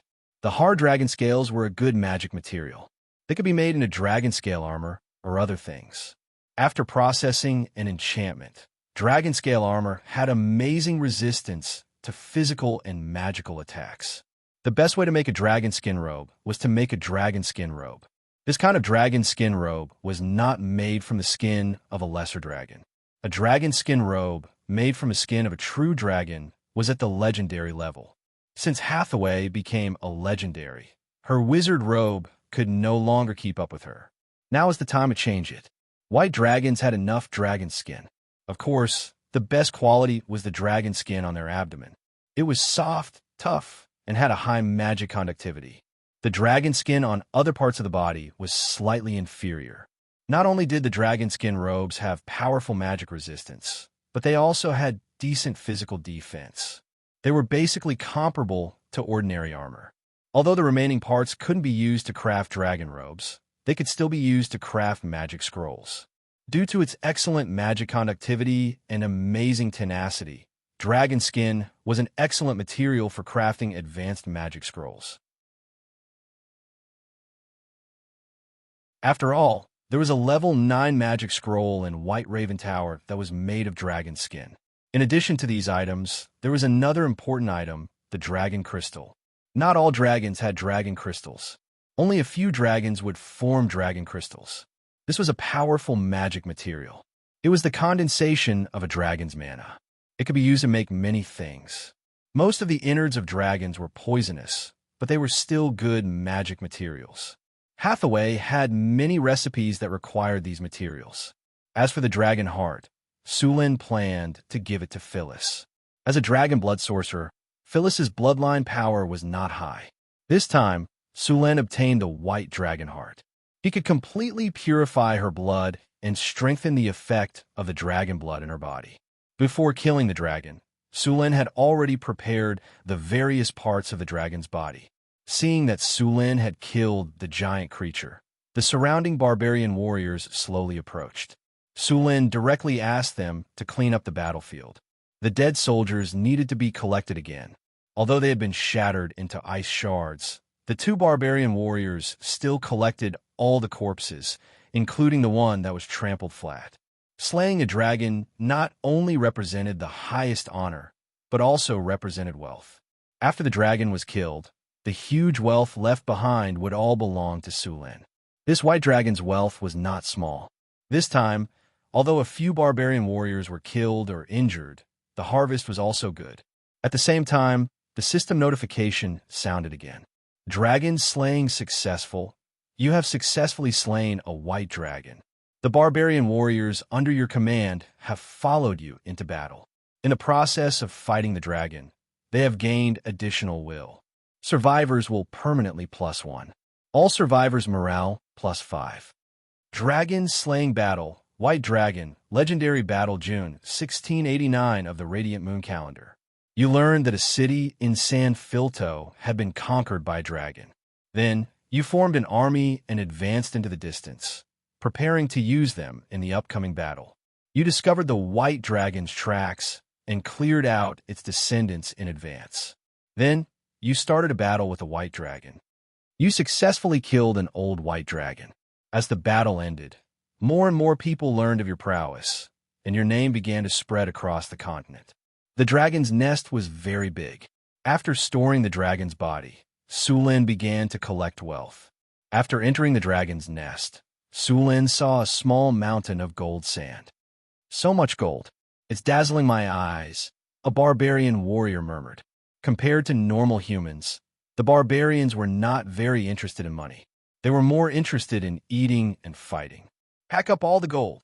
Su Lin glanced around and said, "So many gems. There must be hundreds of them." A warrior beside him could not help but gulp. Su Lin had brought his trusted subordinates with him this time. Most of them were from the northern city, so he could rest assured that they would fill up the treasure chests. Most of the treasures in front of them were looted by the White Dragon from Valacia City.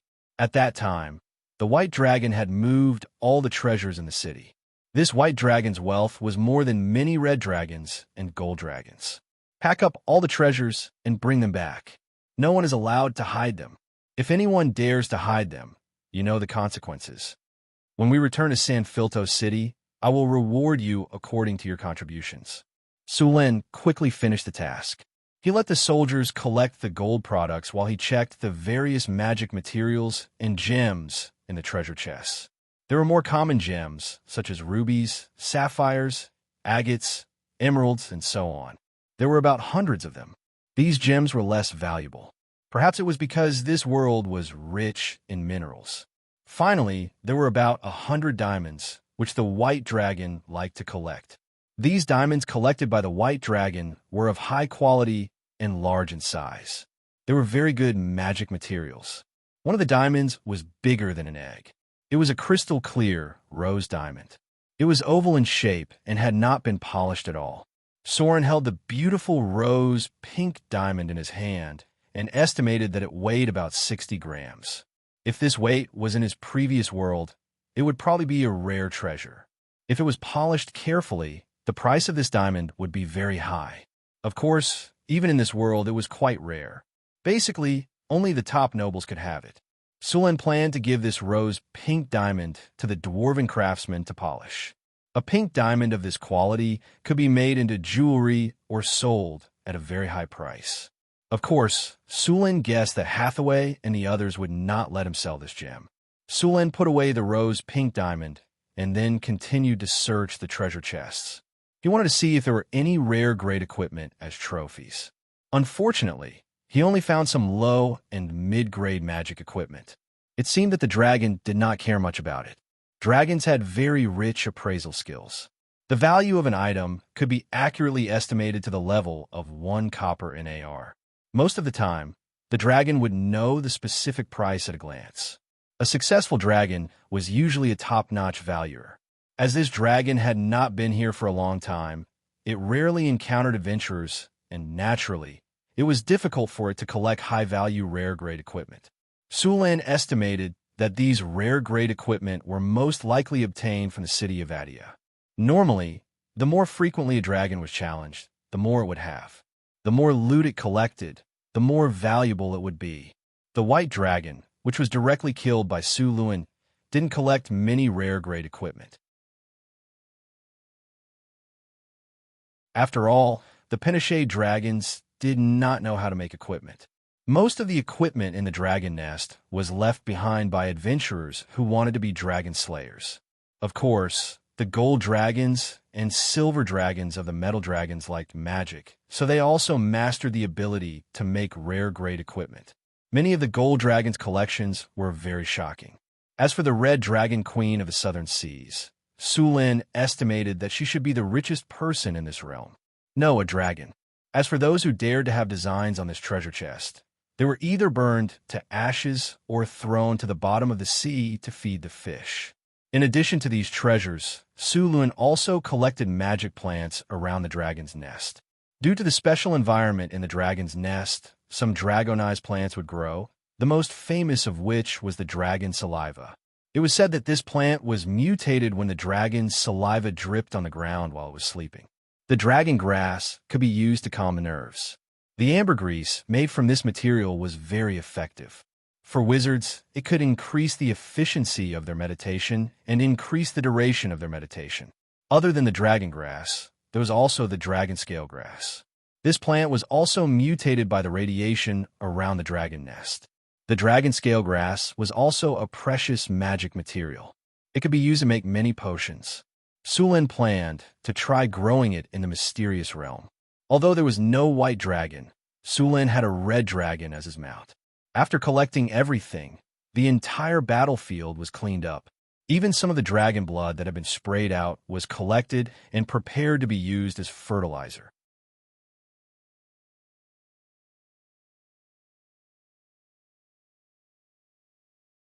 Chapter 579. Under normal circumstances, the red dragon was the wealthiest among the chromatic dragons. The red dragon was powerful, arrogant, and liked to rob. An old red dragon usually had a shocking amount of wealth, so it attracted many adventurers to go and slay the red dragon. Of course, most of the time, they would give the red dragon equipment. An hour later, the dragon nest was finally cleaned up. All the gold and jewels were put into leather bags. Sullen's storage space was limited. It was already difficult to fit a dragon's body, let alone all the gold and jewels. He had to let the barbarian warriors carry them. Fortunately, the barbarian warriors were as strong as bulls. Each bag of gold weighed at least 300 to 400 pounds. Ordinary people would not be able to carry it, but they could easily carry it along the mountain path. Boss, there's about 6,000 pounds of gold, thousands of jewels and diamonds, and 12,000 pounds of silver. We haven't tallied up the rest, but we made a lot of money this time. A warrior quickly calculated their gains. The white dragon Su Lin had killed was an old one. It was about 800 to 1,000 years old. All the treasures in front of them were accumulated over 800 years. If a white dragon was so rich, one could imagine how rich the other dragons were. No wonder so many people wanted to be dragon-slaying heroes. The Kinner coins minted in Northern Town were 80% gold. One Kinner weighed 5 grams, which required 4 grams of gold. 6,000 pounds of gold could be used to make 750,000 Kinner coins. Together with 12,000 pounds of silver, there were about 1,000,000 Kinner coins. There were even more jewels and jewels. After everything was packed up, Su Lin left the dragon nest with the army and returned to Valacia City. Valacia City would be rebuilt in the coming days. It was located at the northern border and was the gateway to the northwest. Su Lin could not give it up. Although the city had been breached not long ago, the city's population had suffered heavy casualties, and even more people had fled to other cities. However, as long as the city was rebuilt, those refugees would quickly return. After all, not everyone could abandon the land here. After returning to the city, there were about 4,000 refugees in addition to the soldiers of San Felto's 1st Legion. These refugees were scattered in the wilderness after the fall of the city. Now that the city had been rebuilt, they had returned. After Su Lin returned to the city, he immediately took out the white dragon's corpse and prepared to dispose of it. Leaving it there for too long would affect its quality. When the refugees saw the huge white dragon's corpse in the square, they instantly exploded. These refugees had personally witnessed the might of the white dragon when it broke through the city. Now that such a terrifying beast had been slain by the king, Sullen's prestige in the hearts of these refugees rose to the peak. News of Sullen's dragon slaying also spread like wildfire. The nobles near Wuxia city were the first to receive the news. When they heard that Sulan had killed a dragon, their faces turned pale, and they hurried to Wuxia city with all sorts of resources and treasures. Disposing of the white dragon's corpse was not an easy task. Sulan immediately contacted Hathaway and asked her to bring some things to help. When Hathaway heard that Sulan had successfully slain a dragon, she was so shocked that she could not close her mouth. She immediately abandoned the enigmatic lock technology that she was perfecting and used the teleportation circle to teleport to Wuxia City. It's so big. It really is an old white dragon. Hathaway's eyes lit up as she looked at the white dragon's corpse. Save this white dragon skin for me. I want to make a sorcerer's robe with it. Don't worry. I've saved the best for you, Sulan said with a smile. Hathaway walked around the corpse and said, "What do you plan to do with this white dragon's corpse?" "I haven't thought about it yet. You're a sorcerer, so you have more say about this material. You tell me," Sulan said. "Okay, I'll tell you first. If you have other ideas, you can add them." Hathaway nodded and said, "Dragon scales and skin can be used to make dragon scale armor and dragon hide armor. The skin on the belly and wings is soft and tough, so it can be used to make sorcerer's robes. The rest of a dragon's skin can be used to make dragon hide armor. After enchantment, the worst of the dragon hide armor will be Transcendent Grade 3. The better ones can be Grade 4 or even Legendary. Even if you don't need it, it's not bad to give it to your core subordinates. The rest can be made into magic scrolls. Dragon scales can also be used to make armor. Compared to dragon hide armor, dragon scale armor has stronger defense. I checked the dragon's blood just now. There's still a lot left, and it's been preserved well. It's very active and can be used to make dragon blood potions. Of course, it can also be used to carry out dragon blood baptism. As for the dragon's heart, I suggest you give it to Sister Phyllis. Although she's a dragon disciple now, her bloodline purity and aptitude are average. This white dragon's heart can at least raise her bloodline to excellent. The innards of the white dragon can also be used to make lesser dragon blood potions. It can be sold or used as a reward. Hathaway quickly distributed the white dragon's heart. Let's do that. Sulan had no objections. He then started to deal with the body. Although the white dragon was dead, its skin was still very tough. In order to keep the skin intact, Sulan personally led a dozen barbarian skinning masters to work. It took a lot of effort to peel off the dragon's skin. The dragon's skin was so tough that dozens of skinning knives were broken. Dragon meat was poisonous to a certain extent, so it couldn't be eaten directly. It had to be processed first. Therefore, the dragon meat was preserved for now. There was also a long and thick dragon penis. This was good stuff. Perhaps Northtown could produce dragon dick wine in the future.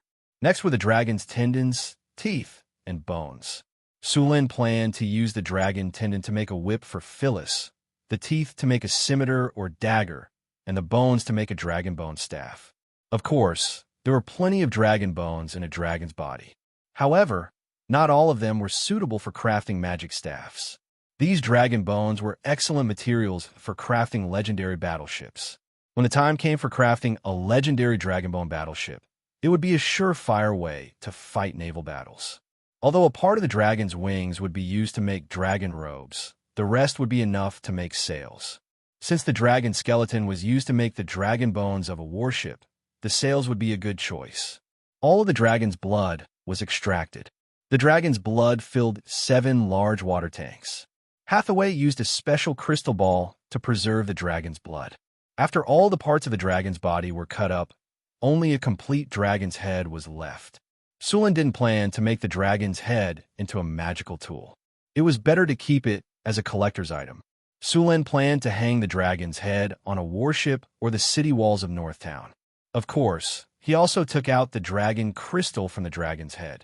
The dragon crystal had many uses. It could be used as a high-tier legendary soul crystal. It could also be used as a magical tool. In the hands of a lich, it could even be used to summon an undead dragon.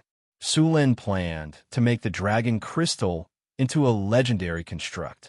After spending an entire day, the white dragon was finally completely dissected. Hathaway didn't stay any longer. After dissecting the dragon, she took some of the materials back to Northwind Tower. Su Lin still had matters to attend to in Vadia City. Today, the nobles of several cities around Vadia City hurried over. As soon as they saw Su Lin, they prepared gifts without saying a word. These nobles were very smart. They knew that Su Lin wanted to rebuild Vadia City, so they sent all kinds of materials. After delivering the materials, they requested an audience with Su Lin. Su Lin wasn't happy with these nobles, but he still received them on account of the materials. "Your Majesty." 6 nobles bowed respectfully. The leader of the nobles was called Western Otto. He was the dungeon lord of the nearby Chilly Winterfell. Chilly Winterfell was the most powerful city in the surrounding area. It had a resident population of 70,000. Western Otto, dungeon lord of Chilly Winterfell. I remember that your city is only 50 kilometers away from Vadia City. Su Lin stood up from his seat and said to Western Otto. Western Otto's expression changed. He lowered his head and said, "Yes, Your Majesty. You took half a month to travel 50 kilometers. I rushed over from San Filto City, but you weren't there. Can you tell me the reason?" Su Lin said without emotion. I'm very sorry, Your Majesty." Western Otto broke out in cold sweat. Vadia City fell too quickly. I immediately mobilized my men after receiving their request for reinforcements. But by the time I gathered my men and prepared to depart, the city had already fallen. That's why you didn't go to the rescue? Su Lin looked coldly at the middle-aged noble. To be fair, the Western Australian did not look like those nobles in the South who were fat, greedy, and stingy like pigs. On the contrary, he should have been very handsome when he was young. The hardships in the North had given him an iron-blooded temperament. Coupled with his noble temperament, he looked somewhat valiant. However, his behavior was more like a veteran. "Your Majesty, shut up." Su Lin forcefully interrupted their next words. A powerful aura erupted from his body in an instant, and the faces of the nobles on the other side instantly turned pale. The powerful aura made it hard for them to breathe. At this moment, they felt as if they were about to die. Su Lin noticed that the nobles were about to collapse, so he retracted his aura. The nobles gasped for air with their mouths wide open like fish out of water. "I was going to strip all of you of your titles," Su Lin said in a low voice, and the nobles froze. "However, it's too much to ask you to face the dragon. Since you don't dare to face the dragon, you can at least provide resources and manpower. Now that Vadia City is undergoing reconstruction, each of you must provide 5,000 men to replenish the city, as well as resources." Su Lin didn't plan to kill the nobles, but he wouldn't let them off easy either. He wanted to take advantage of the situation to extort them.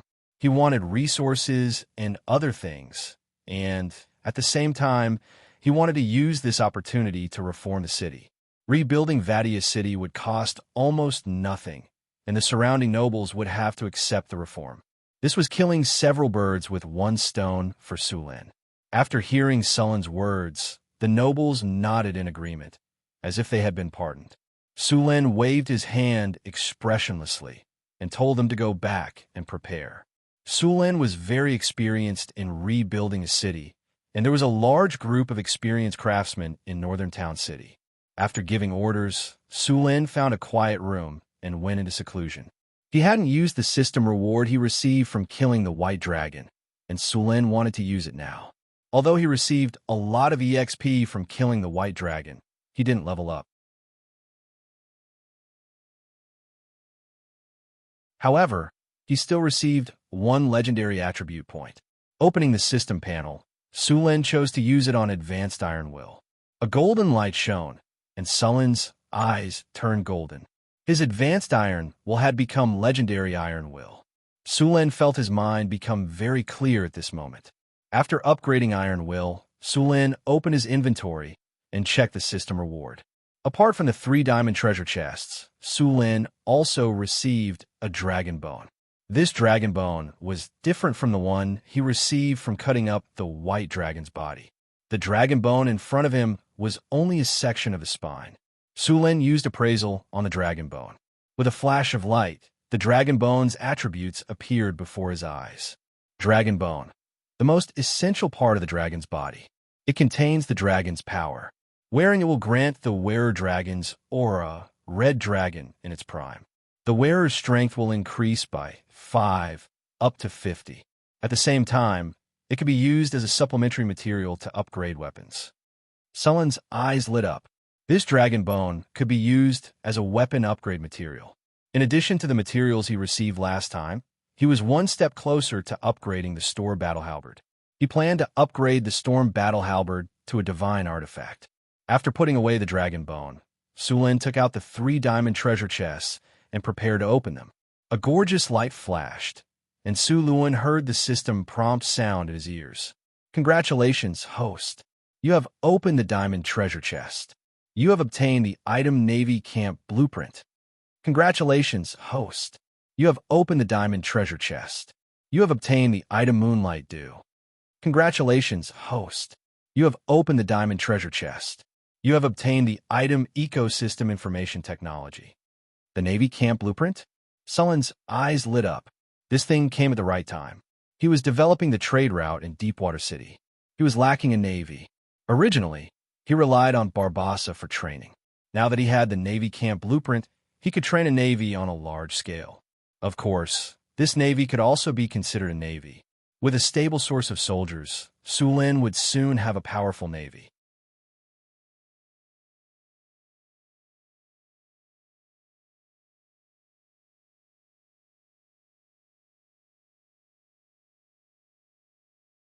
Chapter 580. The Navy camp needed to be built in Deepwater City. Su Lin put away the blueprint and looked at the rest of the things. There was a crystal bottle and a scroll of information. Su Lin took out the crystal bottle. There was a shining silver liquid in the crystal bottle, and the whole room was instantly illuminated with a layer of silver light. It looked as beautiful as the moonlight at night.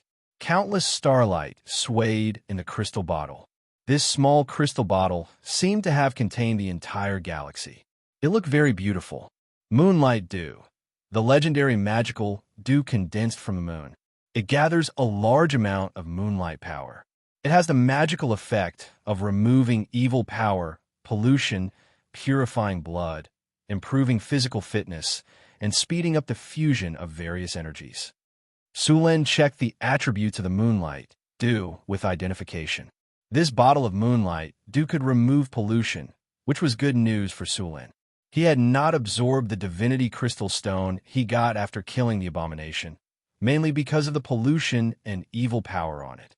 Now that he had the Moonlight Dew, he could remove the pollution and evil power on it and speed up the fusion of energy, which could save him a lot of time. When he returned to Northern City, he was ready to integrate the divinity into his body. Although the crystal bottle looked only the size of a palm, the space inside was still very large.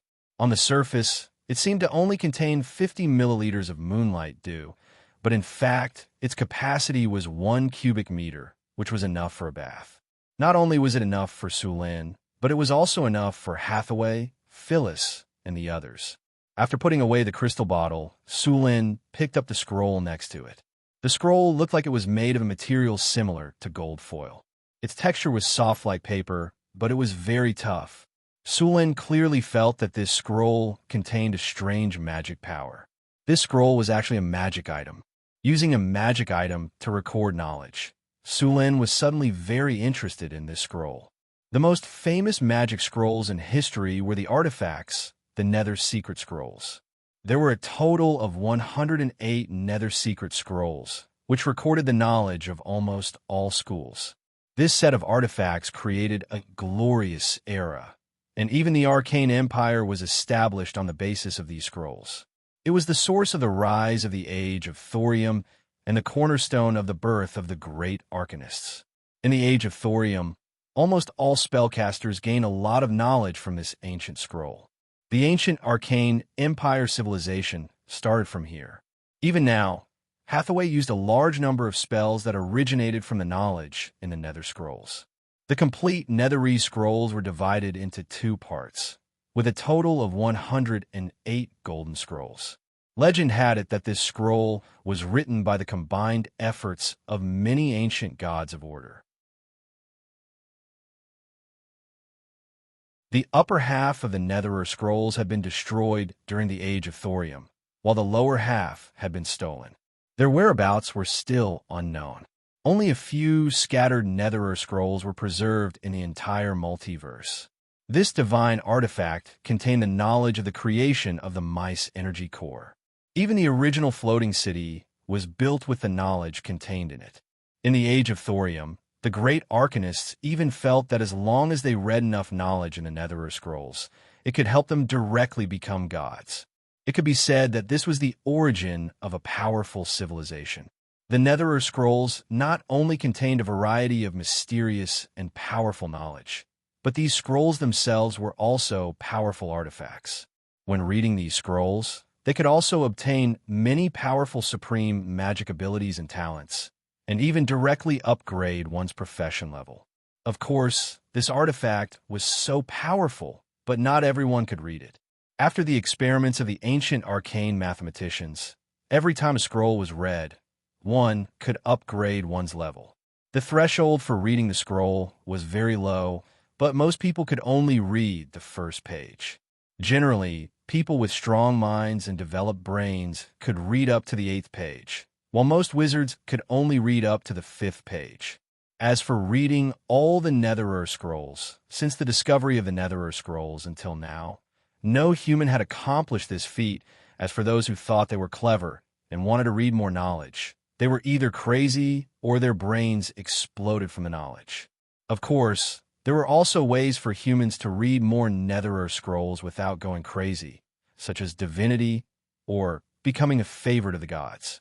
Divinity could rebirth matter, and naturally, it could also increase the limits of the human brain.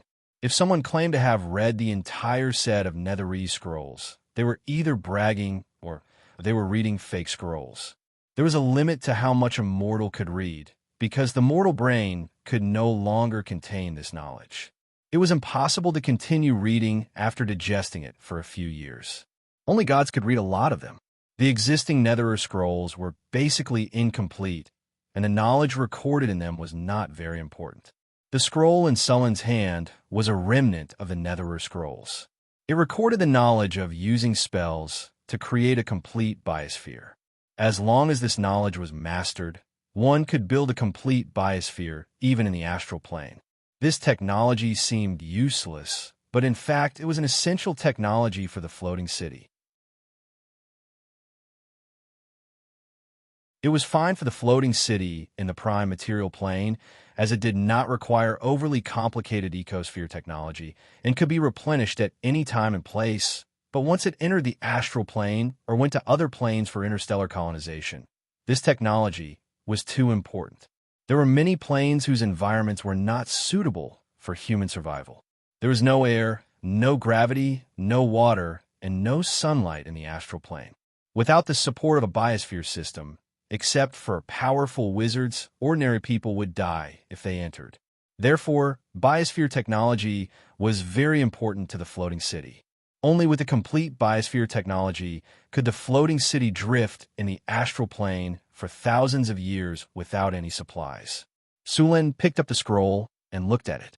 This scroll was made of gold leaf and was 8 inches wide. There was a large amount of silver magic writing on the golden scroll. These magic words were constantly flowing slowly, as if they were alive. Sullen's Netherer scroll was incomplete. It was only 6 inches long, and the knowledge recorded on it was only about the construction of biospheres. Even so, this Netherer scroll was a very precious tool. One had to know that there might not be a complete Netherer scroll in the entire continent now. Sulin simply looked at the Netherer scroll. He could basically understand the knowledge recorded on it. Magic words were a very magical language. Even if you were completely illiterate, you would know the meaning of these magic scrolls when you saw them. However, it was not so easy to understand. It would take at least a few months for an ordinary person to read a Netherer scroll. How much knowledge they could master in the end depended on their own talent. Sullen's Nether Scroll could not increase one's talent or metamagic abilities. It could only allow one to master some spells and knowledge. It was not very useful for increasing one's strength, but it was very helpful for improving one's control of energy. After looking through the scroll, Su Lin put it away. Now was not the time to study these things. There was still no sign of the floating city. However, when he returned, he could first open up a demiplane to experiment.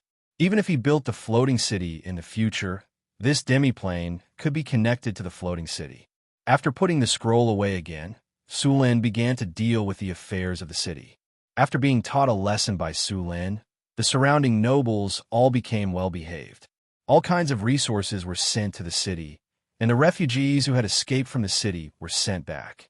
The reconstruction of the city required a lot of manpower. Su Lin could not let the army rebuild the city, so he could only rely on the refugees. After receiving a lot of resources, Su Lin directly used the method of providing relief through work. Most of the refugees were poor. After Su Lin promised to work hard and give them houses after the city was built, the refugees became very enthusiastic. In order to rebuild the city, Su Lin transferred a group of grassroots officials from San Filto. These officials had basically just completed their training in the academy. They were also a bit flustered when they were brought here to work. However, with the army around and Sullen's guidance, there were no problems. These people had been trained and had a good foundation. Although they were a bit flustered at first, they quickly adapted and all kinds of work were on the right track. Northern Citadel already had enough experience with this method of providing relief through work. As long as there were enough resources and grassroots officials with good work efficiency and execution, it could be done easily. This method of providing relief through work had been proposed in ancient times. It was first implemented during the reign of Duke Jinggong of the Kingdom of Qi in the spring and autumn period. There was a story in the spring and autumn annals of Yanzi that said, due to the hunger of the Kingdom of Qi, Yanzi was forced to provide relief to the people because of the battle at Lumu. To put it bluntly, this method had long been used by the ancestors. It was not a bad method, but why wasn't it popularized? The key was the problem of governance. As long as the problem of governance was not solved, even the best policies would be useless.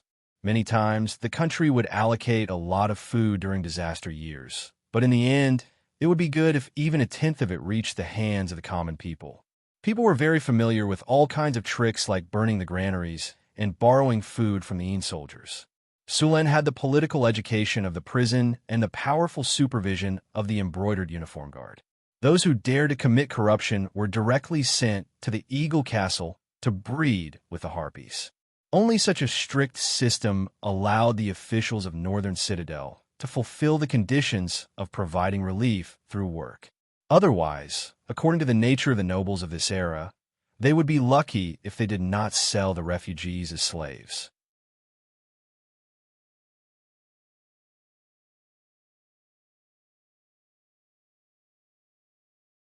Chapter 581. The damage to the walls of the city wasn't too severe. Only the city gates and part of the walls were damaged. The dragon had flown straight in when it first attacked the city, and the gates were destroyed by it. Fortunately, it was a white dragon that attacked the city. The white dragon's breath was a breath of ice. Although it was powerful, it wouldn't have caused a fire. If it had been a red dragon, the city probably wouldn't have needed to be repaired. They could have just rebuilt it somewhere else. The houses in the city were more severely damaged. After all, the northern barbarians had plundered the city without restraint. Su Lin had demolished all the severely damaged areas and flattened the slums in the city.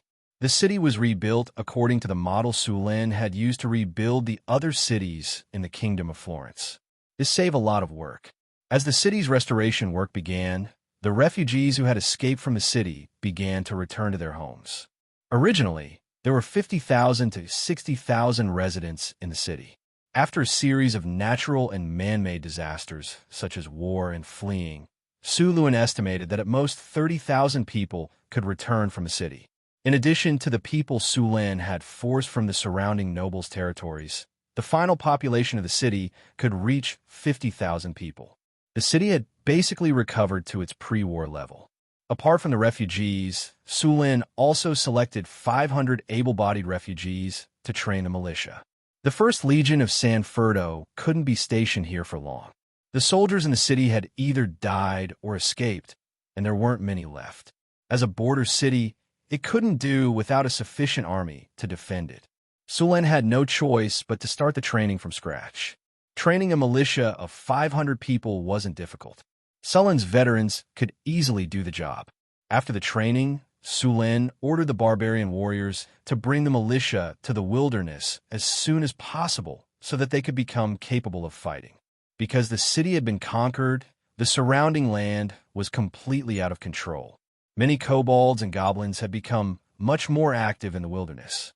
Now that a new army had been formed, these monsters could be used as practice. At the same time, the captives would be sent to the city's construction site to work.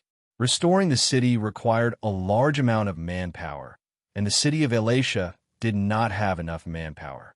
Now that there were goblins and kobolds to provide the manpower, Sulan naturally did not mind. Those new recruits only needed to go through a few encirclement and suppression battles before they could be considered qualified soldiers. Then, they would not be afraid to fight against the gnolls and northern barbarians of the wilderness. The battlefield was the best place to train new recruits. After a few battles, these people would become elites. Of course, only Sulan could do this. As long as the army under his command did not reach the upper limit, killing enemies would give experience. As long as they didn't die in battle, they would level up after a few uses. As a border city, 500 soldiers were far from enough. Sulan planned to station 5,000 soldiers in the city.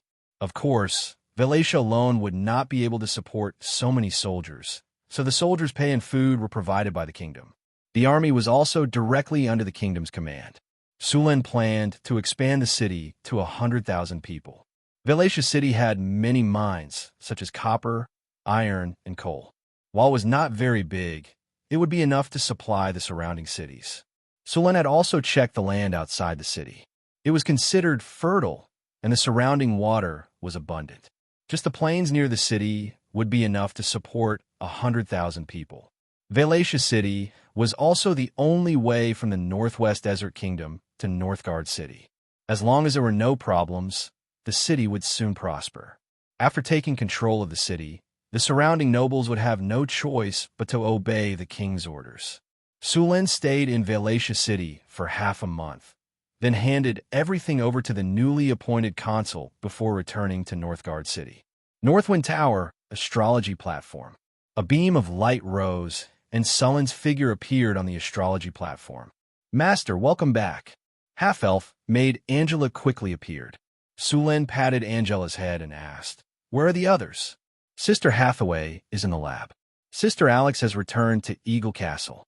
Sister Karina and Sister Xanthi are in the Mystic Realm," Angela said softly. "By the way, how's the development in the city recently?" Sulan asked as he took off his cloak. "Nothing has happened in the city recently.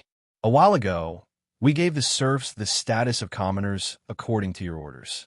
The other serfs were stimulated and worked very hard recently. Also, the number of people who came to settle down in Northgard City has been increasing rapidly. According to the City Hall statistics, the permanent population of Northgard City has exceeded 170,000 people. If this trend continues, it's very likely to exceed 200,000 people this year. Looks like they're working well." Sulan nodded with satisfaction. He took a sip of the black tea Angela handed to him. "Master, the goods that you instructed us to prepare have all been completed. Do you want to take a look?" Angela reminded. "They're already so quickly." Sulan was a little surprised. He prepared these goods to open up the sea trade route. They were going to be transported to the eastern continent to be sold. Now that the goods were ready, it was time to open up the new sea route. However, some preparatory work had to be done. The Navy camp Sulan obtained this time had to be built as soon as possible. At the same time, the divinity had to be absorbed and integrated. Not long ago, Surin had absorbed 2 divinity crystals obtained from the abomination. There were still 6 divinity crystals in his own divinity crystal, 7 in Hathaway's divinity crystal, and a lot in the God's corpse sealed in the basement. With so much divinity added up, the divinity of a god with weak divine power was more than enough. Soon, Sulen arrived at Hathaway's laboratory and poured a part of the moonlight dew into a crystal bottle. The entire laboratory was instantly illuminated in a silvery white color. It really is moonlight dew. Hathaway looked at the liquid in surprise. This thing is not easy to find. It's a waste to use it to remove the pollution and evil power on the divinity crystals directly. It's okay, I still have a lot. Besides, it's not safe to keep the divinity crystals in your hands. It's better to integrate them into your body quickly and convert them into strength directly. That's true. Hathaway thought for a moment and agreed. The next step was to set up the runic magic circle. Although it was possible to use the moonlight due to remove the pollution and evil power directly, it required more moonlight due to do so. The requirements for the purification runic magic circle were not high, and Hathaway completed it quickly. Sulin poured the moonlight dew into the center of the magic circle, and a silvery white aura shrouded it. With the surge of magic, the moonlight dew was quickly integrated into the magic circle, and the whole magic circle shone with a sense of holiness. Hathaway waved her hand gently, and a wave of magic emerged. Then, the whole runic magic circle began to operate. Sulen took out a black stone. As soon as the palm-sized stone appeared, an evil and chaotic aura suddenly spread out. The whole laboratory was filled with this chaotic and evil power. Soon, Sulen put the stone into the runic magic circle. After the silvery white energy sensed the stone, it immediately released a dazzling brilliance. A sizzling sound was constantly heard, and waves of black, evil energy and pollution power were constantly purified by the silver light. As the silver light continued to flicker, the pollution power on the stone became weaker and weaker. The originally black stone gradually changed from black to purple gold. When all the pollution power was removed, the aura of the runic magic circle also dimmed. Sulen picked up the divinity crystal from the runic magic circle, and then released some soul power to examine it. Soon, Sulen opened his eyes with satisfaction. All the evil power and pollution power on the divinity crystal had been removed. Not only that, even the original soul consciousness of the abomination had been directly erased. In other words, this divinity crystal could be directly extracted and integrated with. After seeing that the purification was successful, Hathaway also took out the divinity crystal in her hand and put it into the runic magic circle. Then, she activated the magic circle once again. The silvery white aura lit up, and the two completely opposite energies continued to fight. The silver energy constantly removed the chaotic and evil aura on the divinity crystal. Sizzling sounds were constantly heard, and finally, all the evil aura was completely removed. The aura of the runic magic circle slowly dissipated.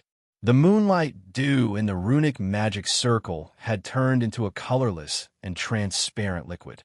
The energy in the moonlight dew had been completely consumed. Sulen took out some moonlight dew again and gave it to Hathaway to integrate with the divinity. The power of divinity could directly change her body from the original mortal to a divine creature. Her physical fitness would be improved, and at the same time, her soul would become more powerful. Although it did not increase her magic knowledge, it would improve her learning, understanding, and control in all aspects. This was equivalent to directly increasing her upper limit. By the way, the goods to the Eastern continent have been prepared. We will set off in a while. You can arrange the time when the time comes, Sulen reminded her. I know. I will arrange everything when the time comes. In addition, I will directly set up a teleportation circle on the magic ship. I can rush back anytime, anywhere. Hathaway waved her hand and carefully put away the divinity crystal and moonlight dew. That's good. Sulen nodded and said, by the way, I also got a nether scroll this time. What did you say? Where is it? Show it to me. Before Sulin finished speaking, Hathaway instantly grabbed Sullin's arm excitedly and asked, "You're tuning into the Eternal Immortal Ballad YouTube channel. Don't forget to subscribe and join us on this journey to catch the most captivating stories."